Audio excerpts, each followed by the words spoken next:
centered, Yeah. without being in the round. But so we had to kind of construct it a little differently for amphitheaters. But I'm very excited for people because, yeah, it's going to be over the top. I think they're going to have a great time. That's amazing. Now, to wrap things up, I got to ask you about what happened just a week or so ago. You got a very special gift in your hometown. I did. And what makes it even cooler for me as somebody that grew up as a wrestling fan, it was given to you by Glenn Jacobs, who might be more better known as the Big Red Machine Kane. What was that like for you to have that kind of full circle moment in your hometown? Well, I got to give a lot of credit to our head of security, John, and also Zach, because they are the ones that reach out to Glenn. So I was born and raised in Knoxville, Tennessee, and Glenn is the mayor of Knox County. And here's the other thing, too. I had absolutely no idea. Oh, that's awesome. And they had to kind of get me off of the stage to kind of get this, put together how they were going to do it.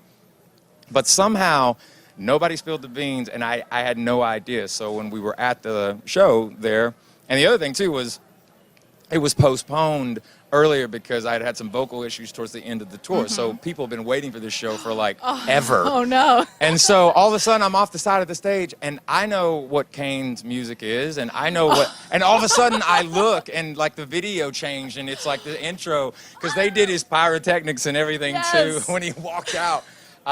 And then he gave me the key to the city.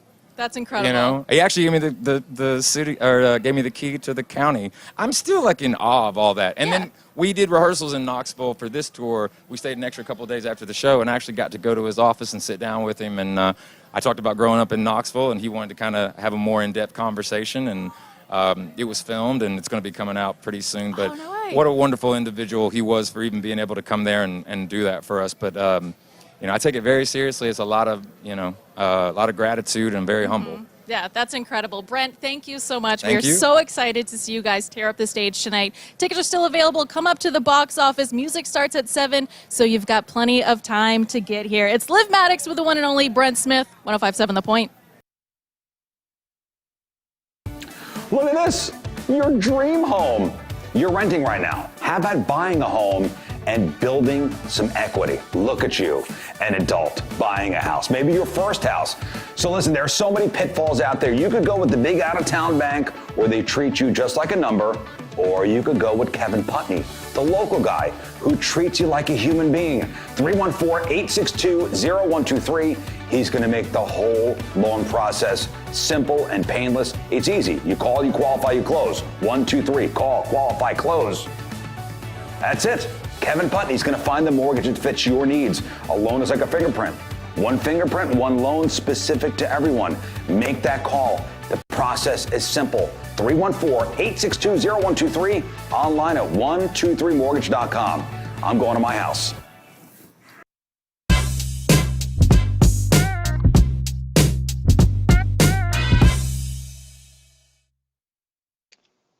Look, here we are, a Tuesday in St. Louis, Missouri, and I am joined by Luke from the Struts. Luke, how are you, man? Thank you very much for taking the time to join us today. How's it going? I'm doing really good. Thank you so much for having me. It's an honor to be back in your presence again. Well, we have long, the station has been a long supporter of the band. I mean, you guys, it's been fun to kind of watch you guys grow as a band, and this new record, Strange Days, is absolutely fantastic. And I want to kind of hear a bit, Luke, of the backstory behind it, because from what I understand, you had a whole nother record ready to roll, then quarantine happened, and you guys made use of your time. Can you talk to us about that a bit? Yeah, that's basically what happened in short. Towards the end of 2019, myself and Adam were both writing in LA and went home quickly for Christmas, came back out, actually made an official move to LA in very early January, and carried on just as business as usual. Then COVID started cancelling everything. So we had no tours, we had no shows, everything was completely up in the air. So we decided, it was suggested to us, why don't we go into a studio and initially record maybe 3 or 4 songs just for the fans, forget everything else. And we had 10 days to do so. And I think we were just too excited because we walked out with an entire record, which was completely by accident. That's a great accident. That's a very fortunate accident. Did you guys just get on a writing spree or an idea spree? Is that just kind of how that happens? Essentially, yes. It was the perfect marriage between the excitement within the group and the manager, John, and a good solid couple of weeks leading up to it. I was writing tons and tons of lyrics and titles and concepts, melodies. Adam was banking loads of riffs. So what happened was we would just approach a guitar riff, which would then turn into a jam, which would then turn into something interesting. And then I would just tend to scroll through what I had lyrically and then start top lining. And yeah, we would just spend like 3 hours, 4 hours on an idea. And then once we had a good take, it was like, well, what do we do now? Let's do something a bit different. And the album was just made in these cool little steps. And it sounds like, and what's so crazy to me in listening to that record, and correct me if I'm wrong, please do, but it's a really fun record for being written out of a pandemic. You know what I'm saying? Like there are some really great choruses on there, some really huge songs. Like, it sounds like sort of the opposite record that in my mind I would think that you would make when there's a pandemic going on. Hey!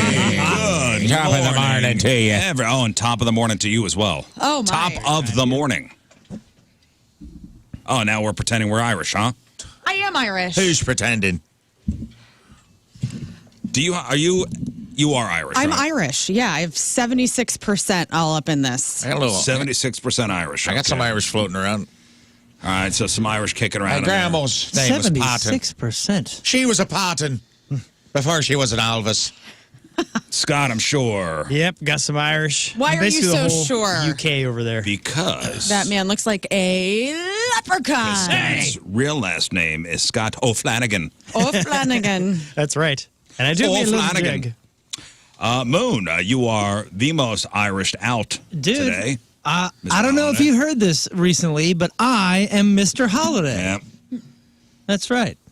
Mr. Holiday is all green today. There's a song about it. Yeah. Yeah, from the punk rock. It's called Mr. Holiday. I thought that was specific to Christmas. Me too. Or is it all? That's what. Yeah, Is it all see? holiday? And that's Technically, you what should be you're Mr. Christmas. People are going to be very triggered by holiday. You But know? Mr. Holiday. But no, that's why I wasn't Mr. Christmas. I mean, that's what started it, was that holiday in particular. But clearly, the song was titled correctly. I am Mr. Holiday. Right. You have Across the board. Valentine's Day too? No, that's not a real No, holiday. he doesn't I like see. that holiday. Okay. No, We're we're very not It's talking only about. We're holidays not talking that about he make-believe, approves of. asinine, Oh, my. absurd Hallmark holidays. We're not talking about that. We're talking about actual things. Okay. I know you did the 23andMe. Did you have any Irish? To tell you the truth, I don't remember. You don't remember? No, I'm not 100% sure it gets that specific. I know it does. I did the 23andMe. It does like regions and stuff. I have. know You know it's how much mostly- Irish I have? 0%. I know it's mostly tell. French. My biological father, he says English and Irish, but Mesopotamian? What is Come he? on, man. Come on. I don't know, man. Show me some Mesopotamian. I don't It's know. Polish. I don't know. You seem like a 90% Polish. I think Well- I think that DNA thing said mostly French and something else around there. Now I'm not. It's France, England, Ireland. It's all whatever. Duff is my Irish last. My mom's maiden name is Duff. And of course, we all know that stands for designated ugly fat friend. So after that movie That's came right. out, my I whole haven't family heard- wanted to jump off a cliff. I haven't heard that in a long time. Thank I've you. never heard that. What is that from? I just heard a good. It's from a movie, The Duff, dude. I know it's a and, beer. And I have all my cousins, because my mom is obviously a girl. My You mom, never heard of that? Designated ugly fat 100%. friend? She's brought this up before. I can't believe you guys are just getting on this. My mom, my sister, and her two sisters obviously all got married and got to change out of the Duff, but my uncles all had the Duff name. And so I have all these cousins that have Duff, and from Centralia, by the way, who all our designated ugly fat friends. And it's You really never ruined heard us. that before, huh? I haven't heard that term in many years. We can't unhear it in my family. We never all heard knew that term. there'd be a night out where you had to fight the Duff. Right. So a bunch of Duff duffs from comes back. Sedalia? Dude, Centralia. Centralia. A bunch of duffs from Centralia. A bunch of duffs Jumbo from shrimp Centralia. over in Toledo. What movie is that from? It's like Hillary Duff was in. Oh, not her, but like there was somebody like that was in it. Like not Hillary Duff because she's Hillary also Duff. Duff. We're related to the Duff family. I can't help it. Wait, it's a movie called The Duff? No. The Duff. No, there is. It's called The Duff. I thought it was from a movie. No, there is one called The Duff. The Duff is a 2015 rom-com. It's on Netflix right but now. the term has been out There is a movie For a in long time. 2015 For a long called time. The Duff. Yeah. It is about Is there an designated echo in here? ugly fat friend. Yeah. It's pretty No, awesome. there is. That's been around for a long time, that term. Yes. Yes. Yeah, 2015 there was a movie. Oh, stop We it. all have body Okay, guys, come dysmorphia. We have body dysmorphia in my family because once everybody started labeling people Duffs, we go, oh God, because they can't help it. I mean, I never had that last name, but my mom did. I feel bad for her. She was never like Otherwise known overweight. as the grenade. What do you mean? Because you got to throw yourself on the grenade to. Oh, Right, jeez. right, Yeah. That was my dad. You saying my dad was the grenade, dude? No, the grenade is the grenade is the You're not Duff. this concept Is at all. the grenade is the Duff. Yeah, it's the hero friend that jumps on the grenade. You got to. Yeah, the hero friend jumps on the Your grenade. dad is the hero. God bless Your them dad all. jumped on the grenade Thank you, and brother. made you. So thanks, Dad. I know. Thanks a lot. Man, oh It man. is a different time. Anyway, shout out to my family. I love you all very much. Yeah. I miss you. I don't different see them time. very often. What a weekend, huh? What a weekend. Yeah. Some stuff happened? Lots of stuff happened. Lots of Yeah, stuff man. happened. Well, listen, we had the warnings on Friday pretty much all day. Actually, pretty much Wednesday, Thursday, they were like, it could be bad on Friday. It could be. We talked about it all Friday morning. Like, hey, man, keep your eye on the sky. It's going to be Dicey. one of those storms. It's gonna Yeah. be. It's gonna be real. I kept saying like it's gonna be real because they've been talking about this for 4 or 5 days. Usually we get like maybe a 48-hour sort of window of like, hey, it might be storms. Well, might they be really bad started tornado talking stuff. about it Wednesday. Like, hey, you know what? The conditions are Pretty the perfect. ingredients are pretty good here for a pretty big storm to roll through. Right. I know my son was like, hey, I'm going out with my buddies. I'm like, hey, man. Yeah, these kids don't take it Yeah. seriously. I'm like, hey, man, I want you to be home by like 7. You told me to go out to dinner. Everybody in this room collectively told me, hey, you're cool. Go out to dinner. Yeah, what time, though? Remember we said? 6:30. Yeah, that's fine. Was it fine? Because You eat fast. Yeah, well, as long as you were we were in hunkered Columbia, down. Illinois. We went to a new place, by the way. Shout out to Graphite. It was delish. Delicious? Yes. Well, oh as my long God. as you were hunkered down like in one spot, you should have been all right. Well, we weren't. We were going to leave it. You left. Tim and I assessed the sitch, and we said we're out by 8:30 on the way home because we thought it was going to hit our house around 9. And so we're driving down 270, and we had to seek refuge. Did you not look at the weather app? I or- did. I looked at the weather app. I also, the bar had Templeton on. It was Temple time. And I got tagged in a million Steve Templeton posts, which I appreciated. Was he already in the basement by that time? No, this was pre-basement. We were en route while he was in the basement. But Because that's the first time I remember watching a news crew scramble to the basement. I'm glad they actually did. Usually they wait in there and the lights fall down. And Well, they don't just leave the screen. They're on mic, so they're like, "You Yeah. okay? You know, like you can hear them. Like, Oh, I didn't see it because by that time our power was out. sucks. oh, dude, it was wild. You can hear them go down the stairs, and they're like, yeah. Here, I need the laptop. I need the, they're like talking to each other. Right. I And it's wanted to being- know I who had the missed all upset that. stomach. I kept hearing that. I missed all that stuff. You were listening to your weather radio, like the radio stations obviously had the signals going out. Yeah, well, shout out to radio, by the way. 'Cause Yeah. That was the only thing that actually got me information because my son came home in time. And he came home in plenty of time because really everything ripped through around 8:30, 9 o'clock. And we lost power in Wildwood at 9 on Friday night. And it didn't come back till Sunday. Oh, my goodness. And, yeah, it was old school. We were like Amish people. What'd you do the whole time? You talking we to were each like, other? we were like, well, I mean, we were down in the basement for a while. The last thing we had on the TV was the news saying, hey, if you live in Wildwood, get to the basement. How'd the dogs do? They're fine. Okay. They're fine. They chill with us. My daughter was at work at Le Bon Boucher, and you know, it's that shopping area right there. So they have no basements, and they usually get off, 9:30, 10, whatever it is. And it was like Templeton goes, it's gonna be right in this area, like right in that area, in 12 minutes. And she was like, I'm waiting for everybody else. And I all caps, like, get out. You got to go. Go, go, go. So her and all of her coworkers went to her mom's house because she lives closer. Oh, good. And all got in the basement. Oh, wow. Nice. The whole group. Smart kids. And they made it, and they made it in time. But man, she was not taking anything seriously until it was like go time. You know what I mean? She's like, I'm going to go to a friend's house. It won't be that bad tonight. And I was like, no, no, you're not. When we lost power, even our cell service went out. Because I guess everybody went on to. Oh, no kidding. Everybody went on to whatever cell tower.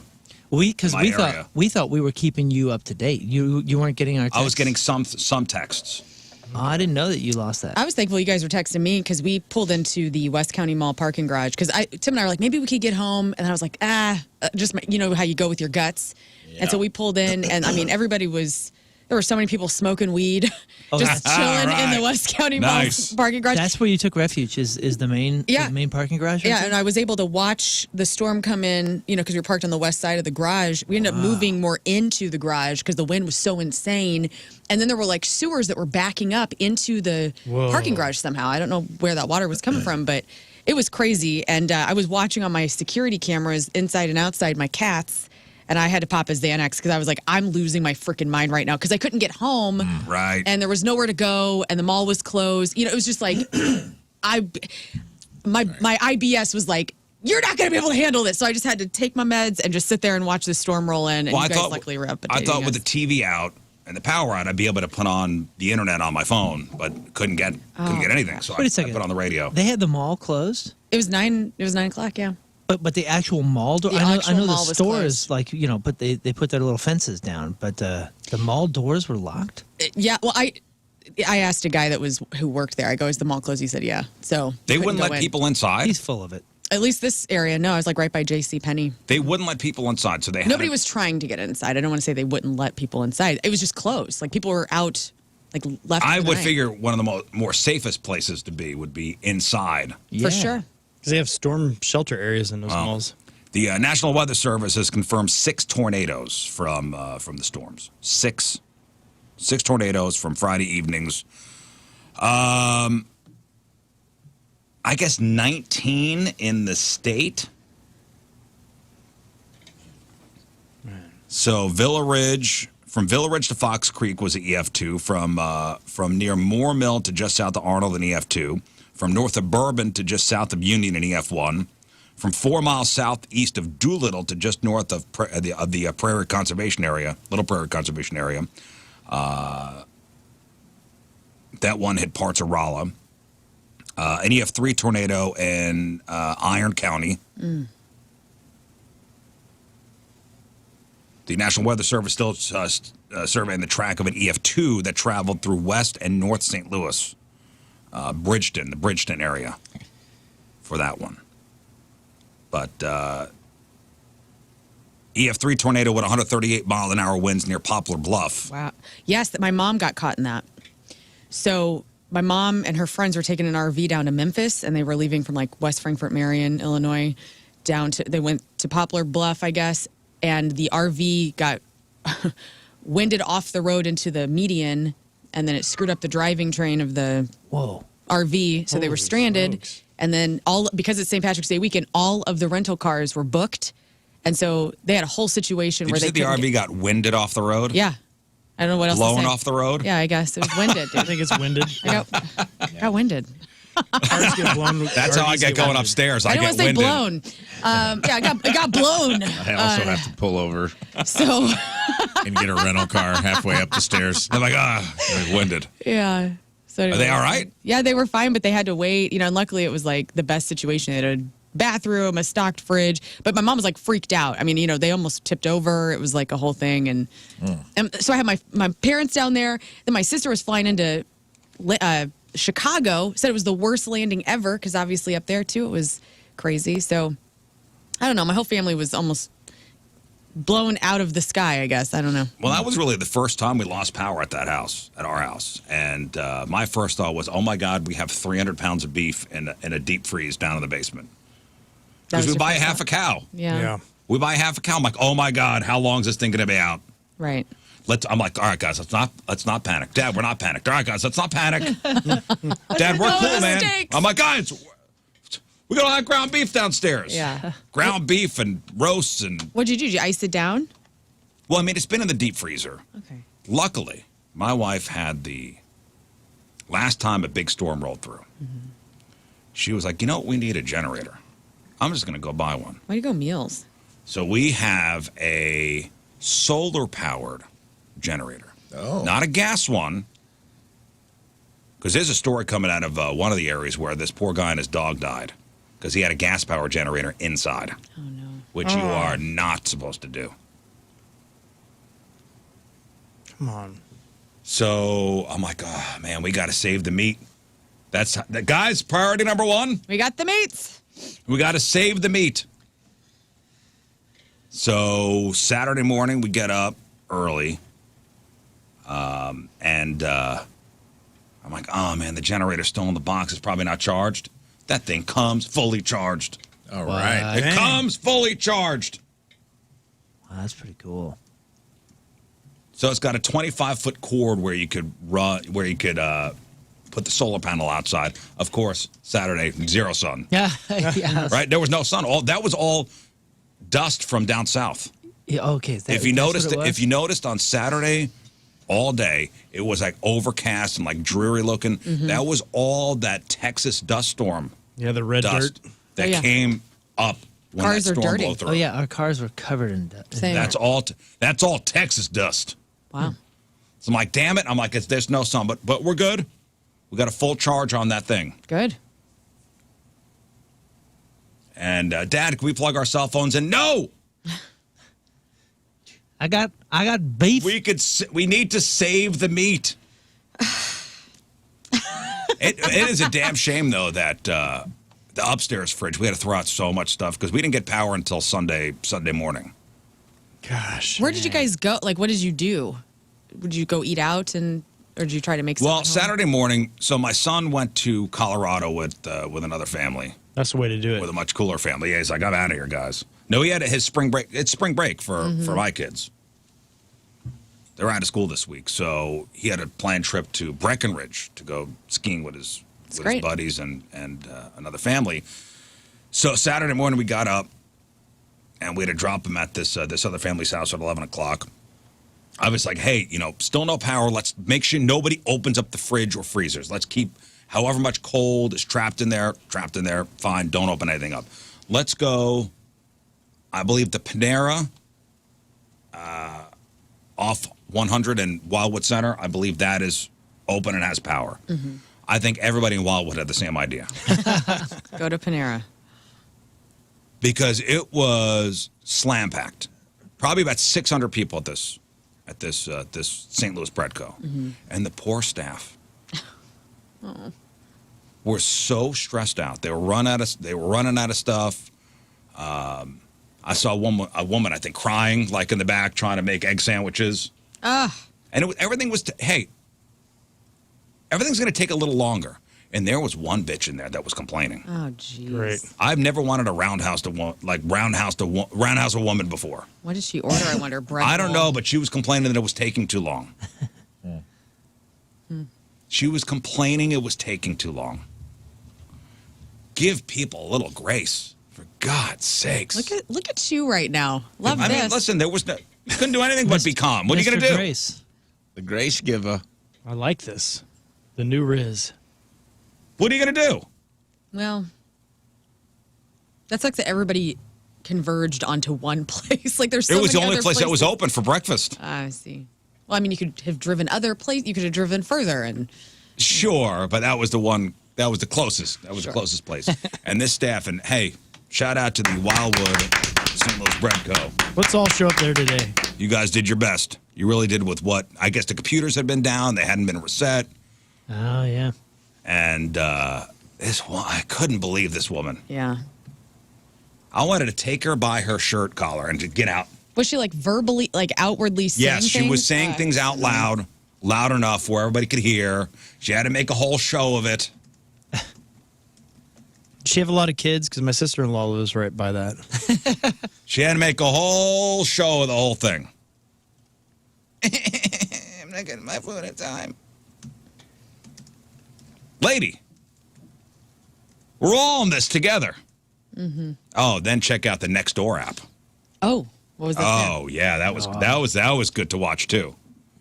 Nothing but There was a guy, PMA in there, right? Positive mental attitude. one of the jokesters from Ameren, going to get on it.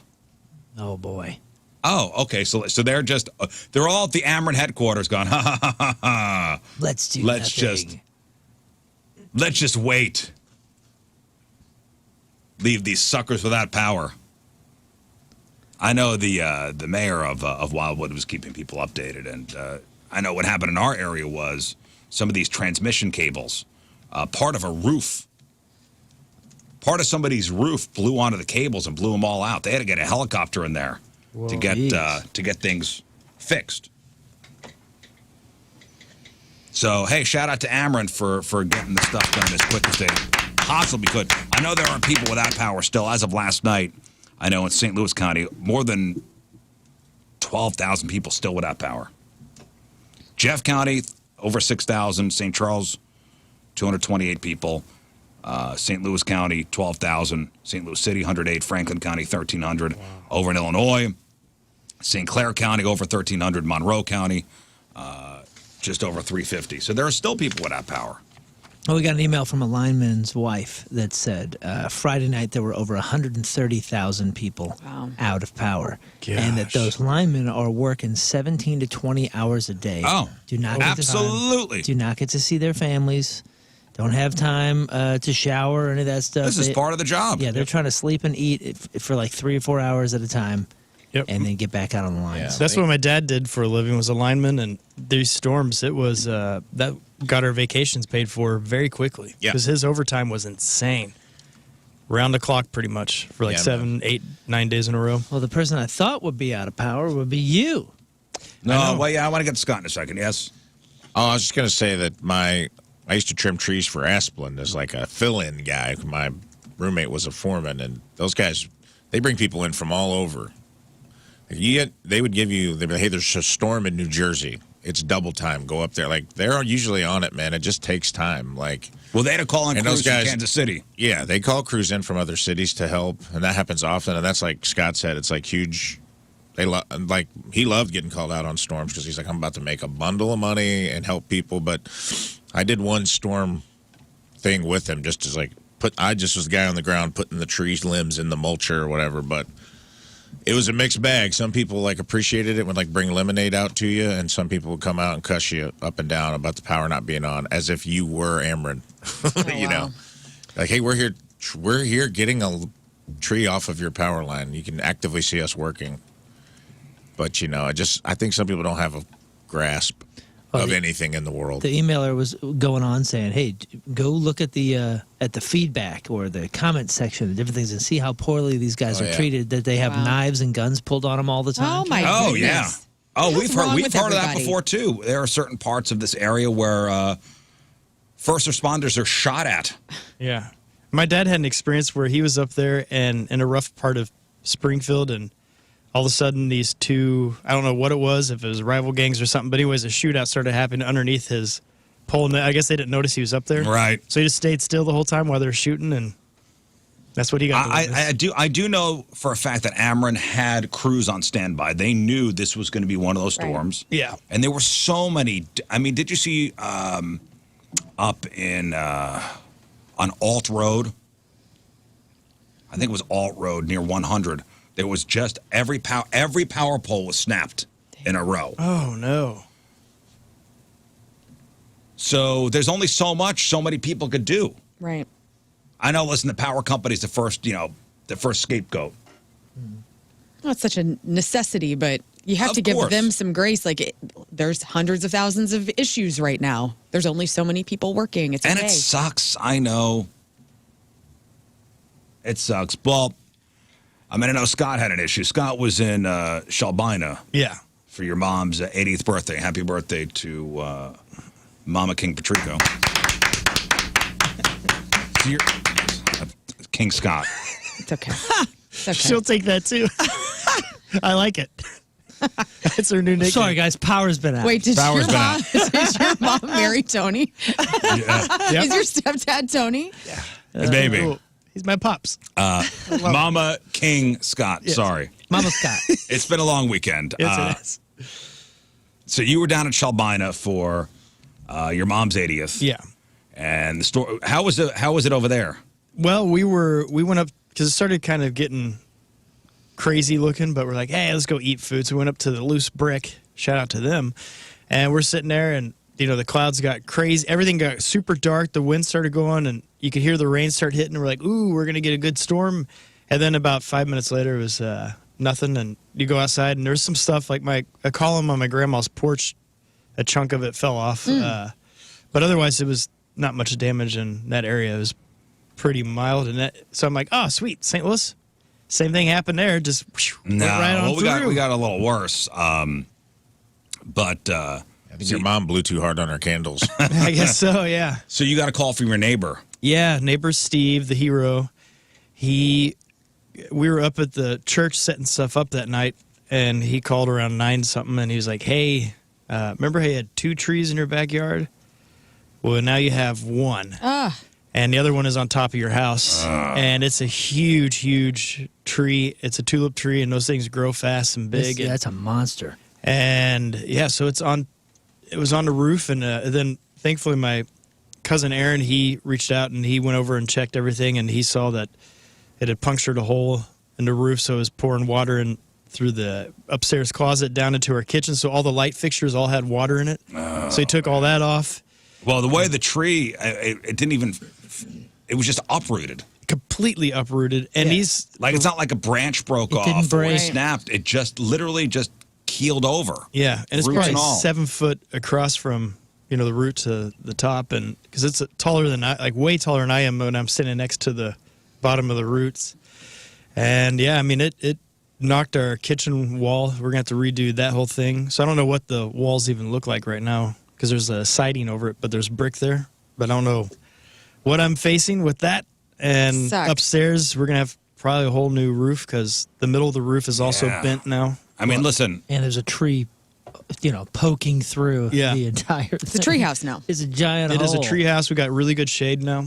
And the tree's still there. That's the wild thing. Because not only, you said you didn't lose power, though. No, that's the thing that's wild. Rizz was wanting power, and the tree guy that reached out to us, he's been trying to get Amber to get over there to get rid of our power, so because the tree is on top of the power so they line. can't, the tree people cannot touch the tree until the power company comes Right. and takes the lines out. So we've been needing that to happen, and since I don't know if we're not.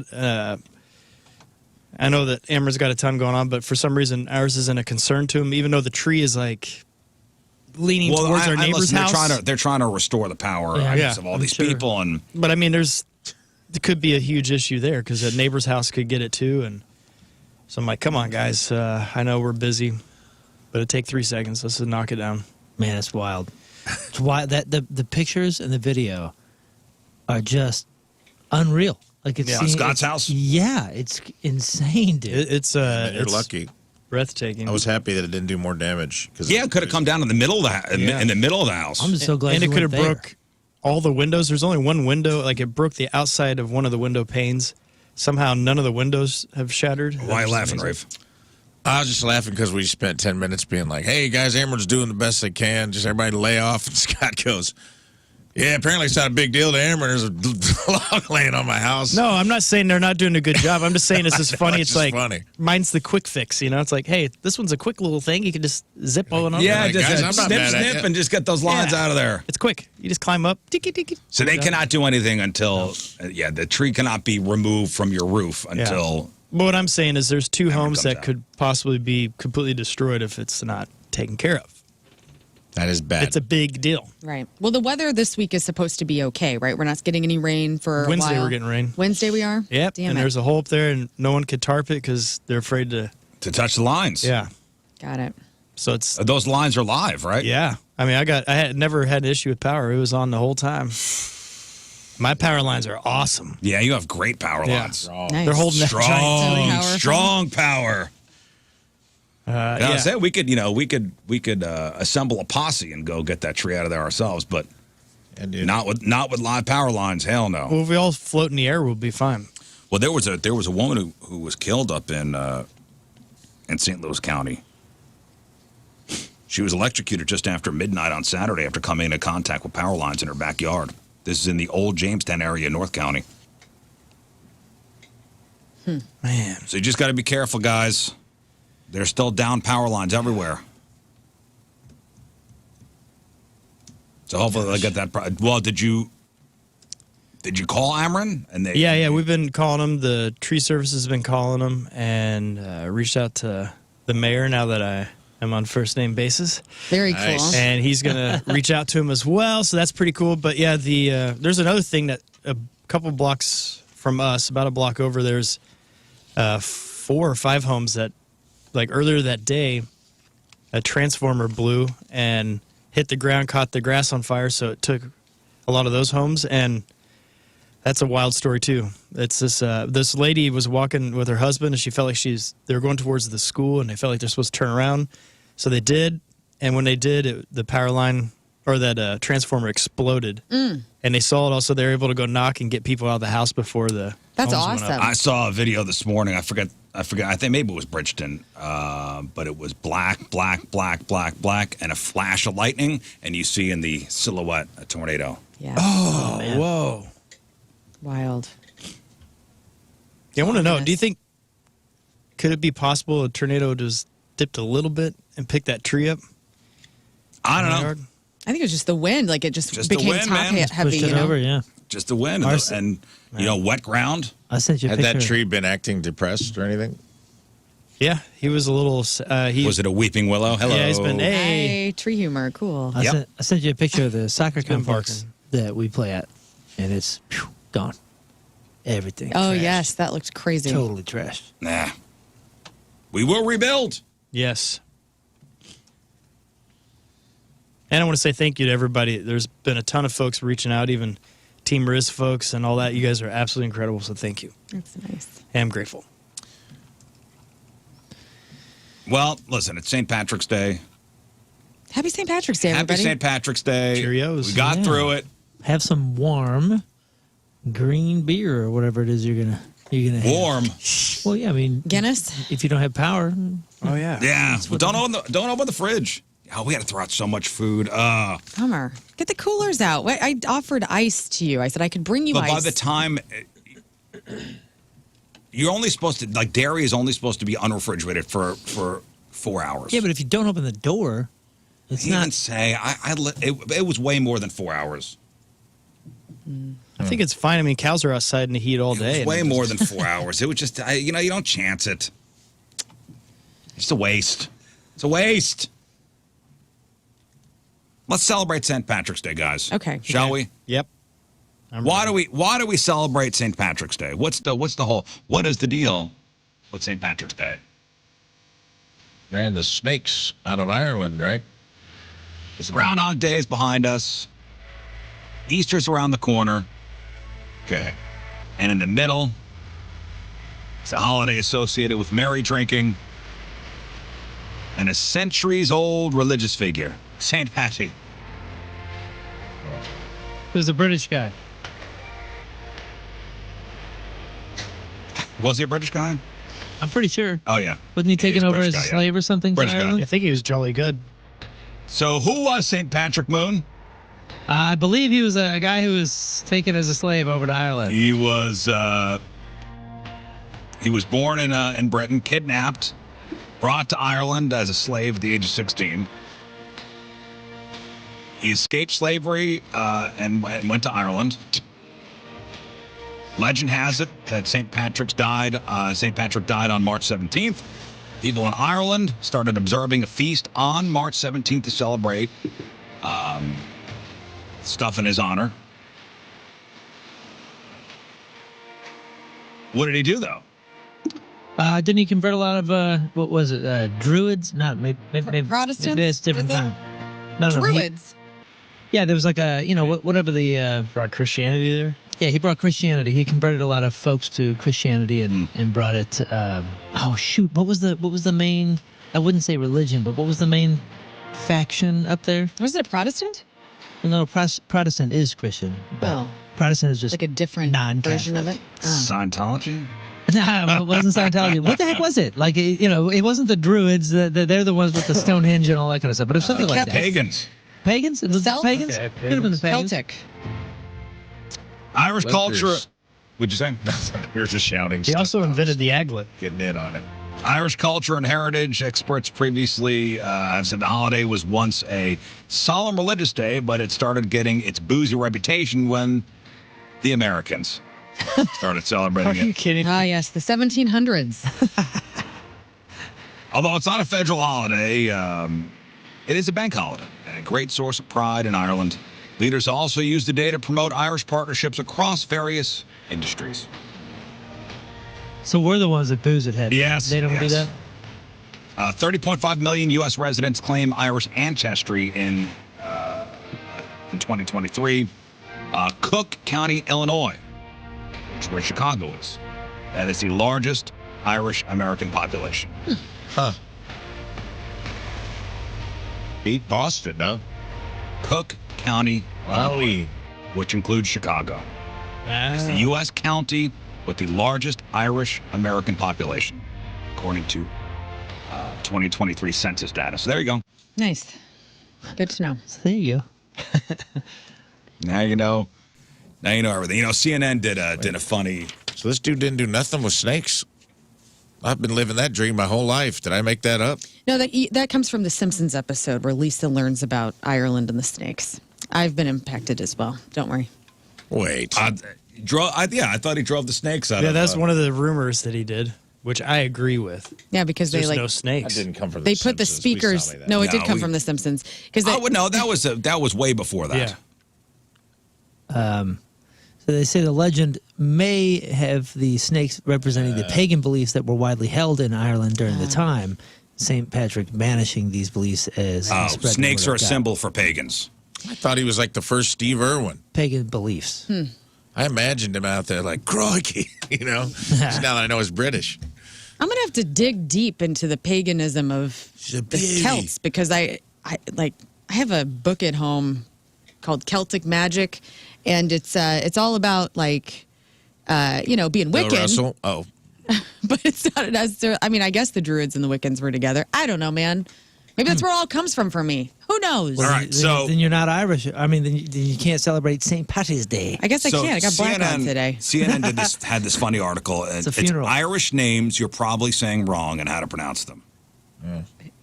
Yes. So they start with who's the guy from Oh, Donegan. Oppenheimer?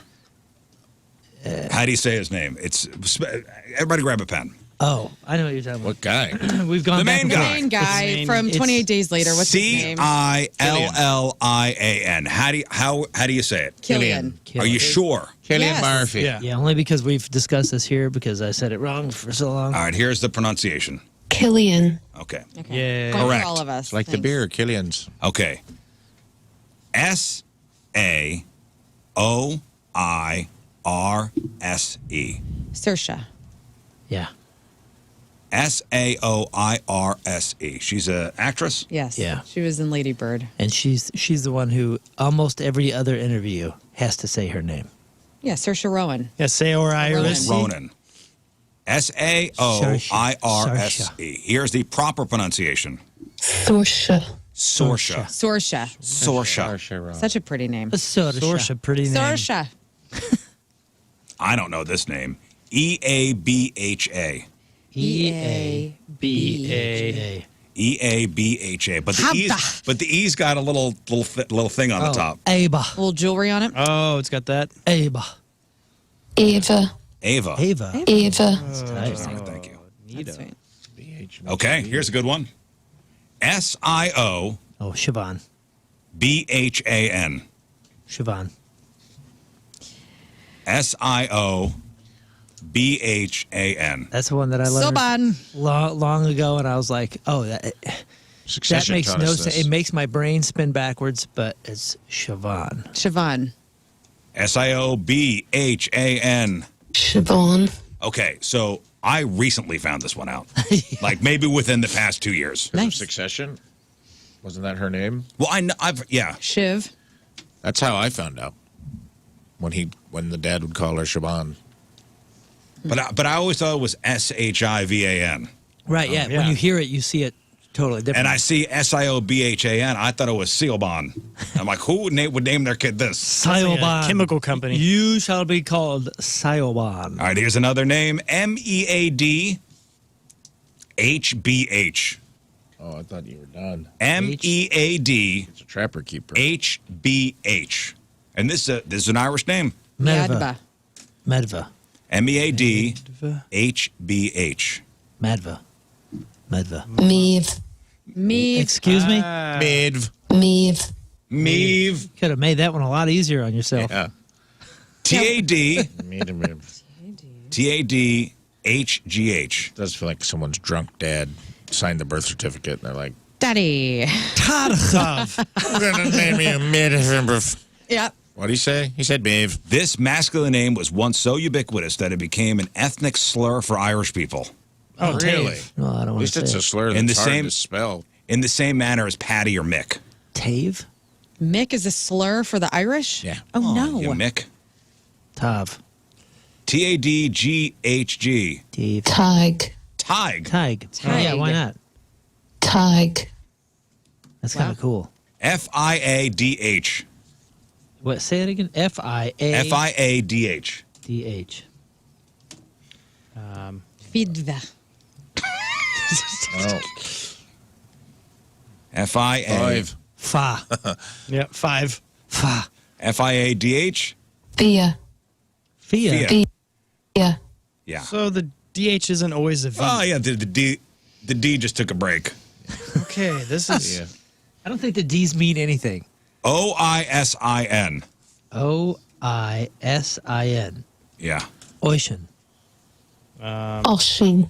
Ocean. Pretty close. That's cool. All right, here's a good one. Isn't that what the Pacific is? All right.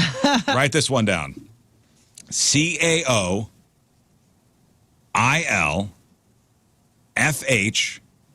C-A-O-I-L-F-H-I-O-N-N. C-A-O-I-L-F-H-I-O-N-N. Chilfian. Chilfian. Coffin. Yeah, Coffin. Cauliflower. Rafe, would you like to guess? Cauliflower. I will say Doug. It's pronounced Doug. Keelan.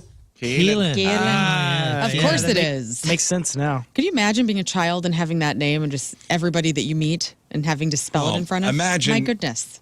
Your family moves here from Ireland, and you're going to school, Yeah. and the teacher is doing roll call. K-O-L-F. And for the first time, they see K-A-O-I-L-F-H-I-O-N-N. I would quit. Yep. Yeah, you just think their parents are bad at typing on a computer. It's like hitting all the rear buttons. All right, last one. P-A-D-R-A-I-G. P-A-D. Patrick. P-A-D-R-A-I-G. Padrig. Patty. Yeah, I'm going to say, yeah. Porg. All right, Ireland, get out of it. Go home. You're drunk. Ireland, you're officially clocking out. I like Ireland where you just put random letters down and you just decide what it is. Yep. It's like it doesn't My have people. to make. I'll tell you what, the Irish don't give a crap about the D, that's for sure. No, the D takes a break. The D don't mean nothing. Nothing. Sorry, fellas. The D is just for looks. Ain't no D there.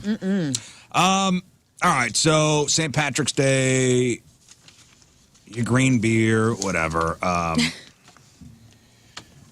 don't know, Guinness is Irish. Sure. Right? Yeah. Jameson. So website put out a map with the most popular beers in each state. And there's a lot of love for the lighter stuff. So what's the what beer took the most states? What beer took this? Yeah, this you're This talking is the Irish most beers? popular beer in every state. Well, since Kid Rock said we can have Bud Light again, I think Bud Light. No, it's not. Bud What about the Light. Harp Lager? Bud Light. This is not necessarily Irish. Oh, beer. not This is all necessarily. beer. Irish. Oh, excuse me. Bud Light, I would say. Oh, what's a black and tan? That's Black and Tan is a Guinness, Guinness. and it's a lager and a So Guinness and Harp. Guinness, and if you want the proper Irish one, it's Guinness and Harp. It's the same company. Right. But you can do it with anything. Yingling made a Black and Tan for a minute that was banging. Miller is tops. 29 states. Here in Missouri, of course, it's Budweiser. Busch in Illinois. That's damn the truth right there. Southern Illinois, you'll find either a PBR Southern or a Illinois is tipping that Stag or scale. Bush. Busch top choice in Illinois and Indiana. Heineken's got 2 states, New York and Florida, but Miller's number 1 in a whopping 29 states. Coors, number 1 in 8 states, mostly the Southwest and Appalachian states. Whoa.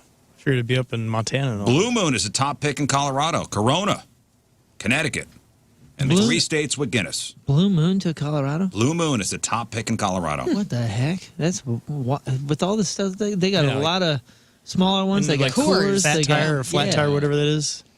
That's surprising.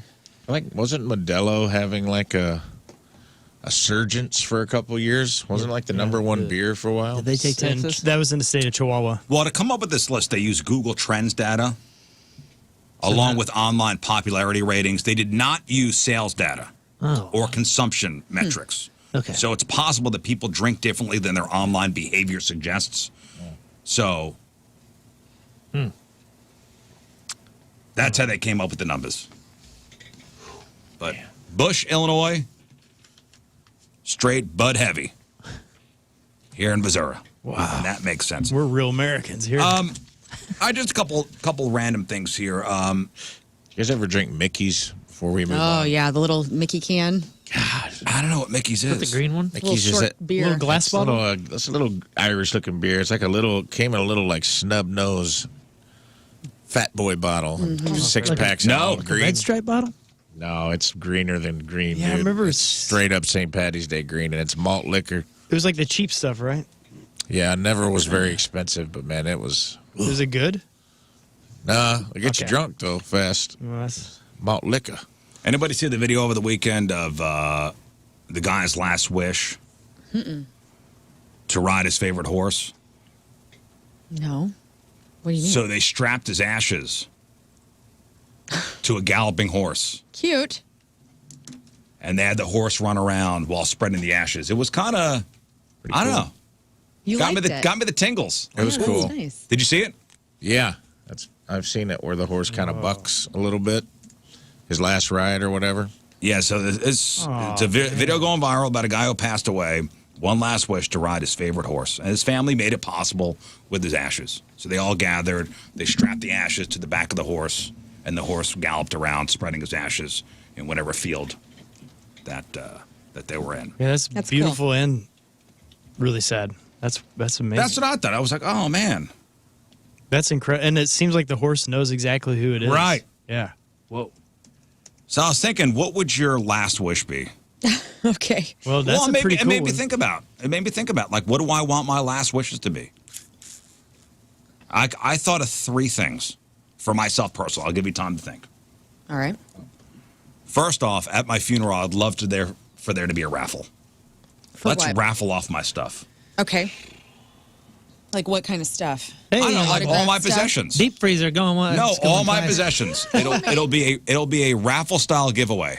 All right. I wonder how much your Speedo painting's going to go for. Yeah, what would I want of yours? I don't know. You got any Deftones stuff that's cool? I do. I have a signed White Pony. I'll take it. Vinyl. I'd bid on that. That's sweet. That's not the video I was talking about. Did she sign it? They all Before banned. Luke died? Okay, cool. I'll put 1,000 towards your house. But I will raffle off. There's the video I'm talking about. That's really cool. A Cowboys last Oh, that ride. gives me the feels. I can't watch that right now. Yeah, the Nobody horse- wants So they crying got at the 6 ashes. a.m. Cruising. The ashes strapped to the saddle. And that horse knows. That's crazy. Oh man, that makes me so sad. No, I thought since, we do a lot of giveaways on the air, I just want my last giveaway be a whole raffle style thing at my funeral. That's very nice Just of all you. my stuff, everything. it's not a bad idea. I'm sure my kids will be pissed. No, they're going to go collect. sold to the blah blah blah. Go pay this man Sam. Oh, you're saying extra, like pay to get in? Oh, we're just like if you're there, you get like a ticket. Oh, I thought you were gonna pay. I thought we were auctioning. Yeah, I it's a was raffle. auction. Oh, raffle. No, I Raffle. I imagined an Almost like when you auction. come in to not auction, raffle. Yo, I want it to be like a silent auction though, because I don't want some of your stuff. Like No. I want to be able to put my raffle No. ticket in the thing that I When want. you come to my funeral, you get a tearaway, one of the tearaway tickets. Right. And I want somebody to be at the lectern with my Meat. coffin going, all right, last time for another giveaway. Last three numbers, 0. You got to have the 7, tickets 4. inside the coffin. Come Aw, on down man. to Rizz's Dead Body Raffle. Every 15 minutes, we're giving away a pair of tickets to Deftones. It's like the Frozen Dead Guy Festival in Nederland, Colorado, only you're not frozen, you're just dead, and it's all your cool alternative rock stuff. I like Yeah, dude, I'm Scott's down. idea, dude. We put you in one of them big raffle like cages that you spin. And we spend So you're Oh, in like there bingo? with all the tickets.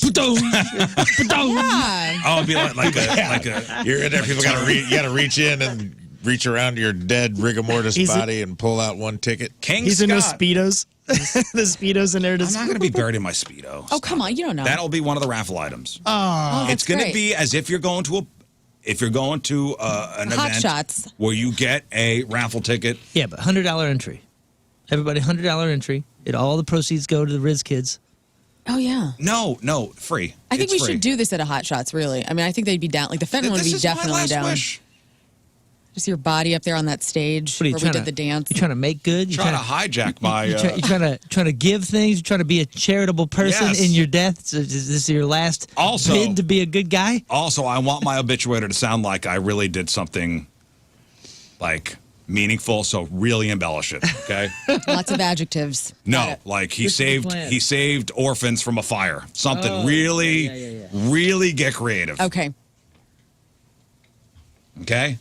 Like really. Donated the meat from his Nope, deep like, freeze that's to the not good hungry. enough. Okay. Like really pad it. Okay. Okay. And on my tombstone, put LOL.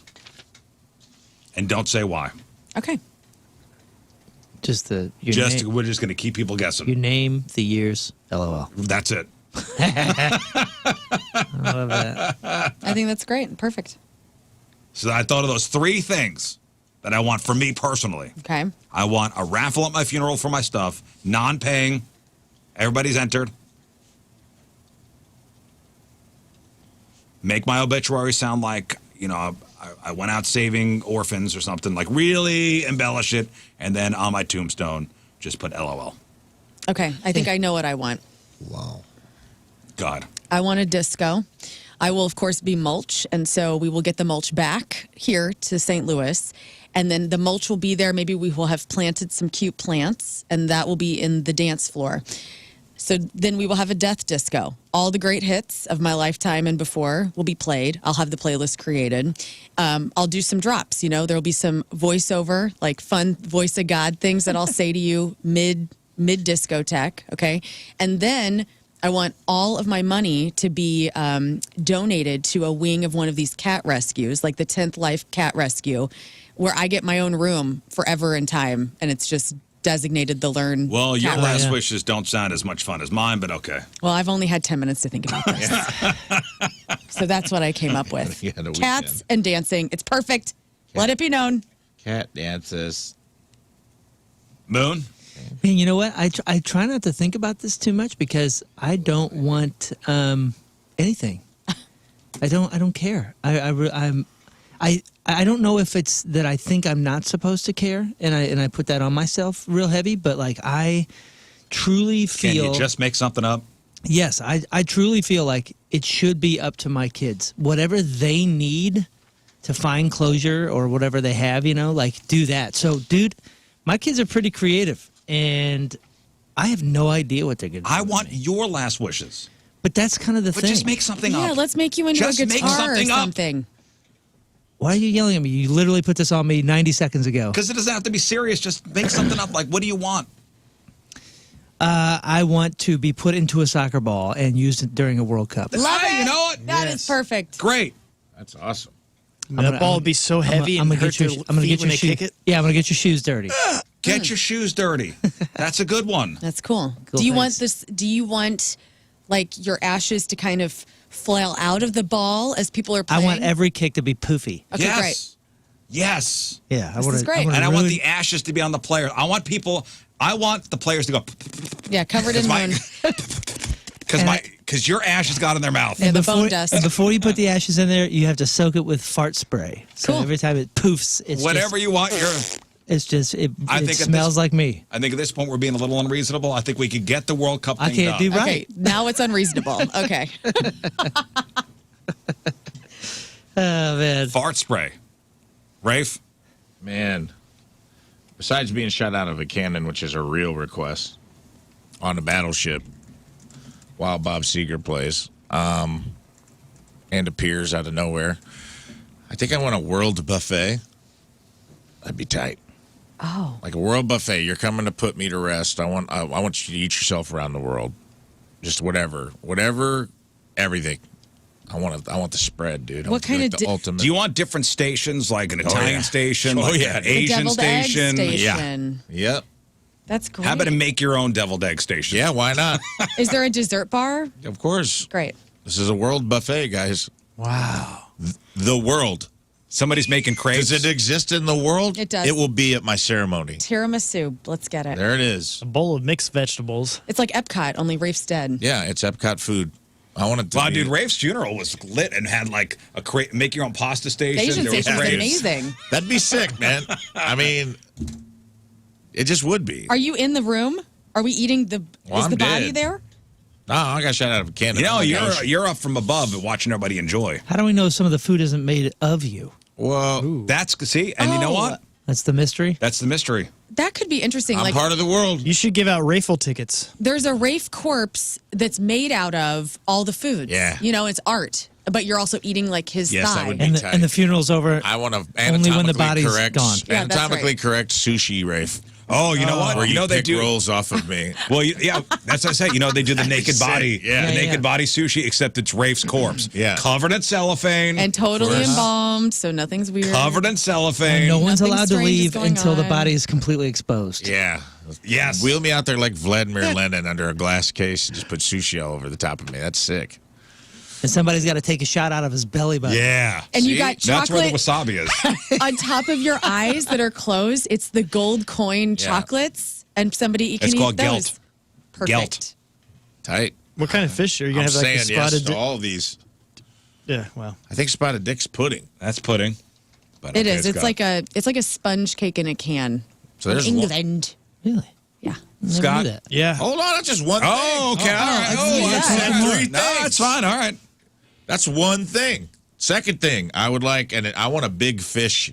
Remember the movie Big Fish at the end when Yeah. you find out all his stories are true and all these crazy people start emerging out of the woodwork? I want to hire a bunch of actors without explanation and just have the carnival folk just emerging Yes. to pay their respects. So everyone at the place is like, did he know these people? What did we even know him? Like, I want people from all walks. I want SEAL Team 6 to be at my funeral. Don't tell anybody why they're there. Say it's like we knew him. We can't tell you how we knew him. We just knew him. Love it. And just have all sorts of, get a whole bunch of conspiracy theories about my life floating out there. I want Andre the Giant's illegitimate son at my funeral. I want, I want 3 dwarves all in top hats and tuxedos with coattails. And I just want people being like, who are these people? And no one... They've all got their own backstories. They can tell whatever story they want. Like, dude, a representative from the Flat Earth Society is here. Like, Yeah, dude, yeah. I like He that had you his said hands in a lot of dwarves things. instead of little people. Like it was like the 7 dwarves. Like they're there. Great. That is. Well, there's a specific type of person I want, and it's the dwarf. That's fine. Just waiting in line. There's different types of little Oh my people. God! Just Thank waiting you very much. Waiting in the. Oh, just waiting in the wings. receiving line. Yes. Just like you have like a tall guy, you have like Yeah, dude. like a bunch Andre of the dwarves. Giant's son is there Yes. now. I want Robert Wadlow, the tallest man in the world. I want people that are I want the lady who broke the Guinness Book of World Record for the longest fingernails just to be there with her big nails hanging out. And You have the everyone's two like, fat guys on scooters. Yeah, dude. That is so The more oddity, the better, man. The more, and I want those little werewolf kids from Guatemala. I get them up in there, dude, and just have a freak show at my funeral, man, where people are just like, It's like a Mad magazine. "What is going on?" I want religions I didn't subscribe. I want nuns there, and they'd just be like, we just knew them. And they're religious. Yeah, they're just like, or are you here to comfort? Well, no, we just knew them. We knew them before we were nuns. Sadly, I feel like you wouldn't need to hire people. I feel like you do know all these people. You know what I'm saying? Some, yes. I think I'll have a nice eclectic funeral. I want monks really there, want to go all in. Shaolin monks. Yeah, dude. Dude, I want the whole cast. Yes, I want like an entire Cirque du Soleil cast to show up. And then he's like, he knew everyone in Cirque? All of them? What's that thing they do every year? It's like the Asian ballet or whatever that comes to town that they're always mad about. Shinyu. Yeah, I want Shinyu. I would like a couple geisha gals there, maybe a sumo fella. Come on, and I just want to load it up and with people from all walks of life that are just hired actors. Maybe like one Spectre. That'd be tight. Danny DeVito, for some reason, I'd like to be there. Just be like, did he know Danny DeVito? And be like, apparently. And just have there to pay their respects. Just everybody's there to pay their respects, big fish style. It becomes this big, like, just think about it. You're at the World Buffet, and you're eating any food you want from the world, and now you're talking about who are all these crazy people, and you're meeting all these new folks. That'd be nice. And then the third thing I want is simple. Since I will be dead, I will probably have a grave marker. I don't care what you write on it, but I would like for like a fake body or skeleton to kind of pop up when people get too close to it. I just want to give people jump scares in the graveyard for like the rest of eternity. Okay. You need a Johnny Brock's, one of those little pressure. No, I want it to things. look real. I want it to look like me. I want you to get like something that looks like a decaying version of me. That when someone comes and they're like, oh, and I pop up and I'm like, hey, what's up? Well, how are we supposed to pay for that if we spent all this money on Danny DeVito and all these fake friends? Food's going to be expensive. A World Buffet, $10 a person. World Buffet.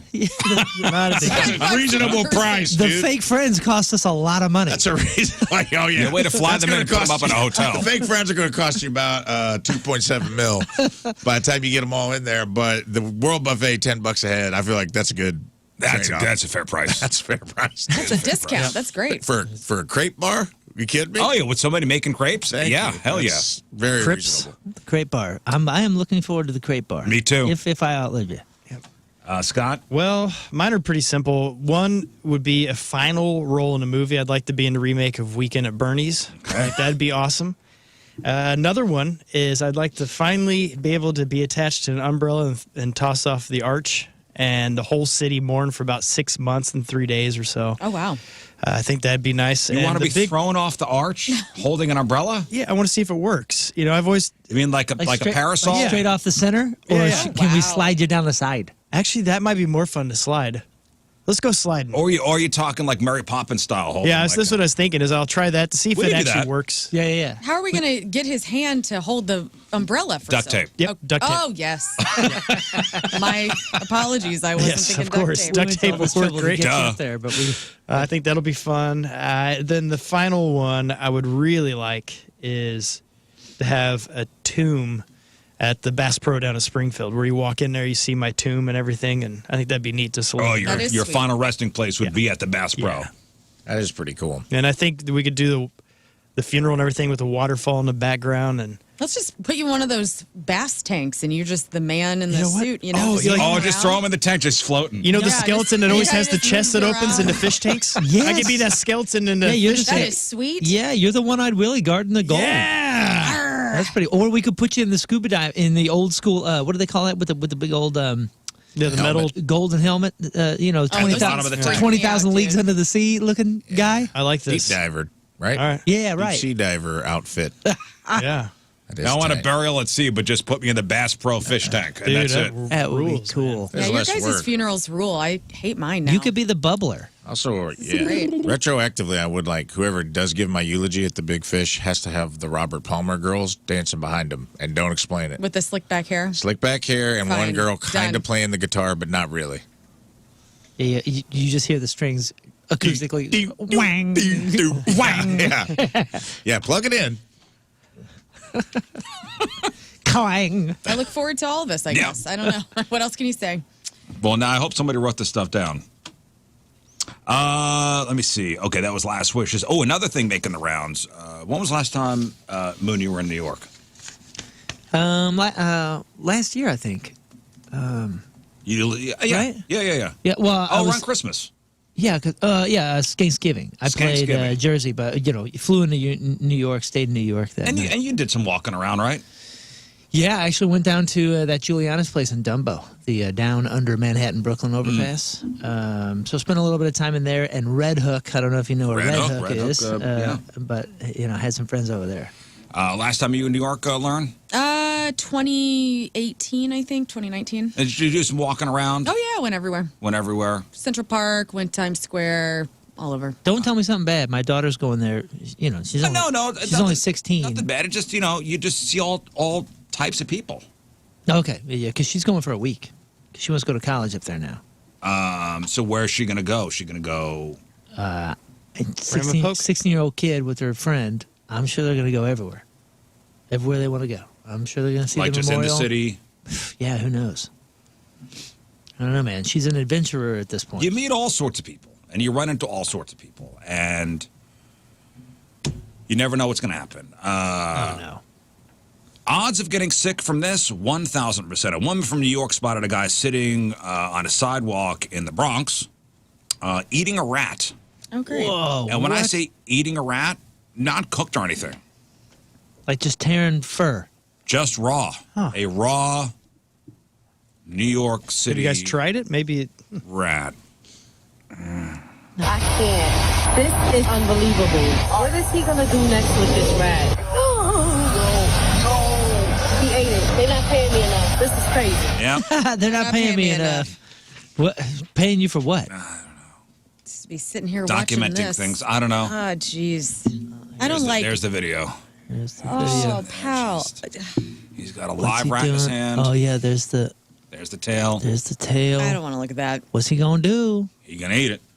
It's not. He's not in an alley. So I'm No, he's picturing out on him the like in an street. he's just There's a bus right here. There's a school bus right next to him. Here's some construction workers come in, and I don't know if he's homeless. it looks like he's petting it. Did he tear the claw off? What the heck is he doing? He just takes a bite of it. And let's see. And shame that's what happened to Splinter. yeah, he's got a splinter in his hands.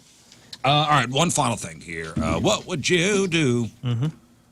All right, you move into an apartment. And this happened to a woman and her boyfriend. Oh! Sorry. He's got the tail out of his mouth, by the way. So, Yeah. like the tail is sticking out of his mouth. All right, she writes, when my boyfriend and I moved into a new apartment a couple months ago, I noticed a cable coming from the wall. For the heck of it, I plugged it into the TV, and boom, I had cable. I figured it would end any day, so we enjoyed all we could.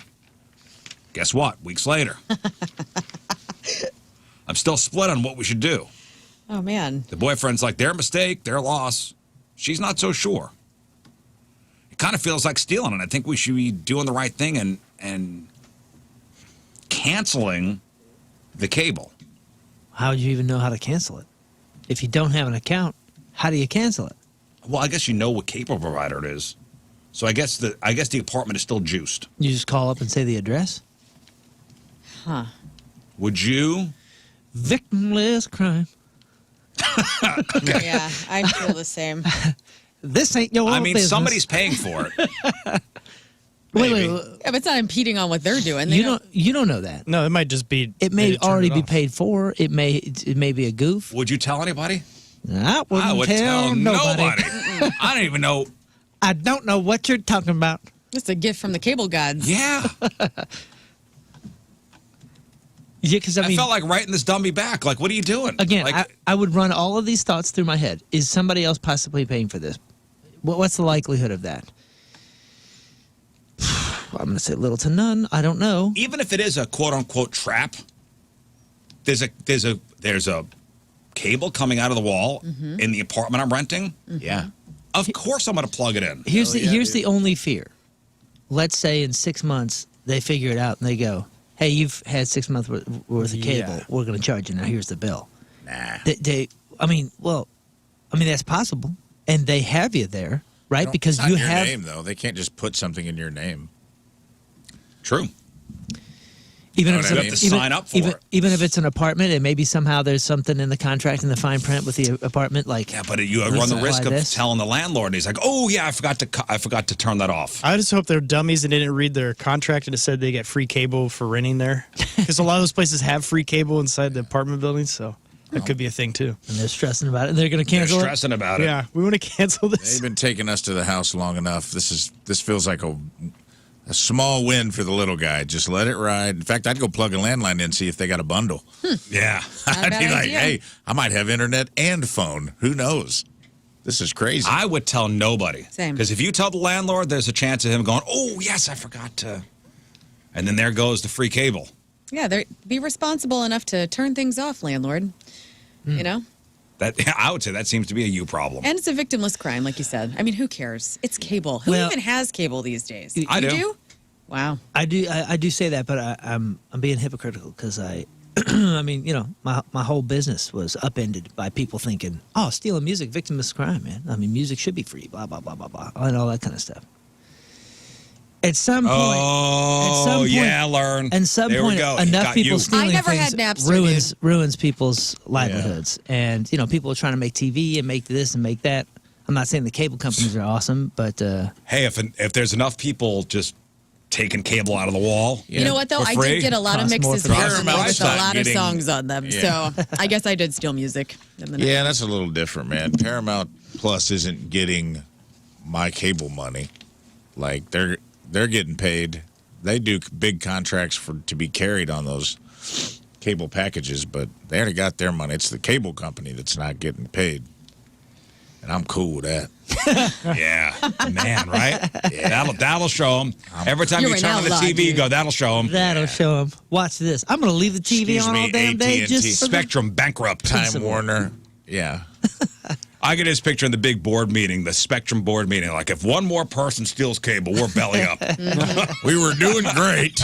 until Till Rafe Dean. 501 One B. more person. We were doing great. And then one apartment in Sheboygan put us under. The CEO says we could sustain one more stolen cable. That's it. We're done. Yeah. Oh, Explain that to no. the shareholders. Just Tina and Rafe's address just pops up on the screen. No! That's it. It's over.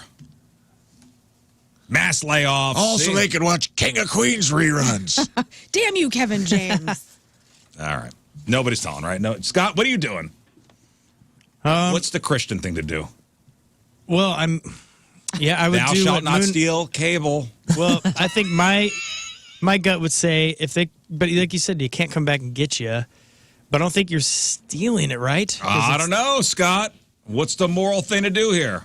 I guess you could check, but I would revisit my contract because there's a chance that if I'm living in an apartment, What if there's it's nothing in the included. contract? What if Then, this of is course, I'm telling everybody.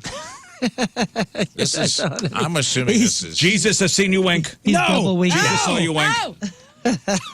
No! This is This is a guy for the cable company that got the disconnection rounds and decided to knock off early and go have a beer, and just didn't stop by the empty apartment before I moved in. Right, so it's him stealing.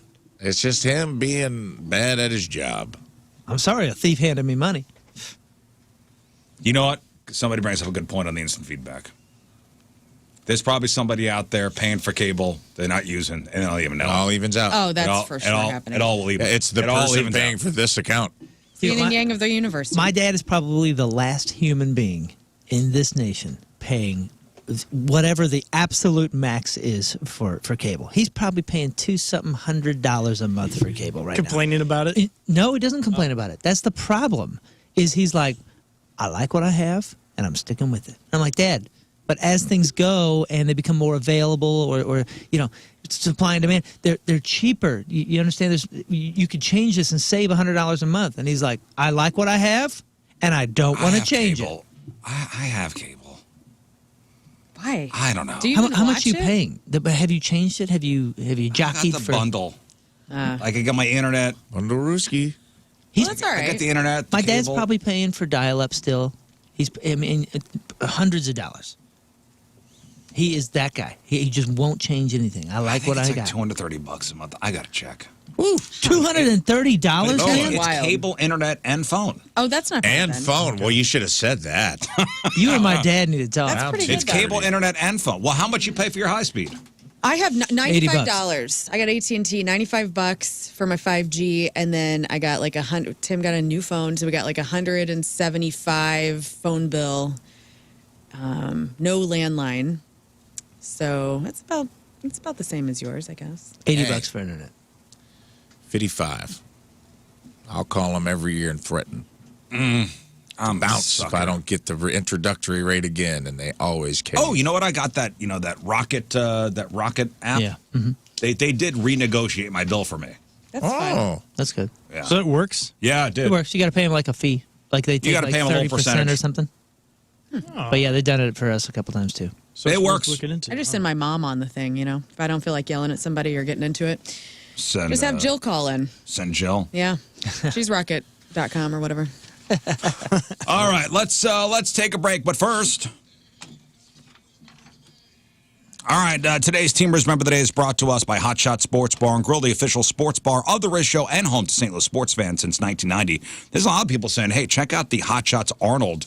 I guess they had video. Oh man, of the door open. I didn't see it. Oh, crazy! Is it? Show me. Crazy.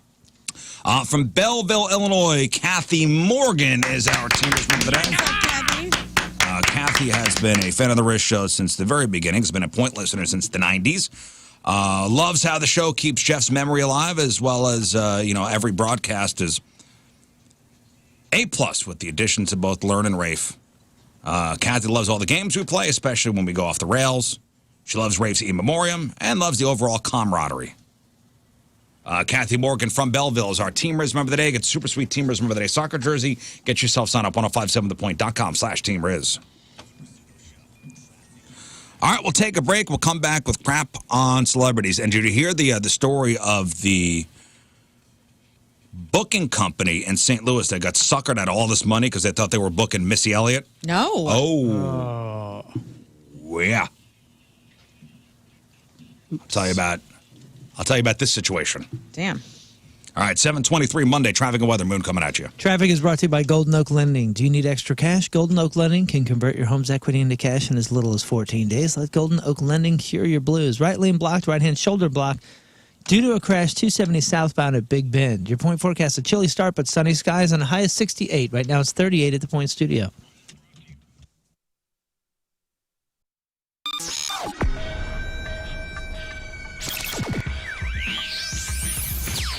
We are backstage at Point Fest. Got for us. Disturbed melts Chicago down. Wes Scantlin's back in the news. Another For flame. good reasons, right? Oh, well, no. No. No. Never a good reason when Wes is in the news. It's not a story of him getting his life together and No putting out a new charitable Puddle of Mud donations. record? No? No, none Oh. of that, unfortunately. Another Flamin' Hot Cheeto is for sale and some positivity to start your week off. All right, we got that. We got your crappy birthdays, the porno birthday, all that and more next in your Crime on Celebrity. Stay there.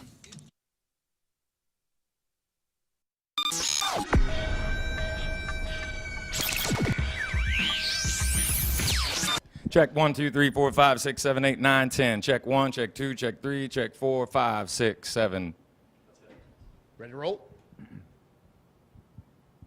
We are backstage at Point Fest. Ladies and gentlemen, Brent and Barry from Shinedown. What's up, gentlemen? Well, How are hello. you? What's going on? How are you? It's great to see you. It's great to see you. Good to First see of you. all, Thanks for being cool with us because I was super, super late.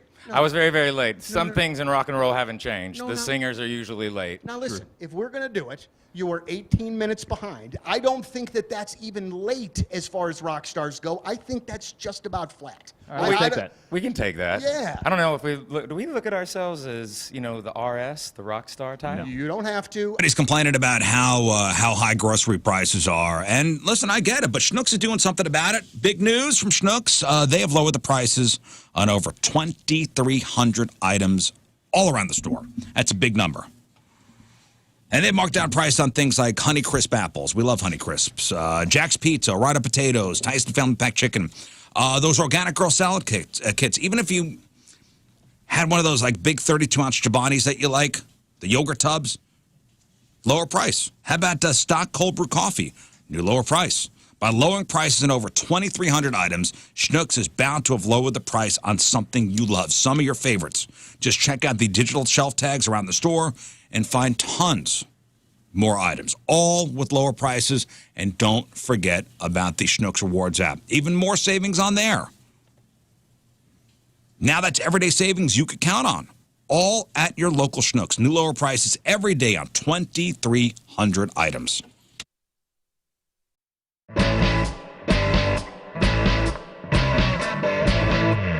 Hey, we're the Interrupters! And we're here with our new friends Sarah and Donnie from The Point. We're at Music Record Shop and we're gonna go get some records.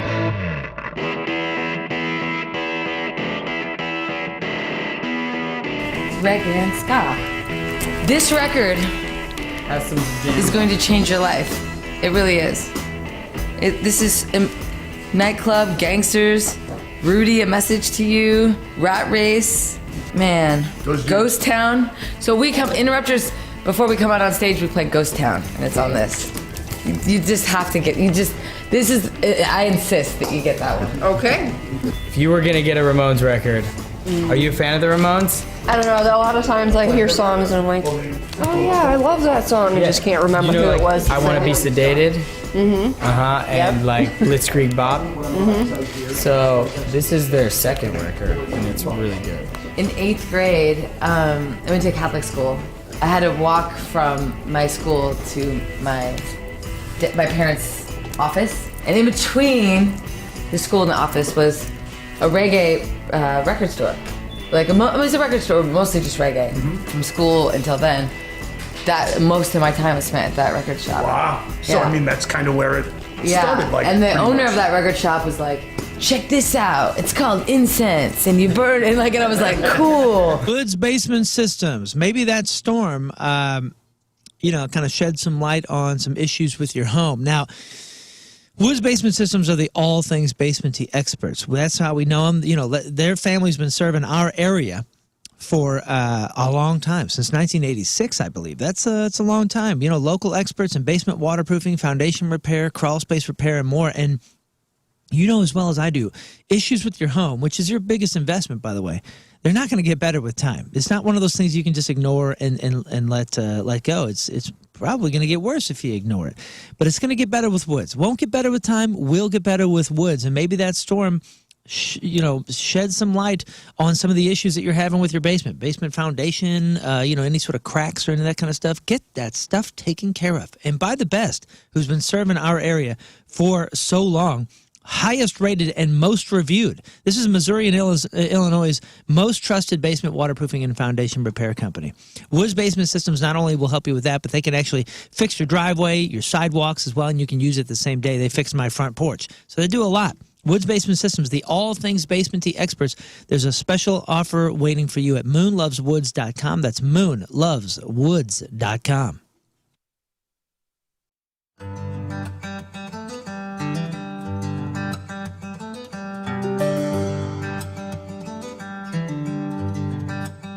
Hey, so welcome back to the farm. In the last video, you saw me on the tractor with the brush hog in the field, trying to get everything all good. Kind of a pain. So I called in reinforcements. My friends from McCoy Construction and Forestry, they're here, and they brought toys. Hi, guys. Hey, what's going on, Rizz? Chad and Steve and Mike. Okay, so we got some mowers, because I need some help in the field. Absolutely. So you guys saw me with the big brush hog, and I can't, with the elderberry plants out there, I can't really get close to the plants with that big brush hog. Sure. So this is for more of a precision cut. Yes, absolutely. That allow you to get a little closer to those elderberries. So at this point, this is a bad boy commercial zero-turn machine. It literally is a bad boy. It says bad boy on it. And it'll cut a lot of grass in that pasture up there for you. It's a 16-inch cut. I'm gonna hop on and see if you can get this thing going. I have no idea what to do. But that's a seat. Let's start off by sitting in the seat. No, I know there. I can sit in the seat. I know this is a seat. Yes, sir. Okay, so I'm gonna get in the seat. Yeah. All right. Give her a crank. All right. We've started. Yeah. And next. Okay, now. Yeah. Go for it. Okay, what do I do? I put the brake down? Yep, you got the brake on the left-hand side. Brake down, okay. These guys you're gonna bring into your center. So for left and right drive tires. Okay, oh boy. And now you're able to drive this thing wherever you want. Now backwards is which way? This way? Oh, yeah. Hey, oh, hey. Look, Chad, I'm doing it. You're doing it, man. You're doing I'm doing it. Hey, let's do a practice mode before we get out to the field. Go for it. Okay. Well, it's a lot easier. Look at me use the zero turn. I'm going to do another lap. Dude. Well done, man. Well done. Is this maybe street legal? Absolutely. It's a bad boy, remember. Yeah, this bag could take this bad boy anywhere.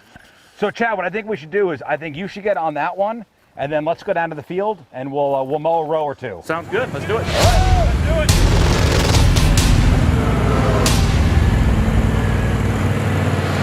Hey, before we go, damn turkeys are on the way. Get out of the way!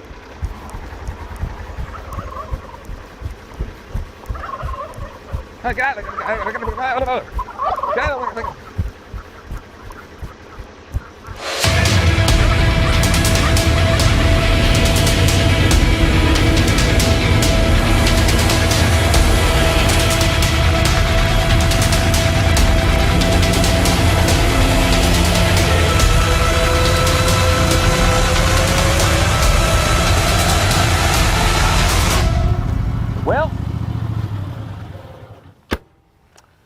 I think I won. So both of these zero. Here again, wedding season is underway, and that means bachelor and bachelorette parties. So if you're in charge of planning the bachelor party or the bachelorette party, let's say, where are you going to go for your supplies? You got to go to Patricia's. Patricia's is where fun and fantasy meet. Plenty of stuff to put in those gift bags, especially for the bachelorette party. Where do you think they got all the penis-shaped stuff? Patricia's. Candy, naughty dice, corsets, and more. If you have any questions, don't hesitate to ask an employee over there. Lotions, lubes, vibrating toys, non-vibrating toys, big stuff, little stuff. Stuff for the expert, stuff for the novice, and everything in between. For all your fun and adult toys, visit Patricia's. 3 locations, St. Peter's at the Cave Springs exit on Page, 3 miles east of the Westport Plaza, and at the corner of Grand and Gravois. It's where fun and fantasy meet. It's where naughty is nice. It's Patricia's.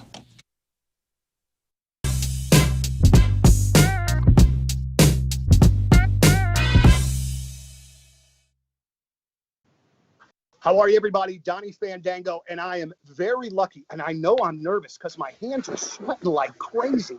I got Pete and Sam from Chevelle. Gentlemen, welcome back. It's really great to see you. Hey, it's good to be seen. Good to be here, Donnie.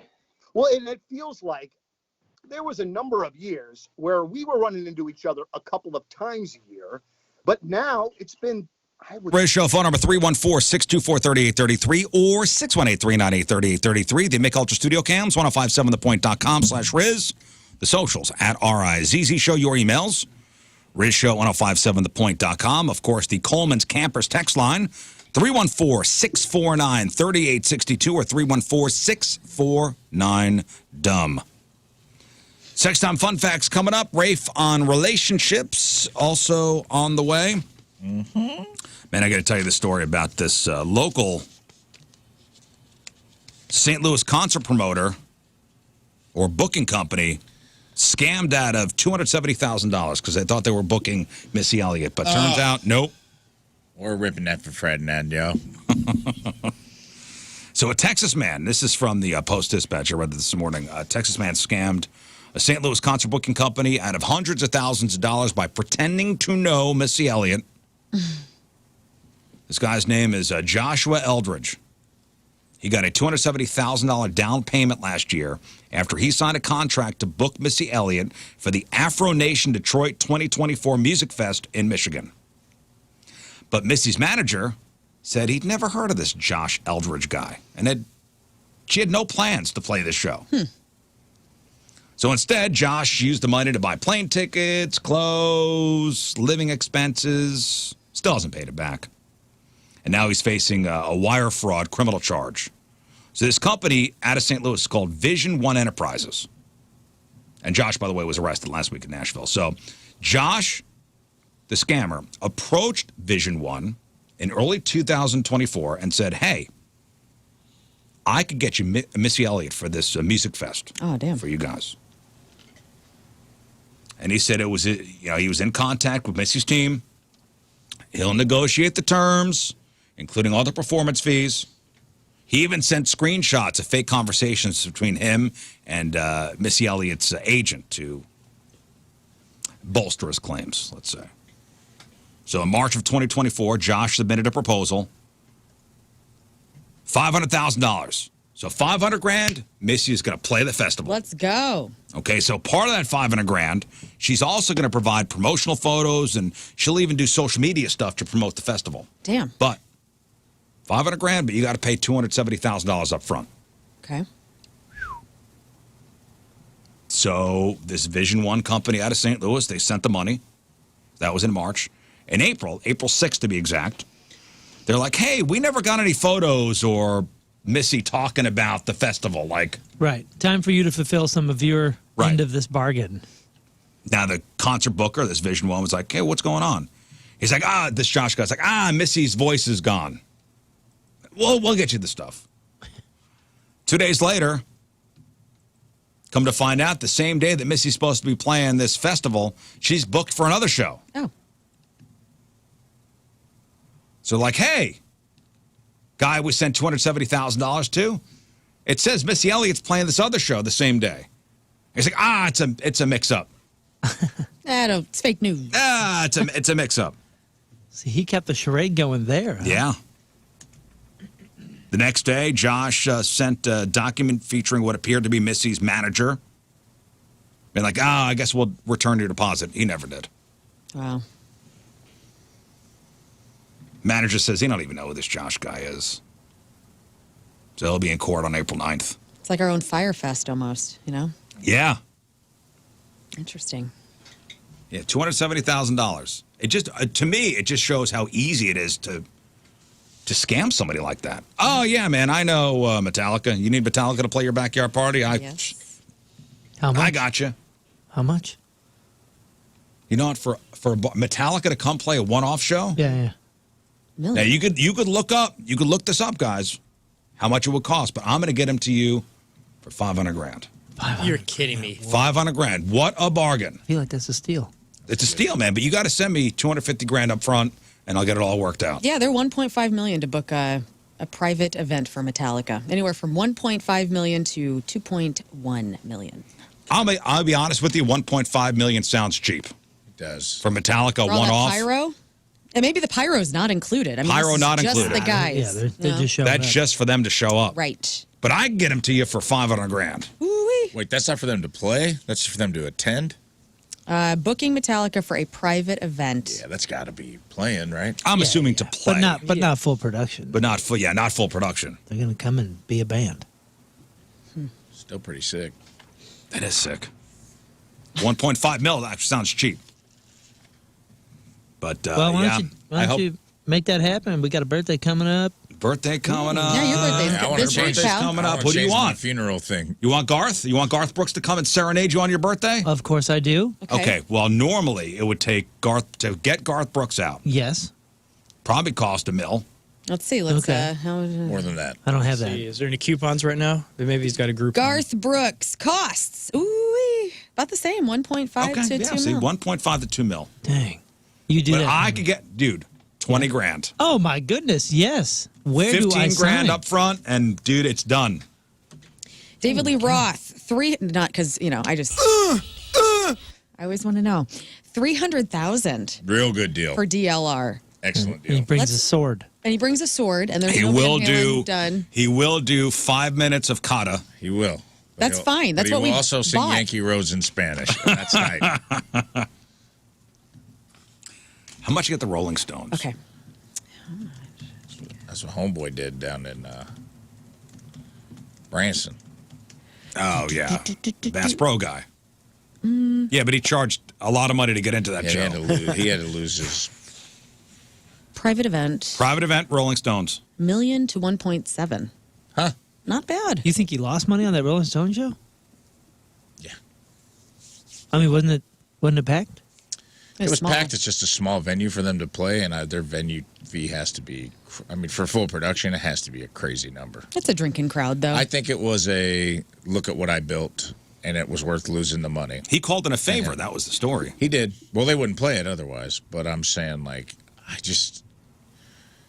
it's just so small. And this is the owner of CEO of Bass Pro Shop. Yeah, he's got the money to lose. He's got the money.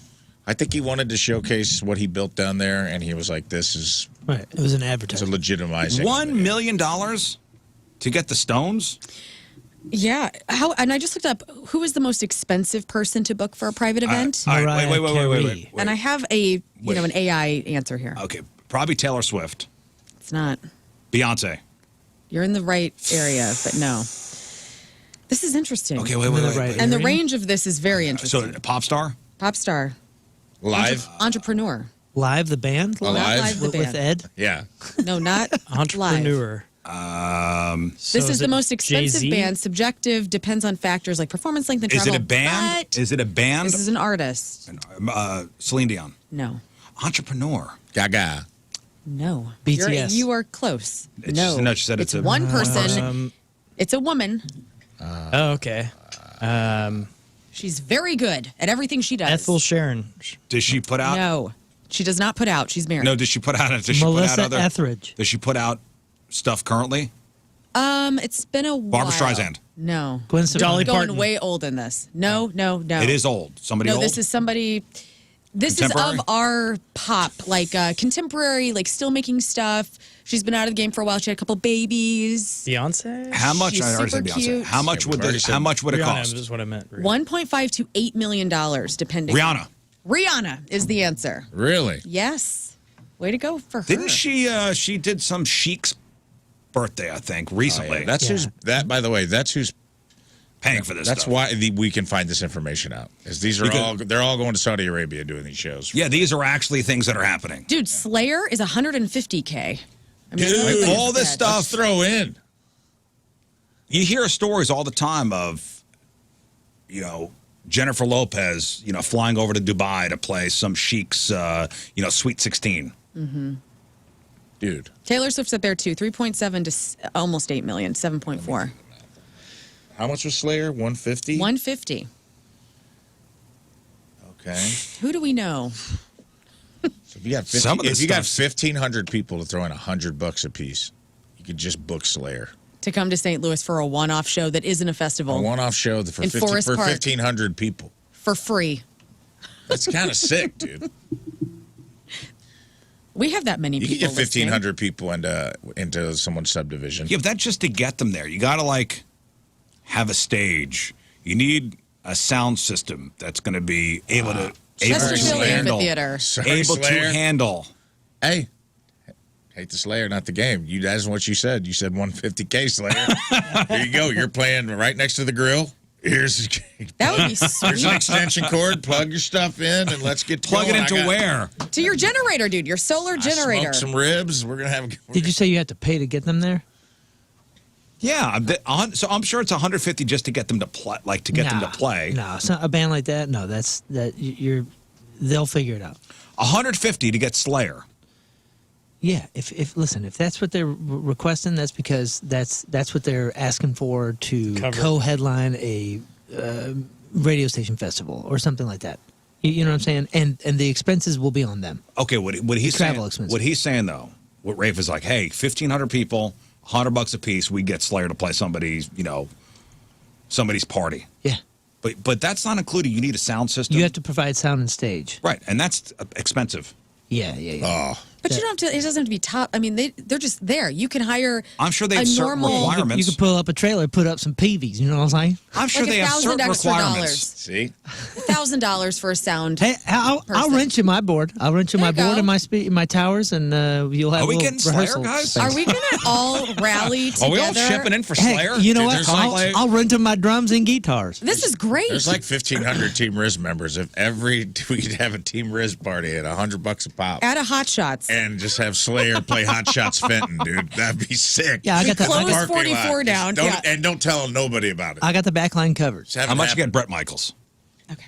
I'm gonna go ahead and pull my backline. No, come on, no, Not interested. no. Come He'll on, bring his man. bandana. Well, yeah, great, but 300,000. He's more expensive than freaking Slayer, dude. Yeah, dude. Yeah, I mean, he does that's bring a party. You got to That's- pay him $20,000 every time he gives it up for the troops. that's for him to come and hang out. That's with all the you. palm trees. that How he's much not for the bringing. bare That's not naked what he's ladies? playing Come the on. show Oh my for. God, this is a very strange That's not what request. he's doing. It's show a for lot it. of loonies. Brett Michaels just played some place in Illinois or something. He You ain't know, he getting- played up in O'Fallon. It was a great time. Yeah, great. Dude, But bare naked he's not getting ladies? $300,000 to play Yeah, O'Fallon. I'm glad you're wearing green because you're jealous of Brett Michaels. Well, yeah. Well, who wouldn't be? 70K for bare naked ladies. Done. Done. Done. Sign us up. It's been 1 Done. week. Will they play the same song 8 times? Yes, they will. Done. They had a couple hits. Yeah, More than name- Brett Michaels. Na- No way. How dare you? High five. Name I'm sorry. You're on bare naked crack. ladies. Well, what? Yeah. I'm Name one other I'm song not trying to be funny. than 1 week from bare naked. What am I They did the Big Canadian? Bang I'm- Theory I don't know theme? anything about them. I just know that they sold a There lot more records was- than you think they did. All right, hang on. Hang on a second. Did bare naked ladies do the Big Bang Theory theme song? I think they did. Yeah. God, I just hate that show even more now.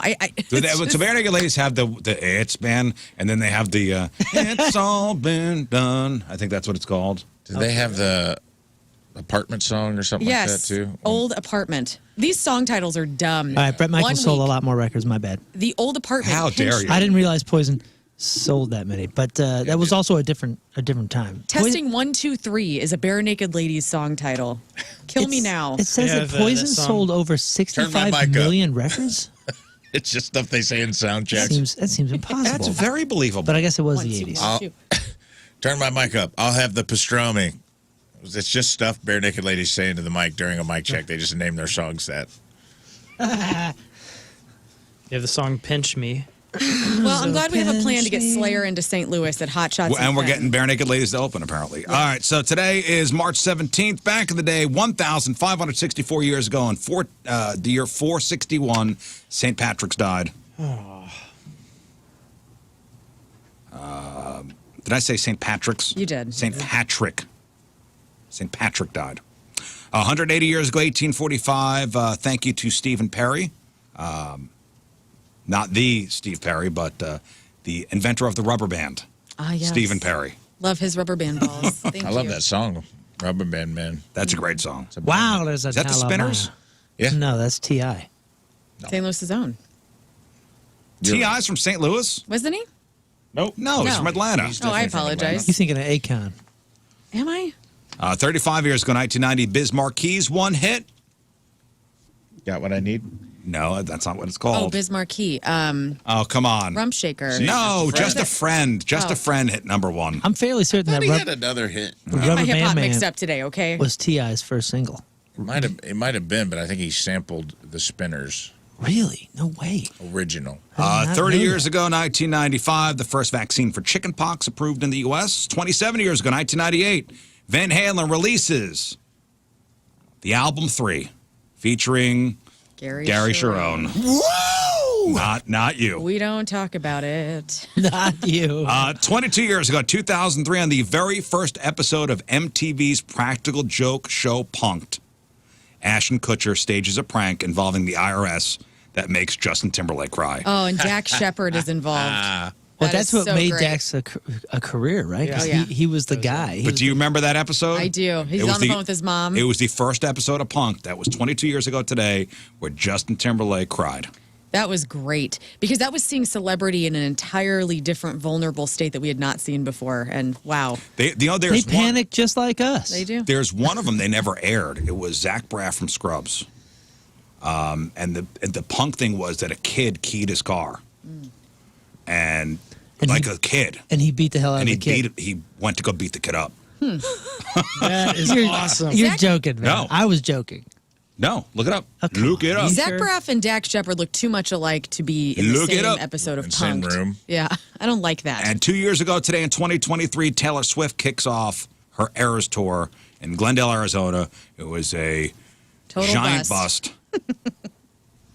Went on to become the highest grossing tour of all time. Good for her. First to earn over $2 billion in revenue. She killed it. And I hope she's going to be okay be. financially. And that's what happened back Dude, in the day. These news stories, let me tell you just the headlines. Zach Braff beat up a child on Punk'd. The next Yeah. one says, Zach Braff ended up punching a kid on Punk'd. Yeah. The next one says, we call this When Punk'd Goes Wrong, The Last Kiss, starring Zach Braff losing his cool and beating up a kid during a taping of Ashton Kutcher's Practical Joke Show. Yeah, I told you, man. And here's a Good quote Lord. from Zach Braff. He said, I punched him in the stomach, as I recall. Who amongst you wouldn't have? They edited it out, though, and you're not allowed to punch little kids on MTV. Lame. So lame. That So is is kind of the perfect response, honestly. That is awesome. That's how you Mr. not Nice get- Guy, Zach Braff from Scrubs, you Who know, wouldn't Garden have? State. That's how you avoid Who is getting in Jessica, trouble. it's really strange. Jessica Curson, the comedian, and Zach Braff are half siblings. Really? Really? Whoa. So she's from New Jersey? Because he's Jersey. Yeah, they're New York kids. They're like, I think their dad's like a producer. I think they share a father. You wouldn't picture Zach Braff beating up a kid, but he did. Dude, this, I wouldn't. This is great. It says, everything was going great with Punk'd till Zach Braff beat up a 12-year-old for spraying fake paint on his Porsche as a part of a prank. Yeah. Scene was edited out, but that was it. Lame. That's what happened back in the day. All right, time to find out what's going on in the world of music and entertainment with your crap on celebrities. Now we start with this. Disturbed might not be welcome back in their hometown of Chicago for a while. The band show at United Center on March 8th had the usual production of Pyro, which we just saw here in St. Louis. And the stage was under the Chicago Bulls' 6 championship banners. The Pyro ended up warping some of the banners that were worn by Michael Jordan and the company from 1991 to 93 and all the way up to 1998. I watched the video of this. Like, they don't catch fire or anything, but you can see that they're starting to just curl. Yeah. Wild stuff. That seems to... whose fault is that? I don't know, man. Production, I guess. Like, you'd have to... Do you try out Pyro before you go live with it, like in a room like that? They certainly should know the reach of the heat. Right. Yeah, I tell you what. I only got nervous. That's a fire hazard. Right. If something is starting to melt and warp, Could have been bad. that's not good. Now, obviously, after the station nightclub fire in Rhode Island that killed all those people at that Great White Show, I only got nervous once for Pyro. It was Rob Zombie at the pageant. And they had full Pyro in the pageant. Damn. And we were up in the balcony, and it was so hot that every time those pyro pots went off, I mean, you'd feel a blast of heat. Right. And I go, man, is this safe? safe? That's the only time I really felt unsafe at a show. Yeah. I just imagine Michael Jordan in the back of the United Center watching his banners melt at a Disturbed show. And the crying Michael Jordan meme, like, tears just streaming down Michael's face. But before you move on, and speaking of safety at concerts, do any of you guys wear earplugs at concerts? Oh, no. I need to, but I don't. Hang on, we're having a Disturbed off right now. Oh, sorry, man. We're lost. Say again? Do anybody wear earplugs at concerts? I do. Nah, I'm an idiot. I'm an idiot as well. I do. I've only done it maybe twice. I don't even Going wear a them on long stage. time. I stand next to cymbals at rehearsal. I'm an idiot. I'm asking for it. I mean, I've been to 1,000 concerts. Right. You don't? No, I don't. And I should. My iWatch is always like, bitch, it's too loud. Get out of the room. You know, that alert that comes up. And I just ignore. I feel like My watch it's doesn't already even, too late. My watch It's too doesn't late for even- us. It doesn't even warm me anymore. It's like, well, you know what you're doing. I like listening to stuff loudly. I can't help it, man. It's so loud, I don't even notice that it's loud anymore. Oh, boy. Like, it's just normal. Yeah, it's just normal. It's just normal concert sound. My buddy Doug, he always puts in earplugs, and I always just think, what a dork. And I'm like, man, He's so smart. Yeah. smart. But you hear the music better, too, whenever you have them in. Really? That's what I love it. Because whenever I was That's a lie you tell yourself. Yeah, but Well- do you get to go home and hear that white fuzz? No, like, I for the don't. rest of the It's night? You mean really a tinnitus all night and you can't sleep? Yeah. Oh, I sleep well after I'm just in my like ears a- are blown Because like it that. took me Yeah, I'm maybe just a in a year cloud. of being on the road with Moon, his band, and my ears were doing that constantly, and it was just starting to hurt. And I'm like, I was born deaf. I don't need to have this happen again. So I started protecting them then, and I'm glad. Born deaf. Born deaf. Yeah, Say again? I Puddle- said that on the show. I was born deaf, and then You- they had to put these tubes in my ear and all this stuff when I was a little kid, and yeah, You okay now, though? I could talk good, decent. All right. You're a great listener. Puddle of Mud frontman Wes Scantlin was arrested again, you guys. TMZ reports that police were called to Torrance, California, in his apartment on Tuesday, where they found Wes and his girlfriend. The woman had visible marks on her arms, leading to Scantlin's arrest for felony domestic violence. He was also charged for possession of a controlled substance. Bail was set at $90,000. So this is his 16th different arrest since 2002. 16th? Wow. Yes. He needs to stop being such a trash individual. I don't know what he's doing with his girlfriend, but hopefully that stops. 16th? 16th, yeah. I think, where was he arrested? In California. His I think apartment. there it's 17 strikes and you're out. Oh, yeah, great. That's the rule. You got one more, buddy. Gene Simmons played meteorologist on Thursday, giving a weather report for KTTV on Fox 11 in Los Angeles. We don't have audio of this, but the video we'll have up on the blog. It's pretty spectacular because Gene Simmons has leather pants on, a really cool Michael Jackson glove, and he gets up there with the weather guy, there's Steve Templeton, and does the forecast. Actually does really well. It's just he's standing there. It looks so odd. He's so strange, but it's good stuff. Just a note, today Diddy is due in federal court in New York City on sex trafficking and other charges, so we'll get more info on We're that. sending Scott down there.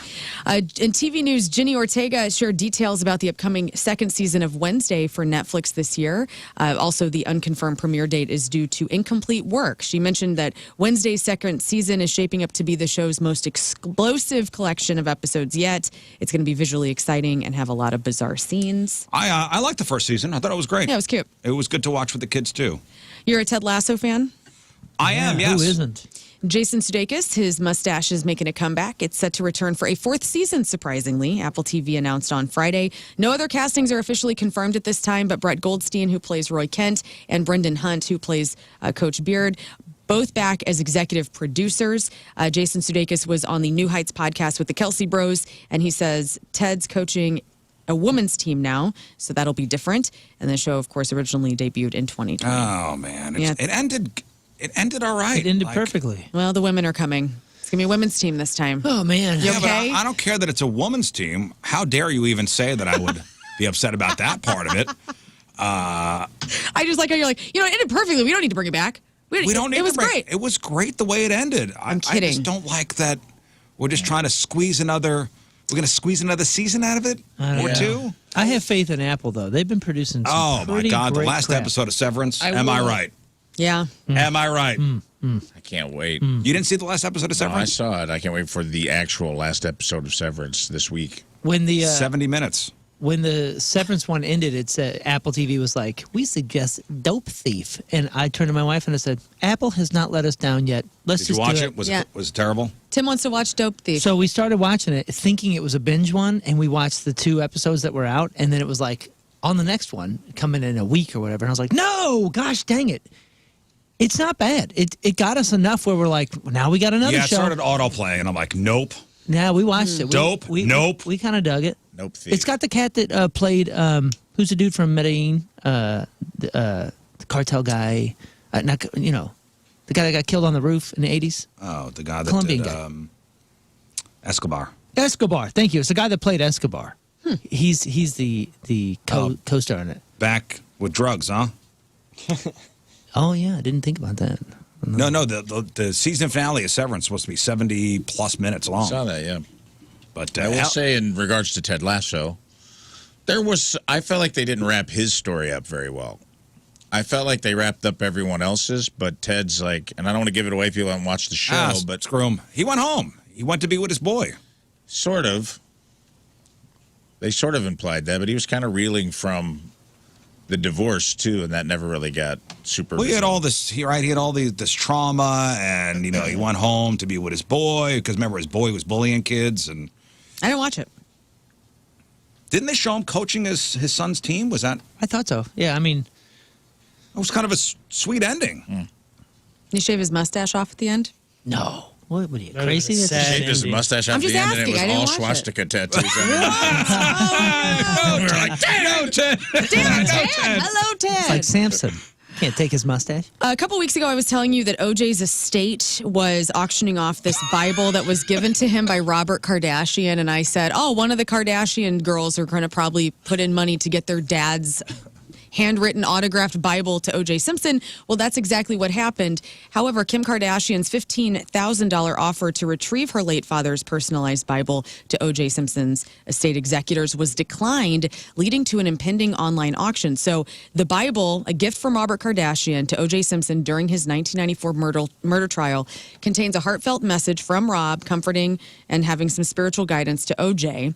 The estate executor confirmed that Kim Kardashian's bid, but stated that the estate was committed to selling the Bible through an auction, making her offer unfeasible. And so the online auction for the Bible is still ongoing through the end of the month, and its current bidding is placed at $9,800. Gary says on the instant feedback, if I remember right, Keely and Rebecca buy a women's team in the last episode, and that's how the the probably connection. Oh, and they're going to bring him back. I could do without that Keely character. Oh, the Keely character is great. Get her out of here. What? We just wouldn't do it. You don't Get know her the outta here. glue that she was. Get her out of here. Do you not like the actress? It's just too many women storylines. So for many him. women. Oh. You're sounding a little misogynist. Get out. I'm saying it's just happening. It's happening organically. For No, you. it's just, I can handle one woman having a character development. Two was a little much. Spinoff. I don't think so. Look, he's so disappointed. You're not physically nothing to attracted say. to I her? can't- I'm I've sorry. nothing to say. You're not a misogynist. I take it back. Moving into movie news, this weekend was one of the year's worst, totaling only $52 million across of the films. Jack Quaid's Novocaine took the top spot with only $8.7 million, making it one of the worst premieres to top the weekend box office man, of all I want to time. see that movie. It's gotten good reviews. It looks Right. okay. Are people just What do you mean, busy okay? this weekend and they didn't go to the theater? It doesn't look theater worthy, dude. Really? No, that looks like a. Yeah, you're that right. Looks like a. It app. looks like it's on if it's on Max. Yeah, that looks like an app movie if I've ever seen one. Even the way that the logo looks, it looks like an app movie. Well, even the Mickey 17 movie didn't do that well, and that looks fine. $7.5 million. When the heck are you two gonna watch Fargo? I know, I need to do it. Whenever it becomes available on a streaming service that I know I have. Is it anywhere? Is it a woman lead character? Yeah. 'Cause How many I am women out. are in it? 'Cause I only watch only women movies.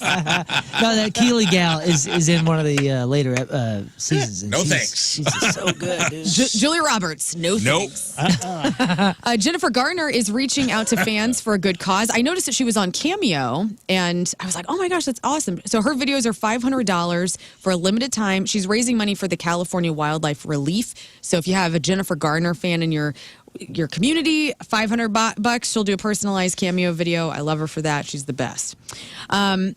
Gary Oldman was on The Late Show last week, crying his eyes out because he was laughing so hard with Stephen Colbert. So Colbert showed Gary a supercut of his scenes in movies like Bram Stoker's Dracula and the Harry Potter movies. All the clips had something added to them. So here is a little bit of Gary Oldman and Stephen Colbert laughing hysterically. Do you think any of your previous characters, any of those performances could have been improved by passing gas? Because I have here an example. We took some of our favorite performances of yours and added that undefinable Jackson Lamb quality. And I bid you welcome, Mr. Harcourt, to my house. Come. I want you to listen to me very carefully, Harry. That's brilliant. That's fantastic.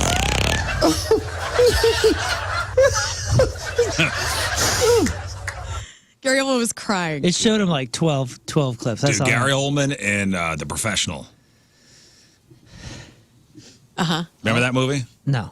I think that's his Natalie greatest role. Portman? A young Natalie Portman? Oh, Yeah. and Sylvester Stallone? No. Oh, okay. The French dude.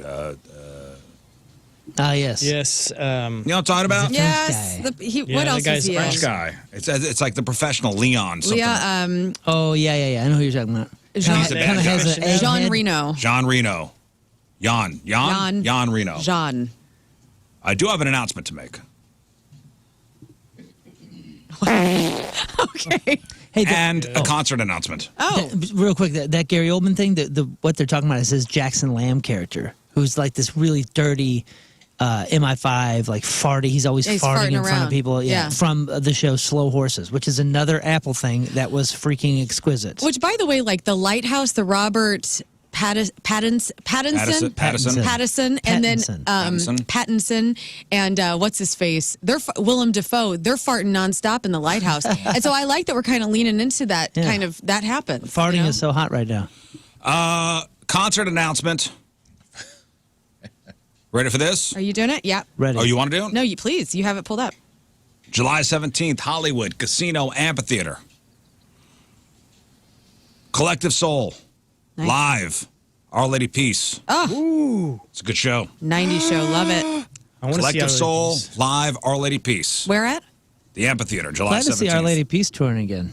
Yeah, me too. They never stop touring. They They're didn't? always on tour. They were always at Point Fest, and then one day they just weren't, and that really sucked. They are always on tour. They're They were great. so good. I've seen them live a few times. They'll Love that roll band. through every once in a while. They're great. Our Lady Peace. a good band. Super great band. That's a excellent band to see live. But Collective Soul, love them. Live with Ed Kowalczyk. That's right. I said Kowalczyk. Tickets on sale Friday at 10 a.m. There you go. Very cool. Awesome. A couple of weeks ago, we talked about a Flamin' Hot Cheeto that looked like a Pikachu, and it went for like a crazy amount of money. No, dog. It was a Charizard. Well, listen, a Flamin' Hot Cheeto that's shaped like Michael Jordan's famous Jumpman logo has hit the auction block. The Jumpman Cheeto is 3 inches long and inside a plastic case that's also has a replica of the 1985 Nike photo that launched the logo. And the auction is currently running through the 29th. And this damn Cheeto looks so stupid. It looks like Michael Jordan, going up to slam dunk. So if you wince, it looks like... I wouldn't even say wince. It looks like a big turd. It's going for $5,000 right now. $5,650. What are we It does doing? look pretty good, though. Let me see. It's That's funny, hilarious. dude. Looks That like a is Canadian funny. crosswalk. Oh, man, it looks pretty good. I'll be honest with you. I mean, really? Yeah. He's got a tail. Yeah, it does. He's got a big butt. What's that hand? That's the hand. That's the hand. Yeah, I know. I guess so. Oh, He's man. got cool hair now, though. Anyway, I don't know why people got money for this, but if you want it, it's there. Good for you. And finally, it's been a stressful week. A lot of people have their power out. Things have gotten blown over. Some people hurt, possibly. Well, the power went out on the band Journey Friday night in Houston due to an electrical fire near the stage. They were in the middle of Don't Stop Believin', and the crowd had no idea what had happened, but this is how they handled it. So here is Journey live. Power went out, and this is what they decided to do.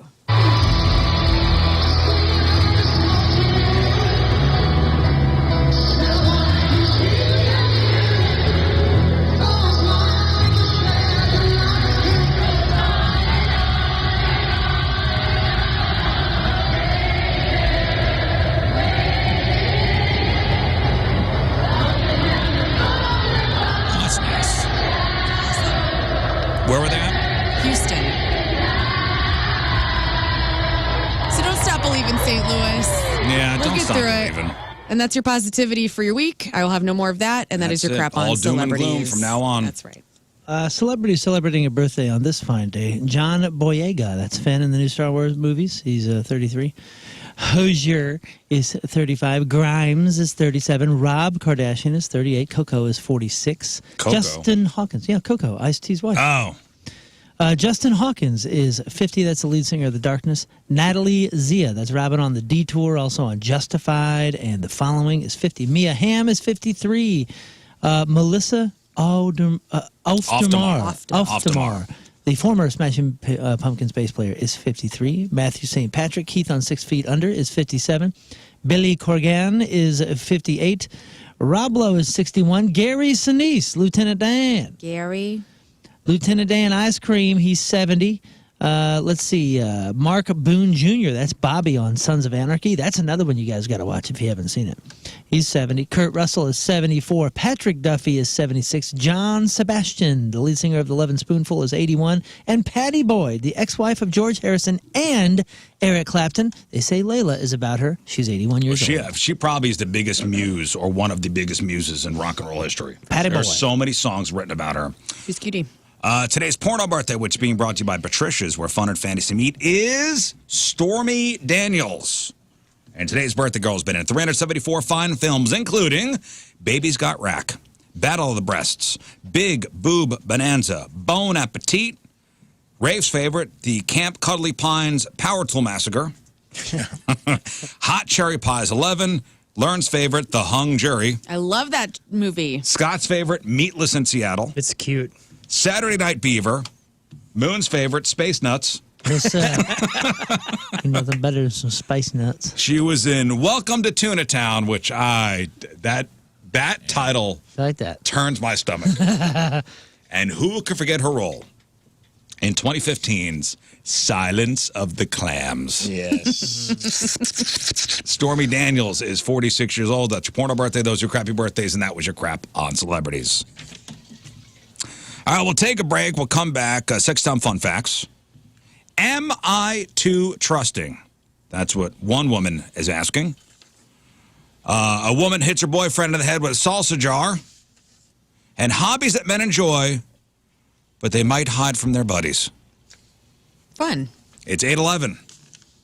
It's Monday. Traffic and weather. Moon coming at you. Traffic is brought to you by Golden Oak Lending. Do you need extra cash? Golden Oak Lending can convert your home's equity into cash in as little as 14 days.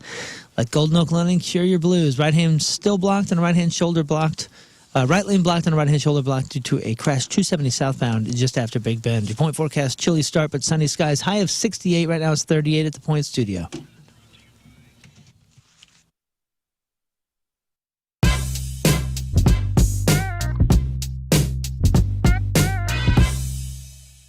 Tim, how are you, man? I'm good. How you doing? I'm doing very well, and I'm going to tell you that I did something today, and I shouldn't even bring it up that I'm doing it. Okay. I wore a shirt specifically to impress you because I was interviewing you, and, Right. and normally I don't do that. Right. But I did, but also too, and they can't see it, but I've got this awesome Masked Intruder shirt on, and I love it.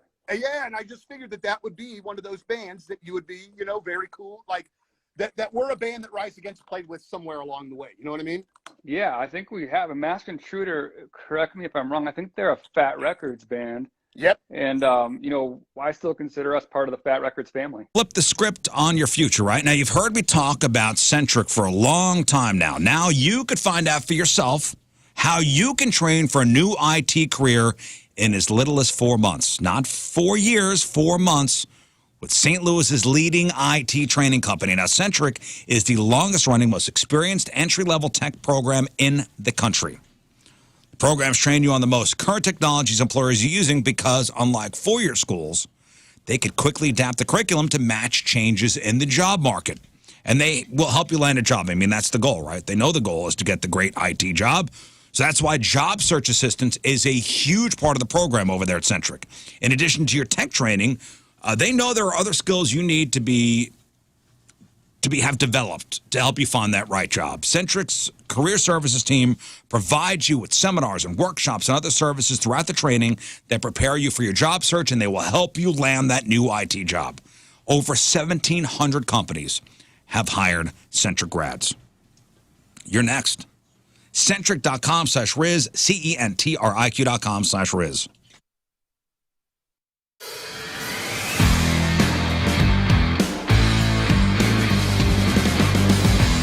So aside from rest, relaxation, and a lot of work, another reason we bought the farm was because my wife owns a company called All Things Elderberry, where she makes elderberry elixir and various other elderberry products.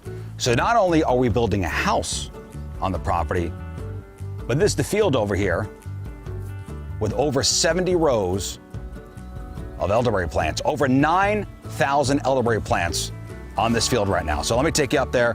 Let me show you what it's all about. So instead of buying elderberries from somebody else, we thought, let's just grow the elderberries ourselves. No big deal. So here we are up here on the big field. It's about 5+ acres of elderberries. As I said, 70 rows, over 9,000 plants. So the rows start over here and go all the way down. So last October, all these plants were put in. Now, right now, they look like little sticks. But come late July, come August, these sticks will be about yay high, full of elderberries. So there are a bunch of different varieties of elderberry in the field here. This is called a Pocahontas. So this will eventually be here maybe even higher. So come July, August, we'll need tiny hands to come pick these elderberries, put them in buckets for processing. But for the time being, we need to mulch every single row. Every single row. The mulch is going to go onto the rows to prevent weeds from sprouting up and killing the elderberry plants. So yeah, that's the next big thing. Mulching.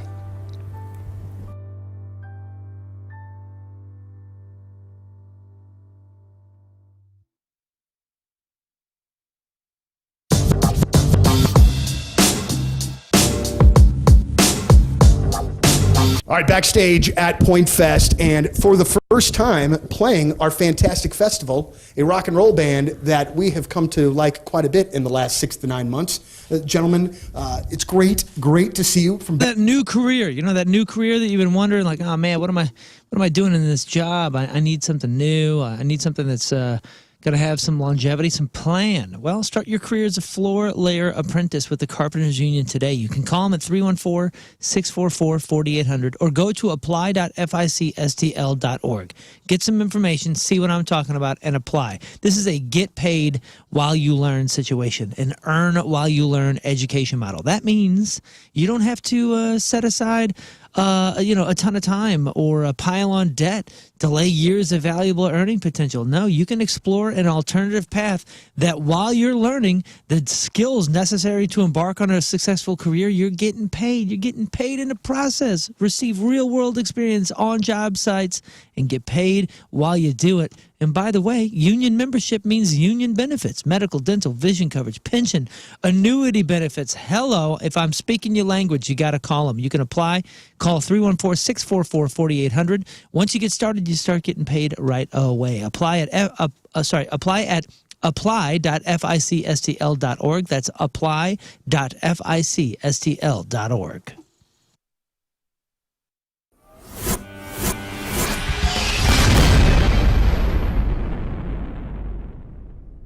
So here we are, way back Point Fest.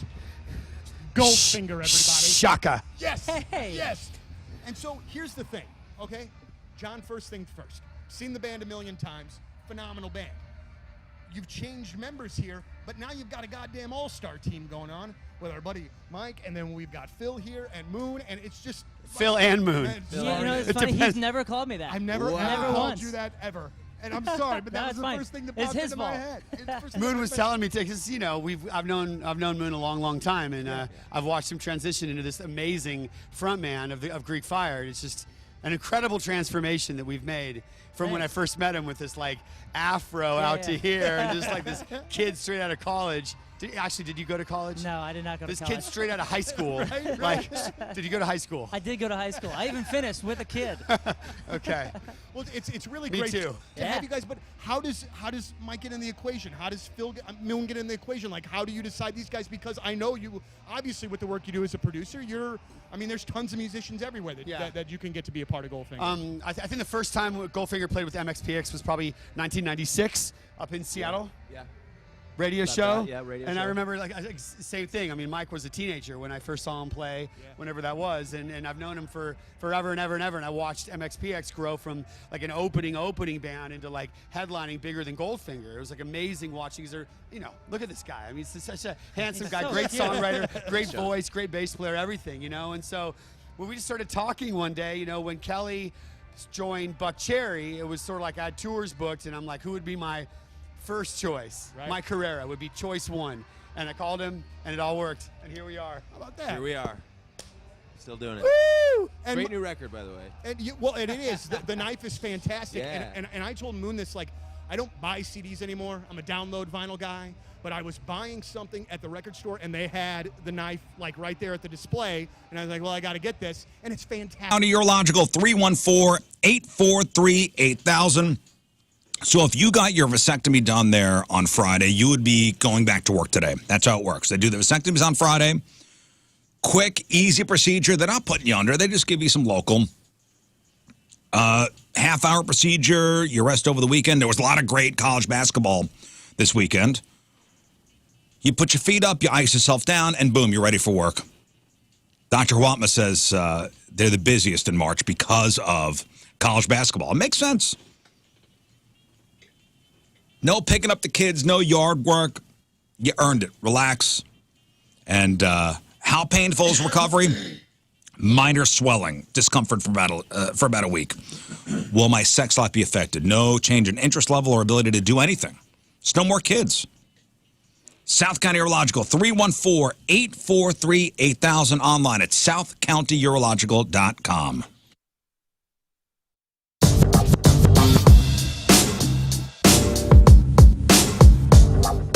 And it's Rizz. We are backstage at Point Fest, and say hi to POD. Hello, fellas. Hello, hello. What's up? I could hear him right now saying hello. Welcome back to St. Louis. Welcome back to Point Fest. Yeah. Great to be St. Louis. St. Louis, indeed. In the house. You like it here? Oh, yeah. We've been coming here for many, many, many years. Any, I want to say a few decades. Happy birthday.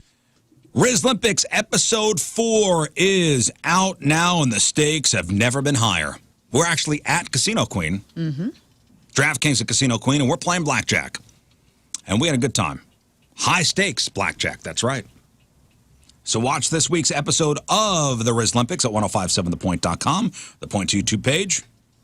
Presented by DraftKings at Casino Queen. Play, stay, dine. Visit DraftKings at CasinoQueen.com for special promotions. I know Moon goes into episode 4 in the Rizz Olympics lead.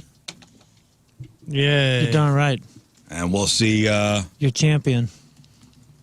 Well, we'll see. Well, we'll see what happens. See what happens. See if he can hold the door. Hodor. Hodor. I had my dishwasher break yesterday. Uh-oh. Yeah. I think, Rafe, you put it the right way. There's no lamer way to spend money than on a dishwasher. Yeah, when you texted me that, I was like, I just know that feeling. Like, there's certain things that you're just like, that money, you start thinking about what you could spend that money on. It's something you have to do, but it's just a bummer. It's so lame. Just a lame thing to have to buy. Well, power comes back on Sunday. Load the dishwasher up, dirty dishes, turn it on. I keep getting this error message. I've opened it up like 14 times already. Right. To do a quick fix on this thing. Got a lemon. We've had the thing for 8 years. I suppose it lasts long. I know, but you know, it's one of those things. If I call a repair guy in, it's going to cost more than the thing's worth. Yeah, man, that's 60,000 miles. Your thing died there. Yeah, I've had it opening up the thing. I've had it. I've had to buy one this year as well, so I feel you. Yeah, she got a new one. I don't know. I had to get a washer and dryer. Slyman Brothers did me right because they delivered a lemon. They delivered me a dryer that did not heat, and then Whirlpool tried to say, like, well, once it's been delivered, it's a repair. And I'm like, no way, dude. No way are you dropping off a new dryer that has and the guy came and he put 5 parts on it and said it had a heating element broken in 4 places. Brand new, huh? Brand new, never done a load. And they were like, well, now you got to get into the repair. And I go, come on. And thank gosh it was a local company. Slyman Brothers did me right. And they're like, we're going to take care of this, and brought me a new one. But it's just a bummer to spend I mean, it's cool to have a new washer and dryer, but I didn't go downstairs and, like, look at it and be like, yeah, all right. Look what I've got. Could have bought a used motorcycle, but now, cool. I have a smart dryer. Well, my wife's away, so I'm at the appliance store on a Sunday morning in sweatpants making decisions. Which is the worst. I'm like, do we want to handle? Do we want a recess thing? What's going on here? That's the dream, though, making decisions in sweatpants. Am I right? Yeah. Decided to go with a KitchenAid this time. Oh, yeah? You gave up on Bosch? Had a Bosch. Thing sucks. We got a new Bosch last year. We went pretty low, mid-grade. You know, like if there's 4 to choose from, we went with 1.5 for number 2. Instant regret. Instant regret. We've had a slight issue or two. So we're having adult talk now, guys. I don't know. It's adult talk. I let Tim pick it out because I was like, it has to work. Just get it. We got it from Simon as well. Tim, text the show. Let us know the brand of dishwasher, please. We got our washer and dryer from Slyman, okay? And we went in there and we're like, all right, give us a good one. Guy goes, hey, the Speed Queen. It is good. The Speed Queen. That's my nickname. It's the most powerful. It's the most powerful washer on the market. I said, we'll take one. Yeah. You put a towel in there, it shreds it. It's the towel. It's so powerful. That is awesome. That's great. You guys got appliances from Slyman. I got woodworking as education from a Slyman. All right. Hey. Hey, there you go. Yeah, that's right. I think one of them. Hey, dude, I was was a teacher glad. at Limburg. I went to the one on Hampton. Bobby, Trent, Alexis, Matt, Carter. I remember them by name because they did me right, man. Oh, that's Loving good. fans Glad of you the had show. glad you had a great experience. I did, and I was glad too because I was super bummed when it got dropped off and they were like, Whirlpool's trying to tell us it's a repair, and I'm like, oh, I will fight the CEO of Whirlpool. Well, this is why I went with the That's brand unnecessary. Allison, because this is trustworthy and you know. Oh, yes, your wife's hands. Oh my gosh! Come on, man. What do you say? Now you make it sound bad. we No, well, so the dishwasher, goes kaput Sunday morning, and it's one of those appliances where I go, I can't wait a second. I need to get out there right now. Me wash dishes by hand? No, not absolutely these not. hands. Look at those pretty things. Look at these hands. This does no. We don't know work with these hands. And you're by yourself. This And is I'm the by whole myself. thing. I ate dinner, by the way, over the sink last night. nice. Are you going to let them stack up? Are you going to have a real gross weekend? I didn't use any dishes. This Paper is going to be plates? bad. I didn't even use the paper plate. I ate over the sink. my man? All right. That's some. What were you Like a eating? new mom. Sandwich. Yeah, that's some divorced. I ate a stuff. sandwich. I ate a sandwich over the sink. What kind of sandwich? Turkey. It was turkey and provolone. Yeah, because you made it right there, and you're like, "Oh, look at this! I could do this over the trash can or the Right. sink, and either way." You know what? I put down a paper towel and made it on top of the paper towel. Bing, Very good. Bang, done, What? And I ate it over the sink and I went, dinner's done. dude. Welcome to being a divorced dad. For In real. those first couple weeks, you're just like, "Well, I could save a lot of time, cut down a lot of." I used one fork yesterday and I haven't. Dude, my God. Amelia, please come home. I used Things one are going to fork. get bad. Dude, I get it. We don't have a dishwasher, so when I do a load of dishes and the sink's all clean and wiped out and the dishes are done and put away, and then it's like 8 o'clock at night and I'm making a little snack, I try not to use. I make it a point. Okay, 314 says, Rizz, last week I said I love to do the dishes. Yes, I love to load the dishwasher, Here we go. and I love to clean out pots and pans. Yeah. But when it comes to cleaning the actual dishes and Hates it. You like to get things clean. You don't like to clean things. yeah, and I also feel like the dishwasher will sanitize everything. Yeah. So I don't know. These are adult problems. Well, I look forward to knowing how many dishes you use this week with your family out of town. Hopefully, this dishwasher gets delivered within the next couple of days. We staying in single digits, you guys think? It will be single digits, We will guaranteed. be doing some sort of gambling on this. Guaranteed to the single, side. guaranteed. I may order Chinese tonight, and it comes in its own dish Nice. With the cutlery. with cutlery. That's right. All right, let's do this.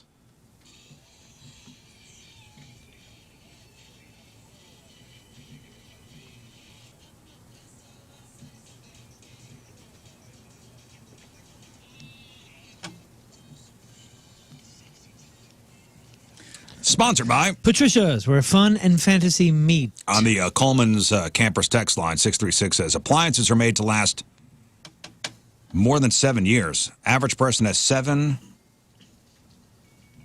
no more than 7 years. Yeah, right. Average appliance is made to last no more than 7 years. I hate it. That's True? crazy. Probably. Everything's built to, what's it called? Planned obsolescence. Sucks. Yeah. It used to be like that. Now everything is built to be, that's where the money's at. No more repairs. Yeah, it costs more to get the guy over. All right, so here's an email. And the headline is, Am I Too Trusting? So she writes, my husband and I are both really into horse shows. Nothing sexual there. Nothing Okay, thank you. like actual like Moon and Scott used to participate in. Yeah, like Mr. Ed. We used to, no, we used to compete. Horse show. Like competitive horse shows. You're thinking donkey shows down in Tijuana. No. But you don't know what I'm over those- thinking. I know what Don't you're look at me thinking. like no. You know what I'm thinking of is Freddie Got Fingered with Tom Green. That's is not what I'm better. thinking of. I had no Yeah. Sadly, because he was on Bill Maher, and that's what I listened to this weekend, and I can't unthink about it. And I'll have you know that those donkey shows get highly competitive at times. Polo said he'd take me to one. So my husband and I are really into horse shows and regularly compete in the area. Last weekend, I wasn't able to show since my horse is in recovery from a recent illness. My husband... I was imagining a drug rehab for horses, and that was very funny to me for a second. My horse is in recovery. He's in recovery. He's in Malibu passages right now. My husband still wanted to go, and since we had already offered a spot in the horse trailer to another girl at the barn, I just told him, "Hey, you and her go. I'll meet you guys there later." She says the girl's 27 years old. It is very, very good looking. Okay. And she's new to the barn, so I don't know her well. But she seems cool, and I know horse trailers are expensive, so we always like to give somebody and their horse a ride when we can. She says, anyway, I thought nothing of it until somebody at the show said, wait, your husband rode with Delaney in the truck the whole way with you not there? And the wife's like, yeah, so? And that person said, oh, you're so trusting. Well, why wouldn't I be? We've been married for 18 years. It's always been a very solid marriage. We trust each other. And why make Delaney drive separately when we're going to the same place? I like the girl, and I trust my husband. Am I too trusting here? Overly confident? Or is everybody else too judgmental? No, don't let this person so doubt in your marriage. That's absurd. See, and this is the whole thing. People can be nice. We can be nice. Things can be fine. Not everything has to be tense or sexually charged. People can just be good people and give people rides. For goodness sake. They rode together. They clearly had sex on the way. Clearly. 8 times. They probably stopped at a rest stop, banged it out, and made the rest of the drive to the horse show. Yeah. Oh, that sucks that this person now has this weird doubt or something. Yeah, this other person sowed doubt into this woman, and she is now questioning: is she overly? This poor husband. I know. He just all I'm This doing is poor wanting to go to the husband. horse show. Horse. I'm just driving over here. How old's the husband, you say? They've been married for 18 years, so they've been married a long time. Is the husband hot? Because the girl's cute. I don't know. She's 27. He's whatever. She's hot. Can't help that she's hot. I mean, she's just into horses. She's hot. And you know what? The husband, if everything is the way it is, if everything is what it seems, and they have a great marriage, the husband's like, la, la, la, la, la, nothing, like nothing's wrong. Well, he probably thinks, whatever. okay, Yeah. I'm with a pretty girl. What are you only whatever. supposed to give ugly people a ride? Only do favors for ugly people? You know what? That would be a good law to start. You know Only what's gonna- ugly people get rides. You know what's going to happen? What? The wife is somehow going to be pissed at the husband. And at least She's the one that ask. had him do it. I mean, She's going to somehow be irrationally pissed. Huh. And the husband's be like, mad what did at I the do? person Yeah, that's this is like having a dream. This is like This when is, you get, like sleep. You're sleep pissed. Yeah, like 2 hours into the morning, you're like, "Hey, you okay? You upset with me?" Like, "Yeah, I had a dream that you cheated on me." And you're like, "Oh God, Oh, cool." So I've been God. suffering for it the last 2 Been hours. there. Woke up so mad. Tim's like, what? Like, you son of a bitch. And irrationally, you're mad at him, right? Yeah, and it's so stupid. It's so dumb. So now what was nothing? What was I'm offering another girl a ride because we have room in our horse trailer, which are very expensive. I'm doing a nice thing, driving to this community. Yeah, it is. Now, nothing was wrong until this other bitch put a seed into the wife's head. Yeah, and all that was projection. Yeah. Yeah, Yeah, she's 'cause put she her got- problems on somebody else. Yep, she got cheated on, or she cheated, or Right. something. and now Or she's even, just or putting not it even out. that. The public just loves to do that. Just sow things into. It's like, it's internet comments, it's everything. It's just like, you can't, everyone tries to project or, make up storylines that aren't there because we love drama. But it sounds like this lady's trusting. Because let me tell you something. If removing all temptation is the only thing keeping your spouse loyal to you, you're already in trouble. Like, well, why would you even let him ride with that young, hot girl? Well, if that's the only thing keeping your husband loyal to you, then it's already over. Right. So that's just dumb. This is other people. This is insecure people trying to make a secure person insecure. Right. And I hope that she's smart enough to be like, nah. It's like they live in the same world. You know what I mean? That would be like me driving to a gig with another comic who happens to be female. Who needs a ride. Who needs And a is ride. super hot. And is super Well, hot. and also we're to get paid nothing. You know what I mean? It's expensive. Like, Right. I can't tell you how many gigs comics all pile into one car and just drive.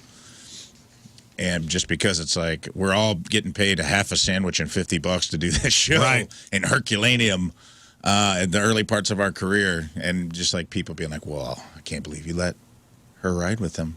You know what I mean? It's just wild. Yeah, it sounds like this other person was either a cheater or was cheated on and is projecting their insecurities onto this married couple. I agree. He also might be a big old slob where she's just like, come on. Yeah, we don't know what this. Yeah, we don't know. You know what? If you can get her to do it, go ahead, Randy. Let him try. Good luck, Randy. Let him try. Randy, I dare you to try. Okay, Delaney's way too hot for you. Yeah, we're also assuming that the 27-year-old's a giant slut that would automatically just sleep with any guy that gave her a ride. Yeah, that's. I'm feeling that's what my wife would say. Good luck. Yeah. Try. And that's how you know you're in a secure relationship. I'll pick out your outfit. Go ahead. I'll put you in your best outfit, and I bet you can't do it. You have no game and no shot. Right. You're disgusting. Yeah. You're eating over the sink. It's disgusting. You're Good luck, middle-aged. Alexa, whatever her name is. And overweight. Yeah. You're only your Unkempt. father. Yeah, you're very unkempt. Unkempt. Good luck. And have hygiene problems. Have a great time. Tell her about the skid marks in your underwear I cleaned out last week. Yeah, See if why that don't you bring turns that up? The chick's like, okay, you know, I don't need a ride anymore. I actually going to sell the horse. I don't She's like, I'm need going to to ride in the trailer with the horse, actually. Yeah, it was cleaner, Is that cool? actually. And he probably was. Like, he's an older guy. He's probably like, you like Brooks and Dunn? Or what do you know, he's probably trying to get her onto some, she's like listening to. Yeah, she's listening to newer country, I would imagine. She's like, and he's like, you ever heard of grunge music? You like, yeah, exactly. Pearl Jam. You like the Oak Ridge Boys? Or, He's like, I hope you don't like music. I like it quiet. Psycho. So what happens if a woman catches her man cheating? I mean, there's a couple different ways this could go. Mm-hmm. You know, we hear stories all the time of, you know, a guy taking his mistress out to dinner and the wife showing up. Yeah. Ooh. Wolf of Wall Street. What happens? Oh, I remember Wolf of Wall Street when she caught what's her name in the back of the limo? Margot Hot Ass Robbie. Mm-hmm. She went nuts. But she went nuts on Jordan. She didn't go nuts on the woman. Yeah. A woman hit her boyfriend with a glass salsa jar after seeing him at a bar with another woman. What kind of salsa? I don't know, but man, those New York City. Do you know of any salsa jar that is not hefty? Good point. Not really. No, I mean Not really. They're all Yeah, all of subsistence. They all got some bunk to them, like, for sure. If they hit you in the head. Right. I saw some idiot trying to break a bottle over his head. He clunked himself maybe 4 times. Never broke it. Oh yeah, it takes a lot. This is not the movies. Yeah, those it's are not sugar glass. Yeah, those are sugar glass. Like that's why they seem to just boop and just crush over anybody's skull. This dude thunked himself stupid. I mean, Is it a beer bottle? Yeah, stupid to begin with, but Be man, surprised, man. that guy he ended the day half as smart as he started. You know, the Herdez Casera medium salsa jar actually kind of looks like a beer bottle, which would be the best to actually have in your hands if you're going to beat somebody's ass with it. It's got a handle. It does have kind of a handle. Usually salsa jars are like mason jar type material, And or like short and stubby. Right. So there's not even a lot of surface area to get the glass to break. Man, I've And if dropped they're salsa full- jars that don't break on the ground. I know. Yeah. Oh, dude, and if I think it's harder to break them if they're full, because there's like it gives them some. Same thing with beer bottles. We got in a bar fight in Carbondale, and my friend, I'm not gonna say his name because this is kind of a crime, but he put his thumb over the end of a Budweiser bottle and was just hitting him with like the the end of it, Like pistol the whipping? butt of it. He was just like, oh my it was god, like a big fight. Like there were people coming from every direction. He was just swinging this thing and like boonk, like hitting. Oh, they didn't break. They don't break like the movies. Let's put it that way. There was a lot of like thumping happening on top of people's heads, and I was like, that's a weapon, dude. Well, and that's one of the signs that it's about to go down. We were in a brawl in Texas, and our tour manager was face to face with this guy, going at it. They're yelling at each other. Oh yeah, do this, blah blah blah. And our guitar tech saw the dude with the beer bottle in his hand turn it and grab it as a handle like that, and he was like, "Oh he yeah." goes, as soon as I saw that, man, that was green light. Yep. He's like, if he's planning on using this as a weapon, I'm gonna hit him first. So imagine if a long neck beer bottle's hard to break. Imagine a stubby. Imagine just having it's like a a can of or even like ice picante by the top. well, the pace. By the top, yeah. pace is like is like almost like an hourglass. Right. Yeah. Yeah, if you grip it right, you're gonna thunk somebody to Mars. Well, she caught this woman caught her boyfriend at a bar with another woman. Says here, this concussion was made in New York City. New York City. Get a rope. Get a thunk. So the boyfriend's at the restaurant with another woman. Somebody took a picture of the two of them together and sent them to this woman named Jessica. If this makes any difference, it's Jessica spelled Jessyka. No, it does. Me, Jessica. Jessica. So a short time later, Jessica shows up at the bar and she is pissed. Oh, somebody like that with that spelling, she can kick your ass. Yeah, She she's gonna mess you up. she is pissed. You ain't the first person she's hit. Let's just say. So she picks up this glass jar of salsa, hits the boyfriend behind the ear. Ooh. Oh. Man. Whoa. Because she didn't bring her own salsa. I was really hoping that was going to be the story. Is that she reached down into her purse and was like, What do I got? don't worry. The manager of this bar was like, hey, get out. Jessica tried to run the boyfriend over.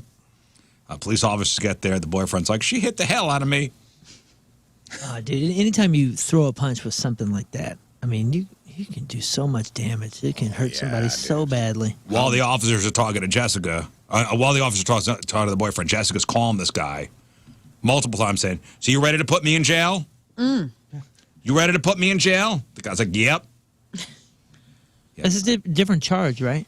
Like it's because it's not assault, it's assault with a weapon or Right, something. aggravated battery. Right, it's Salsa. Like, assault. It's assault with a deadly weapon and assault causing injury. Okay, I was gonna say one of the most regrettable things I've ever done in my life. Assault with a deadly weapon, assault causing injury. Good things his injuries were mild. Whoa! We took a long road to get there, but we got there. Could have been medium. I still do watch. You ever seen that? It's fun for me to watch about once a week, and it always comes up in my algorithm, and it's like the white guy at the gas station that's like keeps saying the N-word in front of the black dude holding a twisted tea, tall boy. Oh, dude, that guy. He gets rocked, dude. Whoa. Wait, what And he's happened? like, it's just like some stupid skinny white dude that keeps like dropping It it at a looks gas like- station. yeah. Guy's like, hey man, shut, don't say that. And It's he some just keeps- Jamie Kennedy looking Beverly Hills Malibu's most wanted. Malibu's Most Wanted. And this dude's holding a twisted tea, and he's like, hit me. And this guy just hits him with a full can of twisted tea, and it explodes. On this his guy, face. Dude, this guy goes into another realm. It was a TKO. Yeah. You thought the drink fight See. He had him twisted up. Oh, you didn't make that. Oh, it's the headline. Well, shut up, man. You don't have to say that on the radio, you dummy. Like, you turn everybody in when they No, I'm jack sorry. somebody's stuff. It's one of the most satisfying. The Post got it from TKOs you. you'll see, dude. Stolen valor, dude. What is going on? Yeah, it's half of this show. God dang. I gotta find the video. I keep finding these articles with the picture, but not the gosh darn video.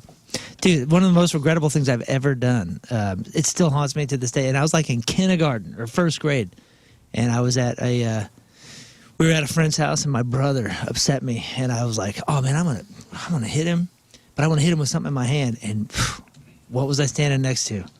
Pool table.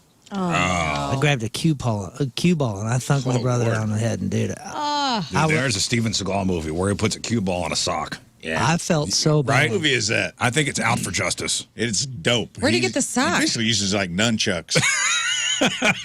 I felt so bad, dude. That's a cool movie. That's a dude. cool scene. I still- All Seagal's. Here you go. I wouldn't turn the sound down. 'Cause I was No, dropping some no. racial slurs. so he's mouthing off You to can see somebody. it. It's this guy in the black. Oh yeah, that's back and there. that's how you hold the beer if it's a weapon. You just hold it like that, like you got a handle. Yeah, and this guy. I'll say he's pretty peaceful considering the chaos going on. Yeah. He knows what He he's gives about an to do. Malibu's Most opportunities Wanted to guy. He This wasn't won't stop. brutal. He's like, all right. Oh, this is gonna be so gratifying when this guy Gotta just hit gets this it. guy. Yeah, you can see even just watching the thing, he deserves it. The way this guy keeps putting his head forward. Oh, yeah. Doing that whole turtle out of the Leading shell with his thing. Watch Oh, this. yeah? Watch. Oh, Here yeah? we go. Oh boy. Here we go.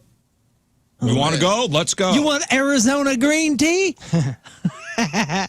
Drops it. Picks it up. Oh my Lights God. out, dude. Deserved. To his credit, he popped back up, and he does not. Look when he tries to Oh, fight. he doesn't know how to fight. You know, at it's all. over. He's a Don't righty fight at standing all. It's over. southpaw. You big dummy. And then he gets just worked on the ground on top of But that it guy all. could have gone to town. He was actually respectful. He was. Yeah, he held was him like, down. hey, He He did didn't go good. too nuts. He did good. I It was applaud the him. perfect amount of swamp justice Yeah. doled out exactly as it was intended by the Lord.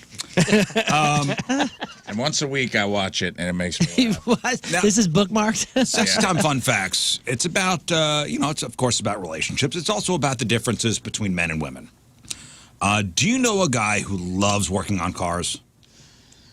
Yeah. Oh, yeah. Loves working on cars. Couple guys that live for it. Do you know a guy who loves working on cars but wants to keep it a secret from his buddies because it's not cool enough? Probably No. not. Probably not. No, that's one that you hear about all the time. You know, Like you brag to your buddies that, I could take apart a V6 or Yeah, I got my Prius torn apart right now, rebuilding it. rebuilding not it just on bragging. Camaro. Scott. it's like their life. That's their water cooler talk.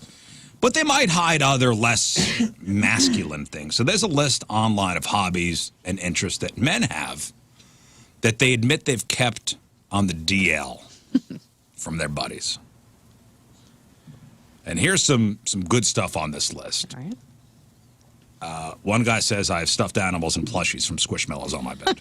On your bed. On your bed. Yeah, I don't know. Yeah, keep that a secret, buddy. Okay. I thought we were going to talk like knitting or something, but stuffed animals, all right? Another person said, cute stuffed animals, especially dinosaurs. FYI, these guys didn't provide their age. So, okay, another one you should probably not tell anybody. Was that Johnny Venus? The stuffed dinosaurs? I got Does he have stuffed dinosaurs on his bed? I mean, he could. He would. He's a dinosaur fanatic. One guy says, I secretly love motivational quotes, but I'm too proud to admit that I have a notebook full of my favorites. That's sweet. That's not bad. I love that. Yeah, that's not bad. You're doing all right. That's just called journaling, dude. Or having interest and wisdom. Hobbies that men enjoy but might hide from their buddies. One guy wrote bubble baths. Right on. Hobby? If you reach hobby Hobby. level. Yeah, if you're hobby level bubble bathing, man, that's crazy. This is going to be expensive, right? Those bath bombs and all the bubbas. My wife and I watch every season of Love is Blind on Netflix. I love it. Oh, man. I started a trash show, Temptation Island, this weekend. Which one is It that? is superb. Who's the host? It's on Netflix. You know who the host is Mark Wahlberg from Antiques Roadshow. Oh, yeah. Not the I'm Mark Wahlberg. There's Yeah, two not Mark that- There's two Mark Wahlbergs? Wahlbergs. There's two Mark There's two Wahlbergs. famous Mark Wahlbergs. Oh, I got to tell you guys, Friday, man, I gave a try. Even my wife was next to me. She can attest to this. I said, hey, a couple folks on the show, they've been trying to get us to watch the other guys for a while. Oh. And we were in the studio. I'm working with this band, and they're all quoting the other guys. And I was like, man, we should give it a go. Nope. That first scene, well, after the first scene. You didn't like it? The crash scene is all great. The first scene where they're in there talking about humming or something, it's just 15 minutes of Will Ferrell being too much Will Ferrell, and the whole thing is. You guys can't be serious. I love I the can't other make guys. it past I the loved scene. That death scene is just so too much. It's 3 minutes too much. So stupid. It's so good. The wooden gun and then the hot ass wife. I think I and- saw it Dude, once. Michael Keaton in that movie is hilarious. Yes. See, I- Missing out. Mendez. It was a Bed Bath & Beyond. I'm sure yes. it's brilliant, but the water slide to get The into desk it is pop. such crap. I can't do it. Desk pop. Desk pop. Anyway, guys doesn't admit he likes Love is Blind. Sewing. Men will hide sewing from their buddies. I don't know. I think that's pretty cool, actually. Yeah, too. sewing is good. Very few people know how to do it anymore. Yeah, you can start a little business, man. I could sew. If I knew that I you could were, hand sew. I'm not bad. if That's I knew you good. were into sewing, I'd be like, yo, fix this thing for me. It's kind I'll of give hot you when a guy 50 can like sew a button on. It's kind of like speaking another language. Baking. Good. Love that too. Guy can make some bread. Hell yeah. Again, these are all things that guys enjoy but might hide from their buddies. I enjoy listening to boy bands like Backstreet Boys and NSYNC. Yeah, that's one you keep secret. That's secret. No, Yeah, that's. music is music. Oh, come on, man. You're not going to look at your buddy You a would. little differently if you get into his car and it's the best of NSYNC, No, I'm in the music business. followed by O-Town. Cool BTS tattoo. We were So- playing flashlight tag as kids, and 3 of my buddies came walking down the alley singing "Hanging Tough" together, and they took them a couple years to live that down. Dude, I I'm love sorry, that. that's weird. I love that record. In my business, man, the people that know that kind of stuff are the most successful ones because they're breaking well, it down and they're not everybody's producing. in the business. I'm not in the business. I'm a 30-something white suburban dad, and I love raunchy pop music like Nicki Minaj, Taylor Swift, Katy Perry, and the like. Cool. It's always on my playlist when I'm alone. T-Swift is not raunchy per se, but I get the idea. I admit I like romantic comedies and fruity cocktails. I want my drink to taste good and not like stale bread. Cool. I like romance novels. I like pedicures. I build Legos, play with my cat, and watch elephant, cat, and dog videos. I will admit I do love dog videos. I do too. I love dog videos. I love animal videos. Oh, I thought that was one genre of video. I'm like, Elephant, cat, and dog videos? No, it's somebody cat, dog. That sounds like Three Unlikely Friends. Elephant videos. Oh, man, I saw an elephant video the other day. Baby elephant? No. Oh, bad one? A bad one. Oh, I don't want to see that. No, this was elephant has had enough of the abuse. Okay. Whoa, So it was a trainer who was like wrapping the leg of the elephant, and the elephant's like, no more. Stepped on the guy, folded him in half. Love it. Oh my God! You saw that one? I've seen this one. Folded him in Indian half. Yep. And then picked him up and shook him to see if he was lifeless, and then threw him. Okay, I am down. When he says folded him in half, it literally the way the guy fell and got stomped under him is like an accordion. It was crazy. Like you're like, oh, bodies don't bend like that normally. It does when a however many ton he got creature up with 1 foot, dude, like a piece of paper, and then said, "You like that?" And shook him. then lifts him up with his trunk and then waves him around. Holy smokes! dude, Good for the elephant. Dude, it's crazy. They hit him Being with a cane, tortured? right? Oh, you got the video? I don't want And to it look says, at it. shocking moment. Elephant stamps its trainer to death after being hit by a bamboo This is cane it. in India. One This day is we're it. gonna spring for the ad-free YouTube. Are we gonna? third I don't want to station. pay for it. There's a real similar one from 2011, but this is from last year, so I'm assuming this I'll is tell you the if this is the one. one I saw. Yep, this is it. Oh, dude. Oh, no. Watch this. Oh, boy. Oh, no. I'm not sure I want to watch this. Shocking moment. Elephant stabs its trainer to death after being hit by bamboo cane. This is, there we go. Watch. Oh, that happened really quickly. Watch him fall. Oh, they don't show it. Oh, Dang. that happened really quickly. Oh, and then it grabbed him by the mouth. I mean, I thought you meant like it just kind of lifted him with his trunk. I thought that's a trunk. Yes. Oh, it's his mouth? It's his trunk. Oh, His okay. trunk. You're right. It's the way that it's showing it so it doesn't show the worst parts is making it different. Oh, yeah, I saw the unedited. Oh, boy. Woo! He Whoa. gone. He gone. Yeah, they skipped a big part of that video. He gone. And one guy admits he likes classical music. Lord of the Rings, Working in the Garden, and cartoons. I'm sure my friends Sounds will be like okay guys with don't that. want to admit that they're even remotely cultured to Well, and this guy says, I'm a general contractor, and there's a stigma of rugged manliness attached to it. Dale, you telling me you read a book one time, dude? I'm supposed to trust you to come to my house and redo my the tile in my bathroom floor, and you're telling me you're an avid reader? I don't understand that. That's There it very, is. very funny. Wait, oh, they don't show it in that video either. Oh, man. Anyway, we'll take a break. We'll try to find this elephant stomp video and watch it during the break and let Lern see what this is all about. She loves elephant videos. I love And elephant videos, you We'll guys. come back with Rafe on relationships. What do we got this week, Rafe? Well, I got a little mixed bag. I got an Am I the A-hole relationship from a very good one I found on Reddit that I want to hear you guys' opinion on. And then I got a few, if we got time left over, I got a few misconnections. All right. Coming up next, 8:53 Monday, traffic and weather. Moon coming at you. Traffic is brought to you by Golden Oak Lending. Do you need extra cash? Golden Oak Lending can convert your home's equity into cash in as little as 14 days. Let Golden Oak Lending cure your blues. We have delays. Looks like Page Avenue eastbound between Missouri D and Lindbergh. Look out there. Your point forecast, a chilly start, but sunny skies. High of 68. Right now it's 40 at the Point Studio.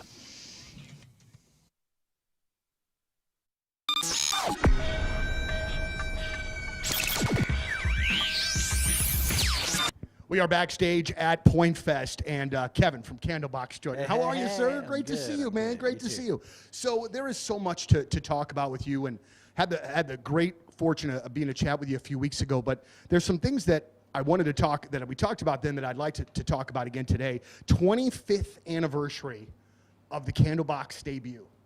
Isn't that an amazing thing at this point? How do you, as the guy that did it and was the key element in this, how do you look back and see the staying power of this thing? Because it's still a very relevant record. I know, it's kind of crazy. I don't know, man. I wake up every day and I pinch myself that I've been fortunate enough to have this career, you know? I mean, it's a wild thing to turn 49 years old and know that I've been doing this for 25 years and that people still listen to the record, and you know the royalty check comes in every April and every October, and you're just like, wow, this is crazy that this record still sells like it does, you know? I mean, it's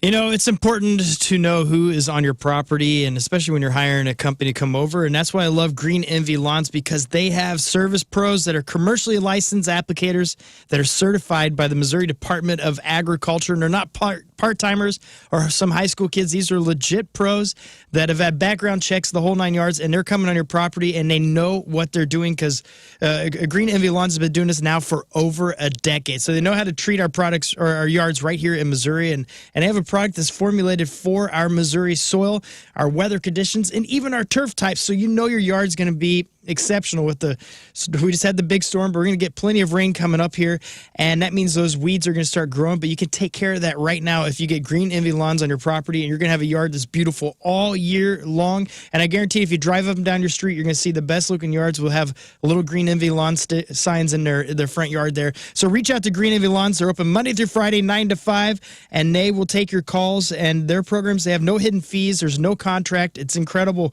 Go call 636-655-3689, or just go to greenenvylawns.com.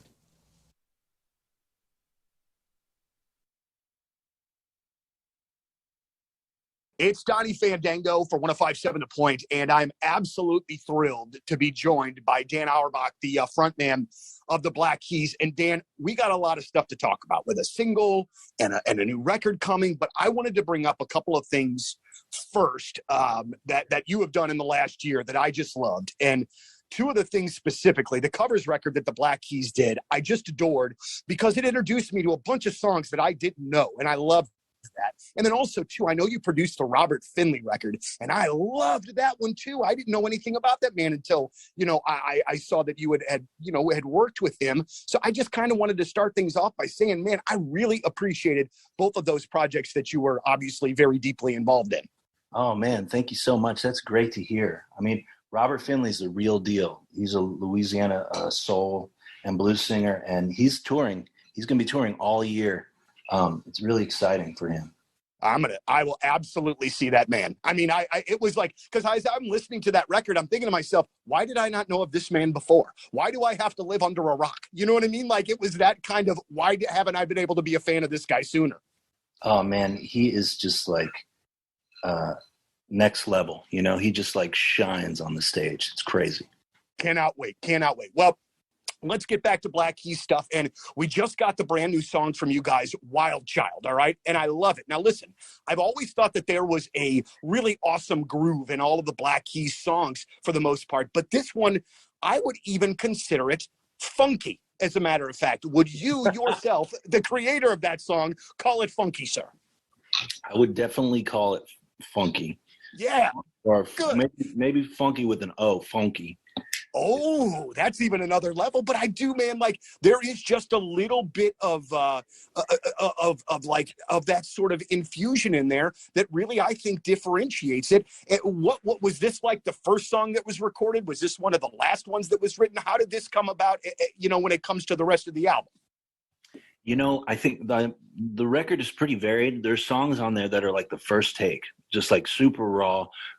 Improvisation, like we just left all the mistakes in there. But Wild Child, we probably took the longest to construct. We had a different chorus, and we ended up going back and changing it. But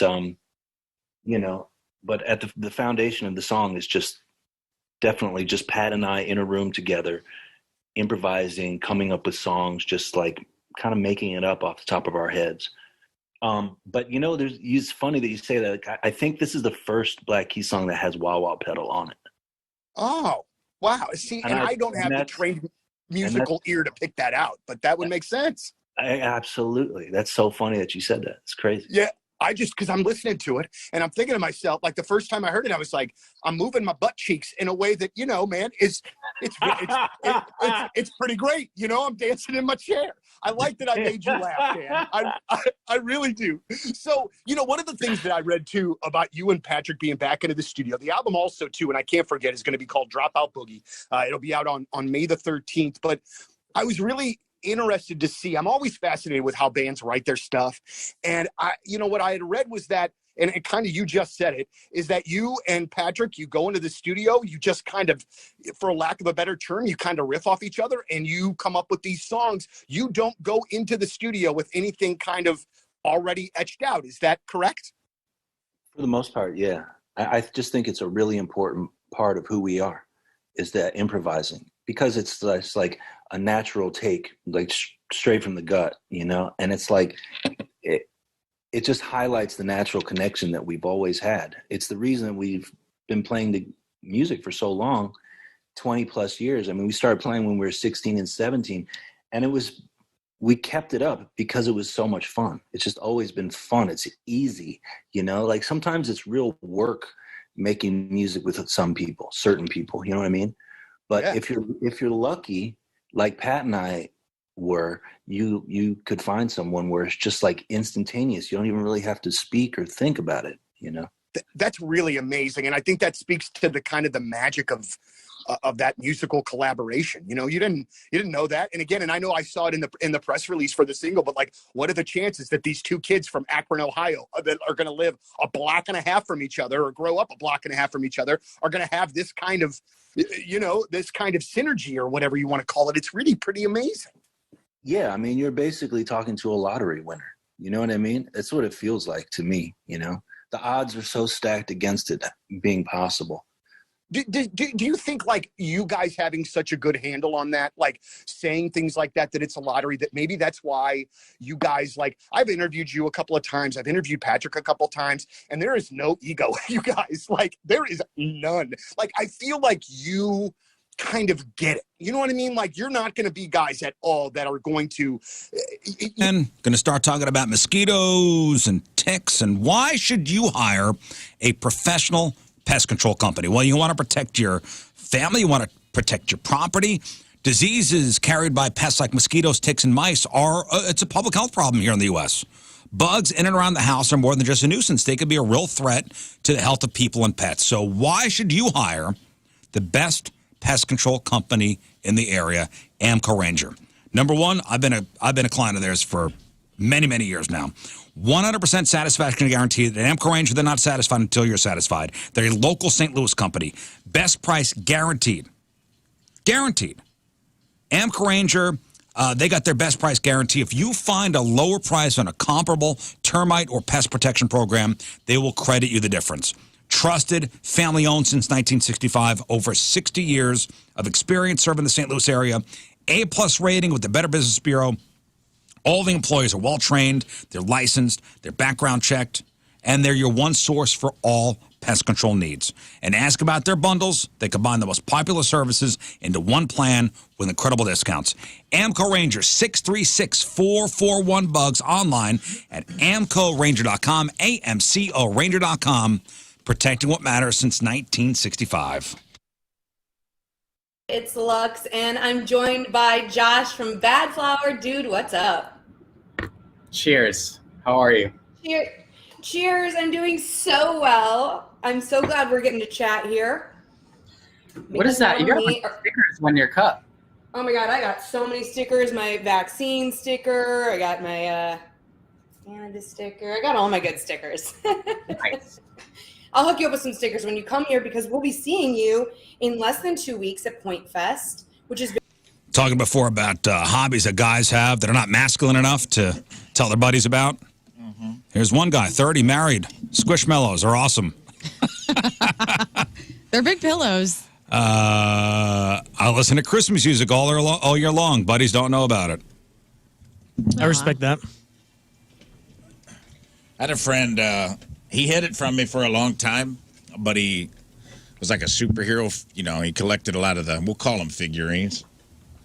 a lot of Marvel, DC, stuff like that. But he had a secret Instagram page where he would like pose them in fight scenes. Oh no! And I take love pictures. So he'd make it look like the dolls were, or excuse me, the figurines. Action figures. Figures were fighting, like, so it'd be like Cyclops and Wolverine, and he'd like build little backdrops like, for them to fight. Did you see me playing with my dolls? And he had like a secret Instagram account where he would like put up photos of these like fight scenes that he would make with his figurines. Were they cool looking though? They were cool. I would have thought it didn't bother me, but I'm like, he goes, like everyone thinks you're a comedian. Like the last thing they want you to know is anything personal about them. I told you not to tell anybody. It's all good, man. My brother paints said like a friend. little Miniature. cast iron miniatures.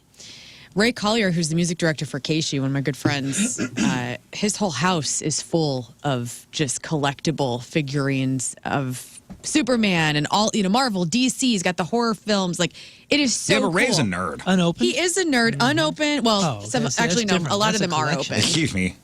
They're not open. But they're And they're worth so so much cool. money. I mean, he's got like shelves, like their entire bar is full of it. It's neat. Yeah, I'm sure his wife loves that. She does. She's Yeah, a cool lady okay. too. I mean, she's not into it, but she supports it. They're super cute. Yeah, I'm sure. Everybody's got their thing, man. Every woman likes when their husbands have their figurines all over the place. Well, I think dolls. it's Tim because, like, I have a whole witch pantry. I mean, you come into my house, like, you go into my kitchen, the pantry is stocked full of crystals and sage and brooms he, and doesn't, cats. he doesn't love it. He just puts up with He it. puts up with it, and I put up with his Chief's Kingdom that is Right. the entire garage, Exactly. and that's marriage. and that's balance. and that's right. marriage. Yeah, but your little apothecary pantry is like a cool aesthetic. It is a cool aesthetic. It's not a bunch of what are those little, not bobbleheads, but what are those little Funko Pops? Funko It's not Pops, like you yeah, got yeah. the house decorated in Funko Pops everywhere of little witches. Right. It's classy. All right, Rafe, let's wrap up Let's this do week's it. 6-ton fun facts. All right, here we go. Today on Rafe Does Relationships, I'm going to ask the gang about this. Am I the a-hole for telling my fiance I don't want my Temu engagement ring? This was taken down from another sub, so I'm posting it here. I am a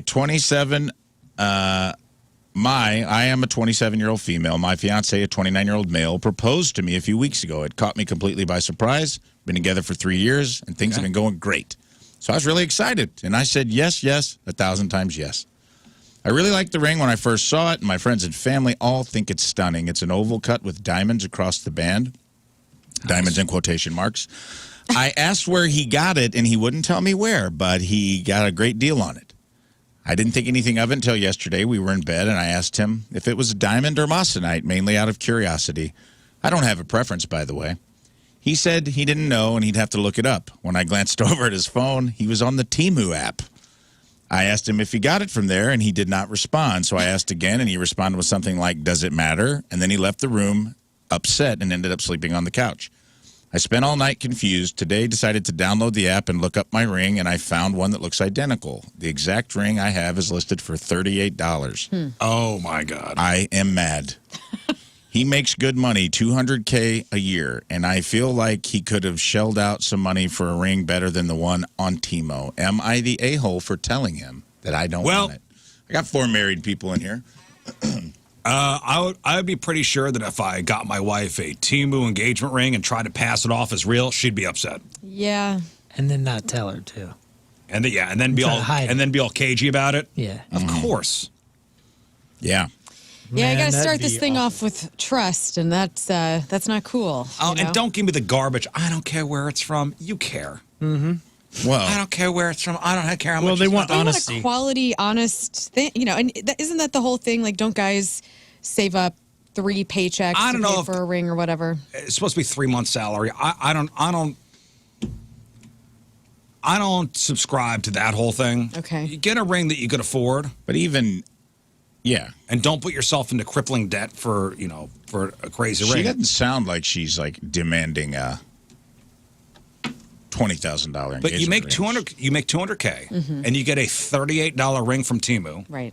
that you try to pass off as the real thing, or it's lying by omission by not saying anything. Yeah. I think that's what she's also more upset about is the dishonesty. Well, maybe. But, I mean, without being super materialistic, this is like a very big, symbolic culturally relevant sort of thing, and it's a Chinese knockoff app bought ring. Yeah, Of course she's pissed. Yeah.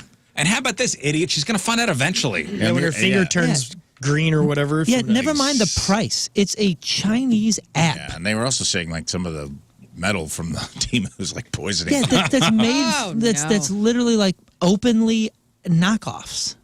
So yeah, it's fairly insulting. I mean, he couldn't even go to some cheap crap locally. You know what I'm saying? Like, if it's going to be cheap, you don't got to go to the most American-made crap. You don't got to go to the most high end. You don't have to go to the most high end jeweler around. Dude, you can go to K Jewelers and get you a little. You can probably find you like a little $200 tiny diamond and be like, hey, if that's all you want to spend, or if you've got some sort of which I get, like maybe you have some sort of you don't want to buy a diamond because of the blood diamonds or whatever, you think it's silly, like you can buy a different stone, but you can get something that's real, like real precious metals, and not.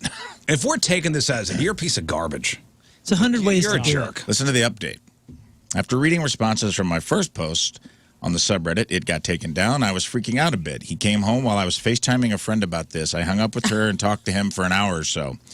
He apologized for sleeping on the couch and said he needed time to think. He doesn't see eye to eye with me on my concerns about the ring and says he did the research and it was highly rated.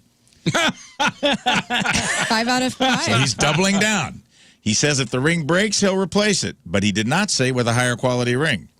I have people messaging me that the ring could be harmful to my health and that Temu has horrible standards for their jewelry and labor issues. So now I really don't want to wear it. He left and went to his brother's house. Usually I'd go with him, but things are tense. Oh, my. Am I the a-hole for still not wanting it? No, you're not. I mean, I wear costume jewelry. I always got rings on. And Sure. the only ring that's expensive is my wedding and my engagement ring. But the rest of my rings that are not equally, but like just as special in different ways. Like I have my birthstone that I got from Colorado that my mom bought me, and it's, it's silver. It's not crazy expensive, but it still means a lot to me. And these other ones that are costume jewelry, I mean, little things like this can hold a lot of meaning. Right. And it sounds like it means a lot to her that she has a ring that is a real ring, an engagement ring, like a damn diamond. Get this woman a damn diamond. Here's what this guy's saying. You deserve a $38 knockoff. I know. Yeah, this is what you deserve. That's not good. It's not going to set things up for the marriage. This is what you deserve. That's my big concern. A knockoff ring from Temu that's $38. Yeah. The big concern here for me is what red flag is this of things to come in your marriage? Exactly. If this is what he's willing to Not invest in for you, maybe he's a super pragmatic guy, but it's like Doesn't sound like that. He's going to be very good with money, it sounds like. He's going to be not spending money on anything. Oh, no, or at least on her. Dude, even so, but like, even if he's the best with that, and that's like his thing, and that can be a positive. What about her opinion? Right. If I did that, and you were like, I'm not happy with this, maybe I would be a little weird at first, but eventually I'm like, I care what you think, and if this is important to you, even though it doesn't make any sense to me. I need to go your way. You need to care about what I care about for a second. Let's find our balance here. Wild. Right. I have a third update. Okay. Oh, third. Please. Now that we've kicked it around the room. Update. He came home this morning while I was in a WFH meeting. These comments made my head spin all night. I got like 3 hours of sleep. Everyone was calling me a gold digger and saying I was a bad person and that I was wrong for bringing up his finances. So I apologized to him, and he was mad I brought up his finances, so I took down the original post. R.E. the gold digger rumors. When we met, I made more money than him, and I often was paying for his things. His high-paying job is a recent development. I have my own money, and I don't need his. That's not the point. I asked him what was going on, if there's anything he needed to tell me, if he was, quote, testing me, end quote, by doing this. That really set him off. What kind of person do you think I am? You think I'm a cheapskate, a liar? You obviously think poorly of me, but still never gave me a reason. So I asked why he's deflecting every question to victimize himself and to avoid my questions, and he tried to leave again. So I tried de-escalating, told him I see where he's coming from, but I need to know if he still loves me. He was immediately apologetic and still wants to get married. He said I can just pick my ring out and buy it with my own money. Oh, great. He said he's sick of talking about this, and it's water under the bridge to him now. And he's acting normal again since the convo. I hear him skipping around the house and humming to himself, happy as a lark. and it's actually pissing me off. Well, yeah. Maybe I'm being dramatic, but I don't think I can handle a marriage with someone like this. What do I do? I was hoping you were going to say that this was all just a joke, and then he finally did get a that'd be really. nice. That would be fun and a good story, but. Couple texts from the Coleman Campers text line. Hey, guys, thanks for that great story. Now I know where to get my wife's engagement ring. You're welcome. 314, it's about a marriage, not things. Says the guy who probably got a cheap ring for his wife. Yeah. I understand what he's trying to virtue signal there, but. Says the guy that got his wife a cheap ring and she's pissed off about it. Yeah, I get you, 314. And again, cheap rings are fine. Yeah, it's fine. But if she's like, hey, man, I'm not cool with it being from a Chinese app, Yeah. then maybe you find some middle They ground. know if you put effort into it at all. Right. Come on. You have to put some effort into it. Right. It's what it's what you, I don't want to say, I don't want to say deserve. It's like, you think of me enough to spend 3 minutes on Right. On an the, app. on It's the a big Temu app. decision. You didn't even have to get online. You just got it's on your phone. This is what you think. This is how much effort you put forth. Yeah. It was right next to a knockoff Freddy Krueger claw, and like it was in Right. between, Right. like all the stuff you see on Temu that's nuts. He tried to justify his efforts by saying that he read the reviews. Yes. You know what That's though? awesome. And somebody in the chat brings this up how, they've been married for a long time and they wear silicone rings. A lot of my girlfriends that work in healthcare, like they don't wear their engagement rings anymore or anything. They just, and their husbands too, they just have the silicone rings that are very inexpensive and I don't wear rings anymore. yeah, I mean, so I guess at a certain point you just decide to stop wearing them or you forego it and you get like something cheaper so in case it breaks or something. You know what's funny? fine. I haven't been wearing my wedding ring. I haven't been wearing my wedding ring for almost a year now. Why? I don't know. I asked my wife, I'm like, You like do you care? used to wear rings. Even then I You don't like a want it thumb anymore. ring, didn't you? No, I never had a thumb ring. I swear to God, You I've had seen it toe with the rings thumb for a ring. while. Never had a thumb ring. What do you mean you don't want Thumb it? rings are you actually, awesome. did it bother you? You felt it? I don't even feel these things. And my fingers are getting fatter. You're maybe going through perimenopause because when I get home, I have to take like literally. salted It's like meat. I forgot. I my can't have rings are anything on. on my hand. Like I have to have all my stuff off. And Tim gets upset because I'll have my ring off. I'll have all my rings off, all my necklaces, everything's off, and because I just don't want to have anything on. I don't know. And my wife doesn't wear her ring, all the All time. the time. Like, what, Yeah, my what is it- grandfather's ring here and this ring. I forgot these were on here. What does it mean? I'm not married anymore? No. No. It doesn't matter. I was like, do you care? She goes, I don't care. But I think the fact that this guy tripled down and then told her to buy her own ring. Yeah, that's Yeah. BS too. And then What a gaslit the hell out of her, like, you're calling me a cheapskate. Yeah, man, you spent $38 on a Temu ring. I Right. think she's got the right to be like, yeah, you skimped a little on this. See, I was trying to do this cheap way, and then John Royce grabbed my ear and pulled me over there. He's Yeah. like, "You're getting her a ring." And also, I bought my wife a $99 engagement ring. It's what I could afford at the time, and she loves it. I mean, Yeah, that's great. fine. That's sweet. That's That's what you great. could afford. it's great. My point is, what is this signifying for future arguments about things? If his reaction when you call out his behavior is to call out your reaction to what he did and not take, that's like textbook gaslight stuff, like where it's like, oh, you're calling me this, you're calling me that, you must think little of me. And it's like, no, dude, you bought her a ring off Temu and you got busted, and now you're not owning it and being like, yeah, maybe that wasn't the right move. And now you're doubling down that she could spend her own money. You made himself the victim in this scenario. And it sounds like she came his way and was like, hey, you know what? Maybe I'm being uptight. I'm not asking you for a stop it. $20,000. I think He she should be gaslit- single again and just go out there and find a He real gaslit man. her into thinking she was wrong. He Yeah. did. Classic. sucks. Classic. Don't know, manipulation. man. You might want to, I don't know. You might want to make this a long engagement and see how it feels. Get out of there. Danger. See if there's Danger. any Yeah, more. red flags everywhere. Get out of there before you get married. This guy's a total douche. All right, listen, thank you, Rafe. We'll take a break. We'll come back. Moon's got some sports for you. It's 9:18. It is Monday. Traffic and weather. One final look. Moon coming at you. Traffic brought to you by Golden Oak Lending. Do you need extra cash? Golden Oak Lending can convert your home's equity into cash in as little as 14 days. Let Golden Oak Lending cure your blues. Severe delays. 70 eastbound between Woodland and Berkshire Boulevard. 2 lanes blocked and a left-hand shoulder block there. Your point forecast, a chilly start, sunny skies, high of 68. Right now it's 42 at the Point Studio.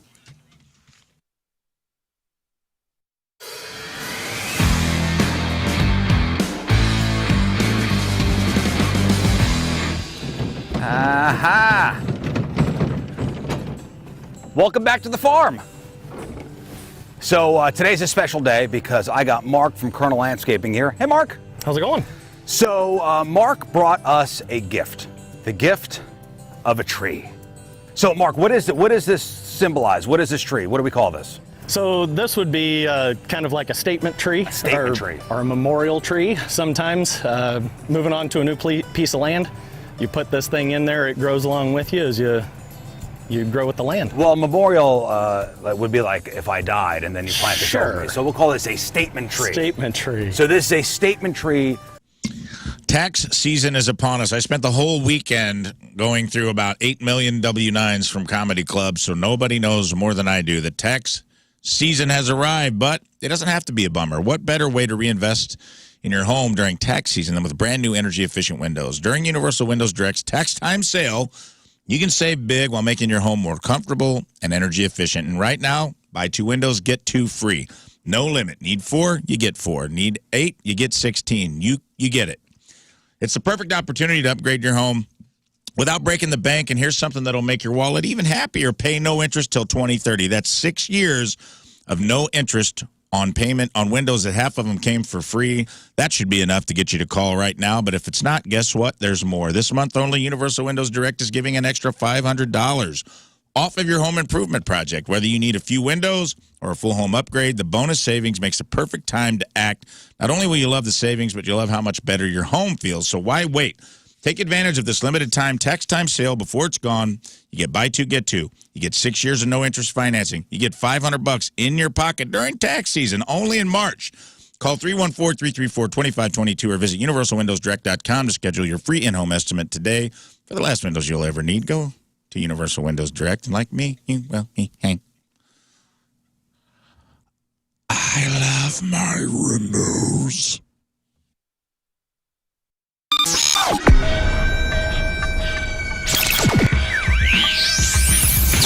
All right, so here we are backstage, way back Point Fest, and we are absolutely thrilled. Myself, Mr. Jeff Burton. Thank you. It's thrilling to be here with you. Oh, you're talking about them. right. Noodles and Peanut, gentlemen, it's great to see you. Thanks for coming back. You guys get along like me and Noodles get along. Yeah, I can see that. Sure.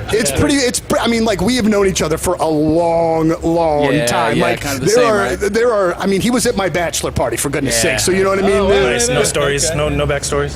There's okay, lots. so how much tape you got in the thing? With the thing there. How much? And it's really similar because me and Noodles should have known each other for a really long time. We should have. Yeah. That's exactly the same. Kindred spirits. As soon as we get together, we really do just we click really nice. Well, how long have you guys known each other, though? 10 years now, right? Yeah, something like that. Well, that's when we did the first tour. Yeah, but we didn't really start hanging out until we started doing press together on this run. That's when we solidified our bond. Well, we recognized genius and humor. That's right. Shared like, yes, he's one of me. Exactly. So you guys are hanging out socially then, outside of we're not. And same in the band. We're burning each other out. Yeah. Can't wait to not see those guys for a while. But this is perfect. This is the perfect relationship. We see each other for press. We see each other on stage. Yep. We put food on each other's table. There we go. Yep, and we like flat black glasses. There you go. Yeah, absolutely. Well, you know, every friendship has to have a base. You know what I mean? And a border. Right. Have boundaries and as well. a safe word. How long did it? How long did it take for this to come together? You know what I mean? Like, did it just? Tour? Yeah. I mean, because it seems like thick as thieves at this point. Yeah. Well, we did it. Like I said, what was it? 9-10 years ago. I can't even remember. Yeah. Doesn't seem even like that long. Yeah. Whatever. Yeah. It's longer than we thought it was. Yeah. But you know, it had been too long. We know that these, even though we're two very different sounding bands, we still kind of pull the same crowd in. The crowd loves both bands, which is great. Then we added Gym Class Heroes. They're different than either of us, and the crowd's showing up early and loving them too. It's been amazing. At this point, is it a show though? Of course, is like going back to. We've been doing this show for 20 years. It's great. I mean, we know all these guys. Well, you know what? And since you're going down that road, I'm going to go down that road. First time I interviewed you guys was in your tour bus on the back of road of the street behind the Other World. I don't know if you remember that, but your drummer at the time sitting over there playing video games like this, and I'm just sitting there going, oh my God, I just got into radio about 6 years ago, and I'm already interviewing a guy named Noodles. I can just retire. Perfect. Yeah, it was the best. It was, and with you, people out there talking about, I saw them here, I saw them there. Springfield, Missouri, a tent like this in like 92 or some crap like that. Yeah, you guys were 93. even killing it then. Yeah. I think they were like introducing Zima. I mean, Yes, one of those shows, there was Right buckets and buckets of Zima. And people are like, what is this stuff that I keep drinking over and over and over? You know who drank that religiously was Fletcher from Pennywise, of all people. He kept him afloat. Yeah, totally. For a while. For a long time. Yeah. For a while, right? And that's not ironic. He like legitimately liked Zima, huh? He did. Yes. He did, I don't know if he does things ironically. He's too big to do things ironically. It goes straight into terrifying. Yeah. How did the Super Troopers video come together with you guys and this tour? That was a really neat thing that just sort of came out of nowhere. Well, we just like it showed in the video. We were driving around and we got pulled over. What do you want? All right. I see. Not more to that than that. Yeah. So with this run that you guys have done so far with Gym Class Heroes, one of the things, and you were talking about it a bit, Noodles, is you're getting different styles on the tour. I like that, and it seems like I don't want to say that we've like regressed a bit, but it seems like now you're not getting those diverse tours that you were at one point or the other, because it seems like in the early to mid '90s you were definitely going to see 3 bands, and they would all 3 be different. Sure. People were, it seems like they were kind of trying to mix it up for everybody. Yeah. That, as I'm saying, it ends up being more a statement than a question. I've killed so many brain cells over the last 20 years. I'm trying to remember how it was when we would go out on tour back then.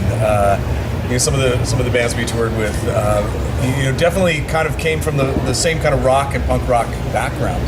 So it's nice, these guys. You definitely have some roots in punk rock, but you guys are doing music that's also very groovy and a lot of We're groovy. Kinda, Noodle says we're groovy. Groovy, yeah. Groovy, yeah. Capital G groovy. Yeah, but I mean, you guys were your own festival at some point. I mean, you had to be selling 50,000 records a week here and there, probably first. Yeah. But it's just the way that you guys clicked and the way that the shows, how big everything was when momentum was full swing and just energy was coming towards you. It's just incredible. So likewise. Yeah, well, that was the thing. In '90s, we're really open-minded. You can tell by the lineup and those old shows as we try to fail to reminisce. It was a really open-ended time. We were talking with the guys from the Toadies earlier about how when you've been doing this as long as, well, really the 4 of us have been doing this, do you just see out in the crowd the people that have grown up with the band? And the guys from the Toadies were saying you even see fans from back in the day bringing their kids nowadays too. Well, I think the fans from back in the day are back either like in the seats or maybe even the lawn section, but their kids are right up front, mixing it up in the pit. Which is good parenting. For sure, yeah.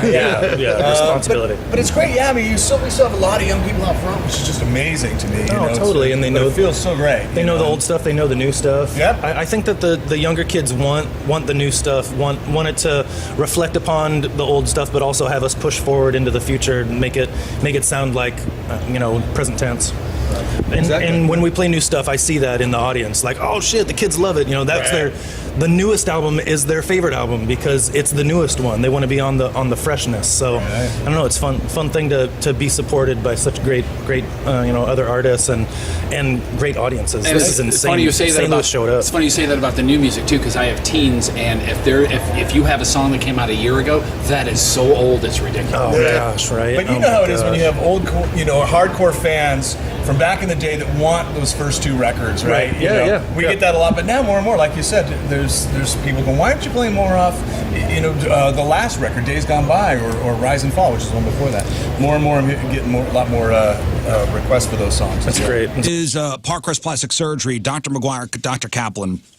You want to talk about a great team? They've been a team for over 33 years now. People travel from far and wide to come be treated by the 2 doctors at Parkrest Plastic Surgery. Now, the best thing they do is get you looking your best. Everybody at the practice over there, from the surgeons to the nurse injectors, are focused on getting you the best care with the least invasive techniques. If your desired result could be achieved by less invasive means, that's what the team will recommend.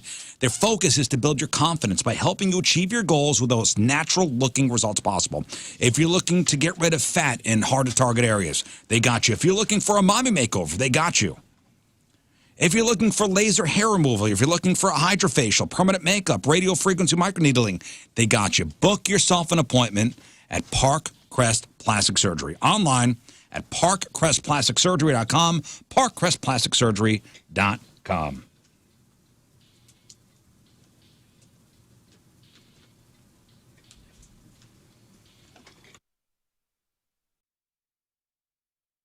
It's Donnie Fandango for 105.7 The Point, and I'm absolutely thrilled to be joined by Dan Auerbach, the frontman of the Black Keys. And Dan, we got a lot of stuff to talk about with a single and a new record coming, but I wanted to bring up... Back to the Rizz Show, one final thing. All right, Mooners, what do you got for us? All right, guys. Sports is brought to you by DraftKings at Casino Queen. Play, stay, and dine. Visit DraftKings at CasinoQueen.com for special promotions. Hey, the Blues continued their dominance over the Ducks with a 7-2 victory Sunday night, marking their 10th straight win against Anaheim. Braden Shin, Pavel Bushnevich, Holloway, Fox, Joseph, Neighbors, and Sundquist all scored. Helping St. Louis, you better shoot them Ducks out of the air, because that's what we did.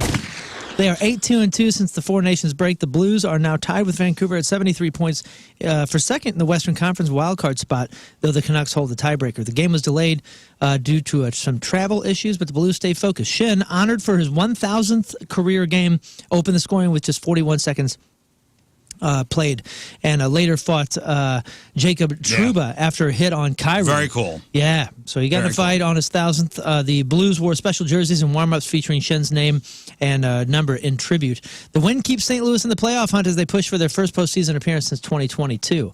Hey, let's talk about basketball. We got March Madness coming up, and the wait is over. 3 area college basketball teams knew last week that they'd be in the NCAA tournament, and on Sunday, each found out its seeding. So Missouri was given number 6 seed in the Western Regional and is headed to Wichita to play to face Drake. Drake was the Arch Madness Missouri Valley Conference tourney winner here in St. Louis. So that'll happen on Thursday, 6:35, and then SIUE. SIUE is making its first NCAA tournament appearance, and they won that Ohio Valley Conference tourney and handed the number 16 seed in the Midwest. The Cougars are going to go to Wichita to meet the region's top seed, Houston, who's 30-4. So I watched Selection Sunday yesterday. Watched the whole thing. Me too. You did? You watched actually the CBS? I did. I saw SIUE get selected. So SIUE, they had a camera on them, so they are playing the number 1 seed in the in the Midwest region, which is Houston. So what? I mean, obviously Houston is the favorite. What's the point spread? How big of a favorite is Houston? 30. 28.5 points. Golly. It is the largest, I believe, spread in the tournament. So Houston is a 28.5 point favorite against SIUE. Actually, Florida and Norfolk State are 28.5 points. But I don't know. I put my money on. I'm going to put my money on SIUE not to win, but for Houston not to cover. So proud of them, though. They're so excited. They were so excited. It was nice to see.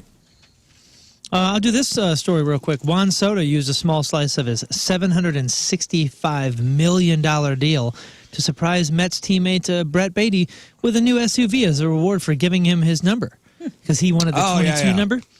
So he gave him the 22 jersey number, and he said, "Here's a badass SUV." Nice. So that'll be all great when they miss the playoffs. I'm Moon, and that's your sports, because doing the bull dance, feeling the flow, working it.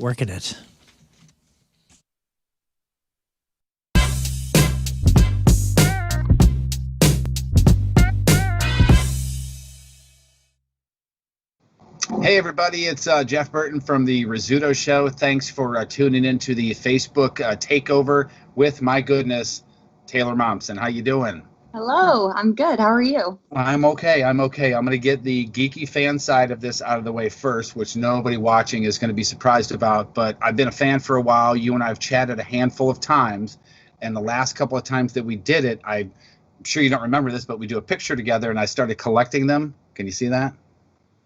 Oh shit! Look at you. I think you're 17 in that first one. Baby, I am a baby in that one. Last Thursday, Moon and we ventured over to Victor Men's Health over there in Town and Country, and I got some blood work done. I also got to do the vitamin drip therapy, so I got to sit in those zero radius or whatever they are, the massage chairs. They're absolutely incredible. And I got to sit in there, and a fellow this is the first time getting his drip therapy, so he asked me a lot of questions about it, and I told him how incredible it is and how it will make you feel like Superman. Once you leave there, you just come back to life, and your body, it would just respond so beautifully to it. I'm telling you, you guys got to go over to Victory Men's Health and try the vitamin drip therapy. It's a game changer, and everything they do over there is a game changer. They're here for you, and they're here to help you, and they're an incredible teammate in your health journey. If you're trying to lose weight, this is the place to go to. If you have erectile dysfunction and you need some sexual health, go over to Victory Men's Health. They're going to treat you, and they're going to set you up for victory over there, and they're absolutely amazing, and they make life very easy because they have 4 locations throughout the area. They have in both O'Fallon's, over there in Illinois and Missouri, Town and Country, and in Sunset Hills, where you can also get your cardio vascular thing tested, and it's absolutely amazing. So go to victorymenshealth.com. That's victorymenshealth.com.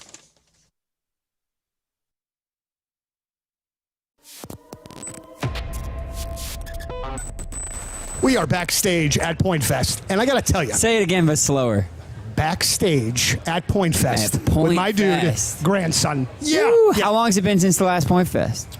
Oh, 2 years almost, probably. A We year are and a half, for sure. backstage And doing it. at Point Fest, and we're doing it. and We're it's doing beautiful. It. Come rain or come shine. All right, here, I got a first question to ask of you. What's up? All right. Whoa! I'm here for an interview with grandson. I have an interview with grandson today. Oh, I thought that I got this one. I thought this was my interview with grandson because I thought that you had gotten to interview him before, and I had never gotten the chance to interview him. My grandson. You guys had 2 years to figure this out. We sure still did, have- yeah, and we didn't. It's as if you have a grandson tattooed. Oh, can we get that? Can we get that zoomed? Look at that. Now that's commitment to the craft. It is. Requesting at your local radio station. Okay, you guys. Thanks. Appreciate you. Thank you very much.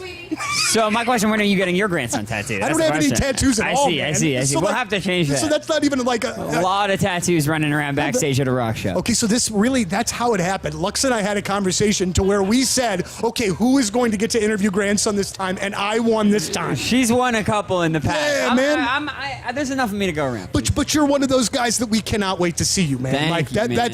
That is one of the highest compliments that we can give you. I am 45 years old. I'm a huge fan of grandson. You call your fans grandkids. What do I call myself? Because I feel like I'm too old to call myself a grandkid. No, the grandkid knows no age, knows no boundary, gender, ethnicity, love interest. Does not matter. Whoever you are, if you appreciate real music and you feel like you resonate with the truth that I tell and the way I tell it, there's more room for you. Man, I tell you, and you were one of the first times that I ever heard you. I said, I don't know who this guy is, but I like it and I want more of it. And it's like everything that you're on, you make it better. The track with K-Flay and Ex-Ambassadors, that's a killer song anyway. Don't get me wrong, but that is such an amazing song with each of your different kind of features in there. There's a million things to talk to you about, but I always want to talk about K-Flay whenever I have somebody else that can have the mutual appreciation of her. I love her as a person and as an artist, and she just seems to be the kind of artist that people just want to work with because of the kind of human that she is. There's two kinds of artists, I think, out there. There's the artists that seem larger than life in how they dress and how they conduct themselves. When you meet them, it just feels like you're meeting some mythological being. And then there's the artist who just feels like they could be like your best friend. Yeah. There's the artist who comes down and just feels like a peer. That was something I felt like when I met her, like I already knew her, because what you see is what you get. She's honest, she's inquisitive, she's curious, and reflects in her music. So I'm a big, big fan, and throughout the pandemic, we've become good friends. Talking about engagement rings. Yeah. And, okay, you go to Temu to get your wife's engagement ring, and she sure will be pissed. Guaranteed. Or guaranteed. Or you could go to the best in the business, and that's Moritz Royce Jewelry. And don't think you need to spend $1 gazillion. No, I think that's one of the common misconceptions, because we're always talking about how amazing Moritz Royce is, how different of an experience it is. Private showroom, you got to make a reservation. It sounds like something that some people can't afford. But believe me, we went in with a very strict and I would not say an impressive budget. Listen, they can handle whatever. They will help you. Go in and tell them what your budget is. They will work with you, no matter what the budget is. Or like me, with a very impressive budget. You were like, spend all my money, all my please. money. Here, take it all. I want the biggest ring possible. Give me the Rizzuto ring. Oh, yeah. Give me the biggest ring, biggest rock you got. I want you to name a diamond after me. No, show the person you're giving this to that you actually give a crap, and you didn't spend 3 minutes while sitting on the toilet getting your wife's engagement ring. Honestly, that's what it takes to go to Temu. NinjaBling.com. Get the phone number, make an appointment. They're the exclusive jeweler of the Rizz Show, Mort's Rizz Jewelry, where you get the jewels, not the shaft.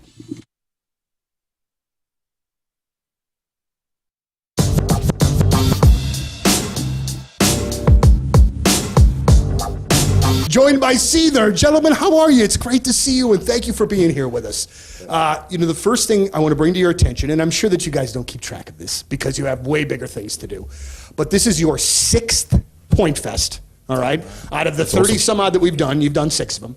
Not to mention birthday shows, Christmas shows. While other rock bands have kind of gone by the wayside, you guys have just been a constant core artist for us. I was looking last night. We've played like 26 different Seether songs in the history of our career, and your career. Thanks, and man. our career as well.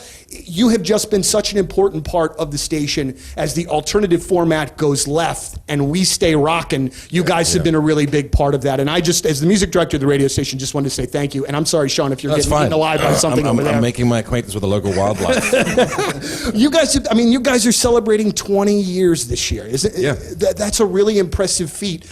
How, many bands that have been successful still don't make it 20 years. How have you guys been able to do that by your account? I think we've just basically written stuff that we want to hear. I love a lot of bands. I love a lot of music styles, and a lot of different types of music. But whenever we write albums, we just stay. I try to stay true to what we like. We like to write stuff that we like to play, and stuff that I like to listen to. So I think really just not adapting to a new flavor of the week kind of sound.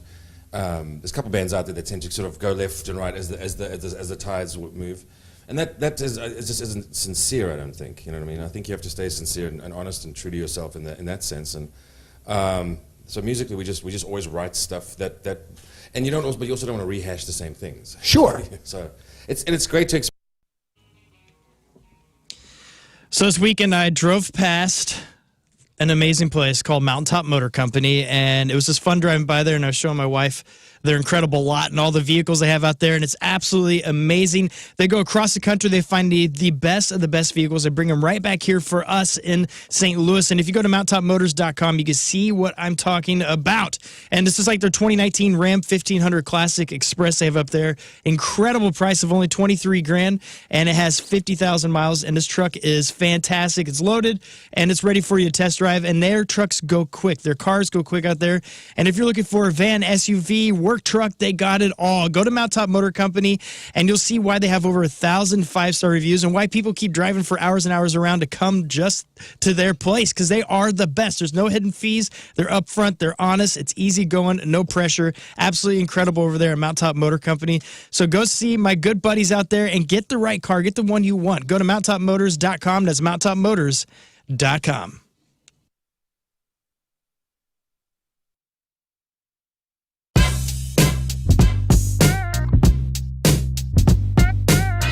Hey, it's Jeff Britton backstage at the pageant, and Nick and Peanut from 311 gracing us with their presence yet again. Thank you guys for taking the time. Appreciate it. St. Louis absolutely freaking loves you guys. Yeah, how fast did this sell out? It sold out really super fast. Yeah. Super fast. We're stoked. We heard about that. Yeah, so thank you for coming in, man. I was looking up, especially you, Nick, before you guys came up here, 49 turning 50 in 2020. You guys have been doing this forever, and I'm the same way. I'm 52. Just a quick story that nobody cares about. First time I ever saw you guys was like 91 in Springfield, Missouri.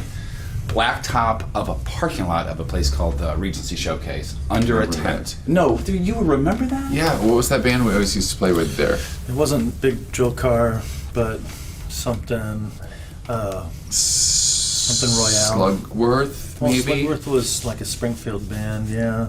Wow, that's crazy you guys remember that stuff. Legendary. And so I started Dusty memories. I started in radio in Springfield down there in '87, something like that. So I'm one of the relics, and I'm the guy that loves radio, and I'm the guy that has struggled through everything, and now I'm doing okay. You guys went from doing parking lots to arenas to amphitheaters like the Hollywood Casino Amphitheater to selling out places like this real quickly. Do you guys remember the struggle, and is it cool to know where you are right now because of that struggle? Yeah, I mean, we put in the legwork. We always wanted to be more of a grassroots thing that wasn't a media creation, but just having a direct relationship with our fans, building it up through touring. And, we weren't embraced by the industry at first, which I guess was a blessing in hindsight, because now we have a really good foundation from touring, and so we don't have a lot of ups and downs. But yeah, those were great times. As we're going into our 30th year here, crazy. We've got on June 10th will be the 30-year anniversary of our very first show, which was in Omaha, opening for Fugazi. So we're planning a bunch of special things to commemorate 30 years together. Anything that you can tell us about now, or do you want to keep it under wraps until a later date? Well, the only thing that has been announced is that the 311 day is now expanding to 3 days in Vegas. So come join us. Yeah, and there's a lot of information about 311 Day every year on Twitter and social media and stuff, and especially you, Peanut, a great follow on Twitter, at least. I love the stuff that you retweet, because I find things that are in your brain that I would never know without social media. It's weird, right? Like we're if it's one big mind, it's fun having conversations with everybody, and then we all spit it out and we all kind of relate in one way or the other. If it's direct or not. But yeah, it's so much fun. I love did you see the Cybertruck animation that I threw up? Oh my gosh, I was going to bring that up. Yeah. So I love it so much. Like, that's perfect. Yeah, that's how I want to go to school. And drop the kids off. And speaking of the evolution from 91 or 87 to now, social media makes it so much easier to be with your guys' fans, and you guys take advantage of that. That's amazing. Yeah, we just keep creating content, and also we've sort of our guitar tech that handles me and Peanut's instruments. He runs. Basketball is here, and nothing beats the madness. We know who's playing where, who's playing who. Grab your phone or your dancing shoes, because it's time to make entries on March college basketball with Underdog. Now, here's how it works. Just pick whether a player will go higher or lower on their stats, points, assists, rebounds, you name it. And you don't need a big bankroll to play. Start with as little as $1. And if you get everything right, you could turn that dollar into $1,000. They got all your favorite leagues and teams and stars to choose from. And you could create entries with all basketball selections or mix and match across other sports. I have a buddy this weekend who started playing Underdog, and he's hooked. He loves it. Millions of fans have already won big on Underdog. You next? Download the Underdog app and sign up now using the promo code Rizz, R-I-Z-Z, to unlock a special offer of up to $1,000 in bonus credits when you make your first deposit. Join in on the fun when you sign up with promo code Rizz. Claim your special offer today and get up to $1,000 in bonus credits instantly upon your first deposit. Must be 18 plus, 19 plus in Alabama, Nebraska, 19 plus in Colorado for some games, 21 plus in Massachusetts and Arizona, and present in a state where Underdog Fantasy operates. Terms apply. Concerned with your play, call 1-800-GAMBLER or visit ncpgambling.org. In Arizona, call 1-800-NEXT-STEP or text NEXT STEP to 53342. In New York, call the 24/7 Hope line at 1-877-8-HOPE-NY or text HOPE-NY.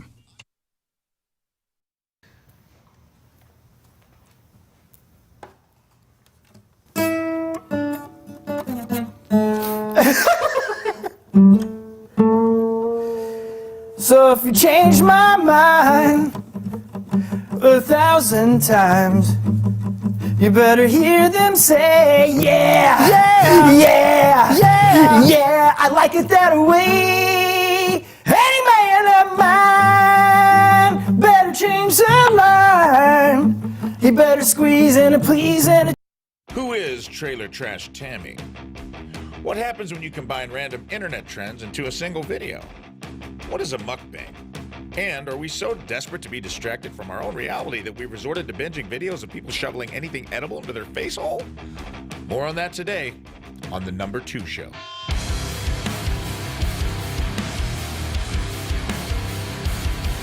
Welcome back to the number 2 show. Today, forget sex, drugs, and rock and roll, baby. We've got something that tops them all and is twice as indulgent. Mukbangs. Mukbangs sound like something that would require a lot of explaining if your mom caught you watching one on the family computer. But turns out it's not something you find on Pornhub. It is kind of like food porn, though, where you witness the hard pounding of thousands of calories.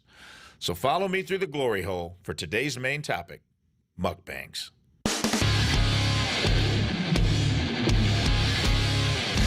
Mukbangs aren't for the faint of heart. It's culinary hedonism broadcasted in HD. We've got professionals like Nick Avocado eating his view count in calories, or amateurs deep-throating corn dogs like they're auditioning for Bret Michaels' Rock of Love. Gives a whole new meaning to the song on Skinny Bob. And if not these two things, then there's whatever the hell this is. Hi guys, today we have dragon breath puffs and liquid nitrogen. There's a lot going on in this video. Is it a cute cat video, ASMR, a mukbang? Are we even allowed to assign conventional labels to our videos anymore? Let's just say this video is genre fluid. Blowing on liquid nitrogen, I guess to cool it off. It's negative 320 degrees, lady. I don't think you're going to burn your tongue. I like how it says, this is so much fun. But for who? Is this entertainment? I don't know, but I am rock hard, so there's something happening here. But not all mukbangs are gluttonous or bizarre. They have evolved into people just eating and reviewing food while having entertaining conversations. To help us understand this phenomenon, the queen of the mukbang herself. Our main bathroom in the house, and construction's done, ended on Friday. Who's coming on Wednesday to do a big cleaning? Zero res. Dust was kicked up everywhere. Not only is it all over the house, all over the carpets, but it's also up in the air ducts. So Wednesday, Zero Res will come to clean the carpets and clean out the air ducts. Listen, spring is a time for renewal. Let Zero Res help you refresh your home with clean carpets, fresh floors, and improved air quality. My son suffers from severe allergies, so listen, the air duct cleaning is not just going to help with the dust kicked up from the construction, but get all that pollen and stuff out of there. Let's start fresh. So this month, get 3 rooms, Zero Resified from St. Louis's #1 carpet cleaner starting at just $119 and take $75 off your air duct cleaning. You owe it to yourself and your family. Breathe healthy, happy, and clean. Call Zero Res 314-474-2020 or book online anytime at ZeroResSTL.com and say you want the RizzShow special. Spelled backward or forward, spells the same at Zero Res.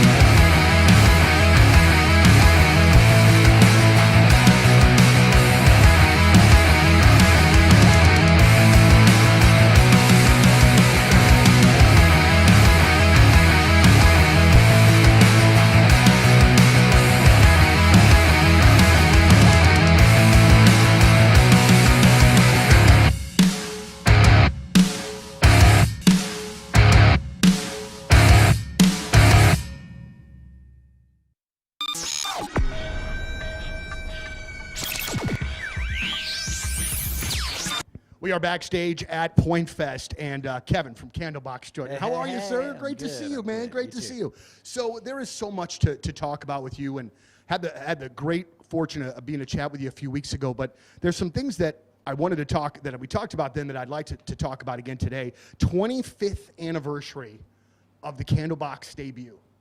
Isn't that an amazing thing at this point? How do you, as the guy that did it and was the key element in this, how do you look back and see the staying power of this thing, because it's still a very relevant record? I know, it's kind of crazy. I don't know, man. I wake up every day and I pinch myself that I've been fortunate enough to have this career. I mean, it's a wild thing to turn 49 years old and know that I've been doing this for 25 years and that people still listen to the record, and the royalty check comes in every April and every October, and you're just like, wow, this is crazy that this record still sells like it does. I mean, I'm lucky. We're one of the bands that was able to make money off of albums. So I don't know. It's paid my rent for a long time. I'm very happy about that. Absolutely so. Now, let's go back a little bit to the beginning of this ride for you. I would assume at that particular time in Seattle, Washington, there was a feeding frenzy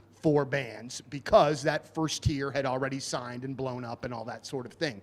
How did the courting of Candlebox happen, and how did you settle on Maverick with Madonna? Well, that's an interesting story. Our bass player wasn't 21 when we started the band, so you weren't able to play in the clubs in Seattle. You had to be 21 in order to play in a bar. So we played a lot of like the all ages festivals or shows around town, or friends' house parties, something like that.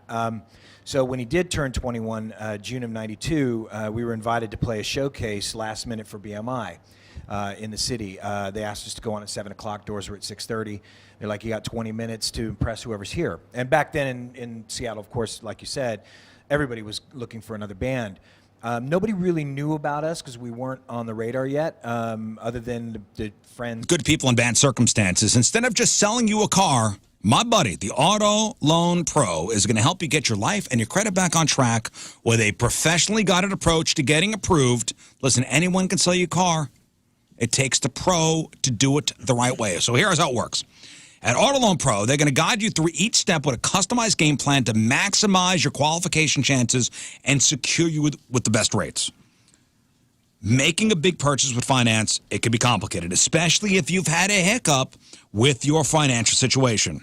The Auto Loan Pro is going to help you get back on track. He works with over 50 different lenders to get you the very best financing. He promises you he's going to work his ass off to get you that best rate possible. If you're financing a car, there's one thing to know. Choose the Auto Loan Pro. Hit up autoloanpro.com and download the playbook to success and see what he's all about. autoloanpro.com.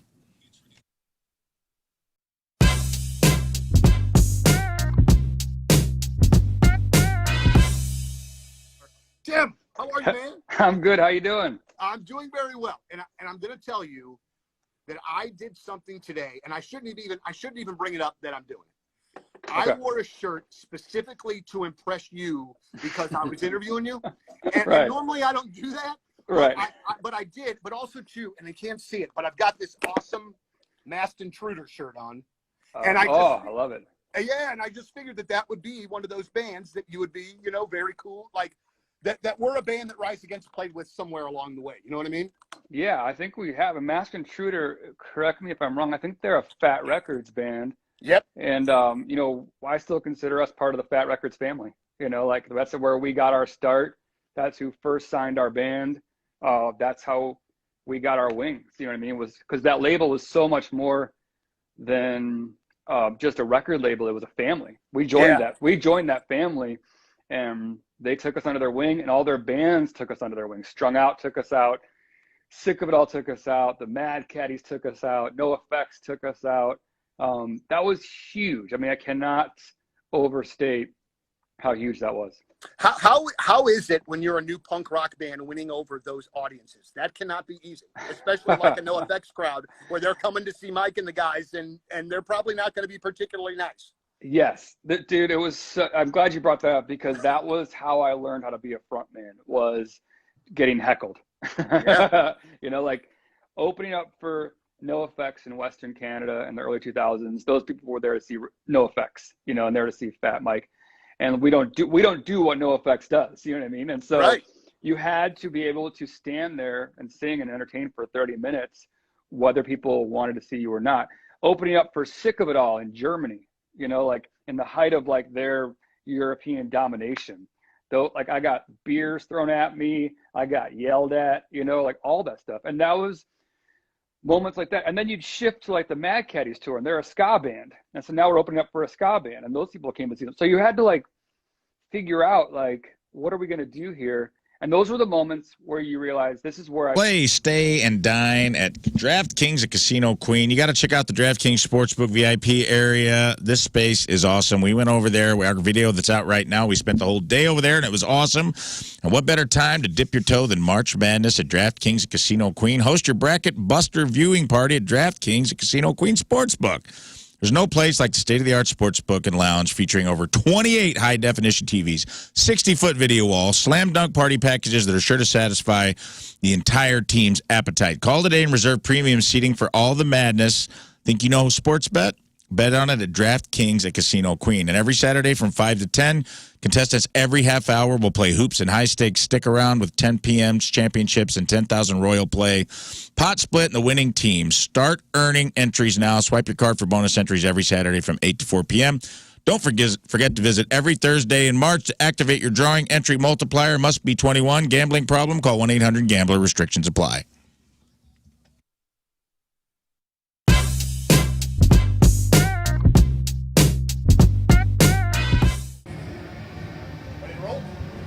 We are backstage at Point Fest with a St. Louis favorite, and the great part about this today is that they're actually going to get to play. Ladies and gentlemen, highly suspect backstage at Point Fest. What's going on? Welcome back. It's wonderful to see you as always, but I would also like to tell you that Natural Born Killer has been one of our favorite songs of the year so far. It sounds great on the air, and it sounds like a great highly suspect song. So let me ask you, where did that come in the recording process? One of the first, one of the last? Where was that? Smack dab in the middle. Oh, okay. All right. I always wonder if, when it comes out as a strong lead single like that, if where it was in the creative process matters. You know what I'm saying? I think once we heard that riff, it was like, okay, this is like the sports anthem style riff. We just kind of knew it would be the one. Yeah, absolutely so. So a new album is out now. All right. How quickly do you see the audience singing songs back to you? Like if Almost immediately. Yeah. Yeah. And you are Luckily. And you got to be kind of like amazed and taken aback by that a little bit. Oh my God, it's a blessing. It's incredible. I can't remember words to songs I love from 20 years ago. I can't remember the words to the songs that we wrote, so I struggle. You know, here's like kind of a weird one, and I'm very curious about like little things like this. I was at a show the other night. Pearl Jam was here. They played the Enterprise Center. And you have half of the venue that have phones up and are trying to record the entire show. And then you have the other half that are seemingly annoyed by those that are recording. As a band, do you care? I hate it. You hate it. It's the worst. Let me ask why you hate it. And I hate it because I'm a short guy. Inevitably, somebody in front of me has got it, and then I'm not seeing anything. I'm dancing the entire show. As another short guy, it bugs me too. You know, it's killing the view. Like, I want to see the show. I also wonder who's watching these videos. That's the thing is like you take a cell phone video, and then what? You listen to it, it sounds terrible. You're never going to watch it again. It's like, take a picture and put your phone down. Be present. Right. You know, back in my day, we didn't even have the option to do that, so. It's crazy to me when I see people complain about Jack White's phone policy, where he won't let you, you got to leave it in a bag. And maybe that's a little bit too much, but I like the general idea of just going to the show and watching the freaking show. Like, right, exactly. That's unheard of. Yeah, completely unheard of. So, touring-wise, we busy the rest of the year, I would assume? We are. Well into 2023? We are. How far do they book you dudes out? So, like, if I want to make a 30th anniversary show for The Point for next year, because we're turning 30, how far ahead do I have to, do I have to talk to the booking people to get Highly Suspect in? No, you just talked to us. You just said that. We'll be there. You know we'll be there for you. All right, well, thank you very much. It's a big birthday. I mean, 30 years for an alternative radio station these days. I can't wait until I have mine. My next birthday is 50. I'm not prepared for that even in the slightest. But now when my kids say I do old man stuff, I do old man. I mean, I can't even fight them on it anymore. Like what? What's old man stuff for you? Well, let me tell you. I have this particular pair of New Balance tennis shoes, okay? I got them to walk in, and as soon as I took them out of the box, I am not even lying, my two oldest kids started crying, laughing at me and my old man shoes. And then when I tried to point out to them that how much the arch support means to me, oh my God, like they were hyperventilating. So that's just one of the things. I have the TV on super loud all the time. My hearing is going, the hair. I mean, dude, it's not a pretty picture. Like, my wife is way too cute, truthfully, for what's going on here. You're selling yourself short, Donnie. You're a beautiful man. Thank you, man, very much. I've taken this in a very weird direction, but more than anything. Feel like you're running on empty, Mentality is going to help you out. Now, let's talk about why you might not be feeling like yourself and how you could change that starting today. So you may be suffering from low T. So some symptoms: low energy, low motivation, you're tired all the time, weight gain, muscle loss, you got the belly fat you never had before, you're feeling anxious, you're moody, you're irritable, low libido, which can strain relationships. So Mentality focuses on free testosterone levels, which many doctors overlook, ensuring your treatment is tailored to your body. And they offer FDA-approved testosterone therapy combined with semaglutide to target fat while maintaining muscle. You have a location in Chesterfield and a location in South County. Be the dad who can keep up with the kids. Be the husband your spouse knows you could be. Feel and perform like you did 5 or 10 years ago, whether it's at work, in the gym, or at home. That's Mentality. Stop settling for a fraction of your potential. Take control of your numbers. Visit mentalityhealth.com/radio. That's mentalityhealth.com/radio.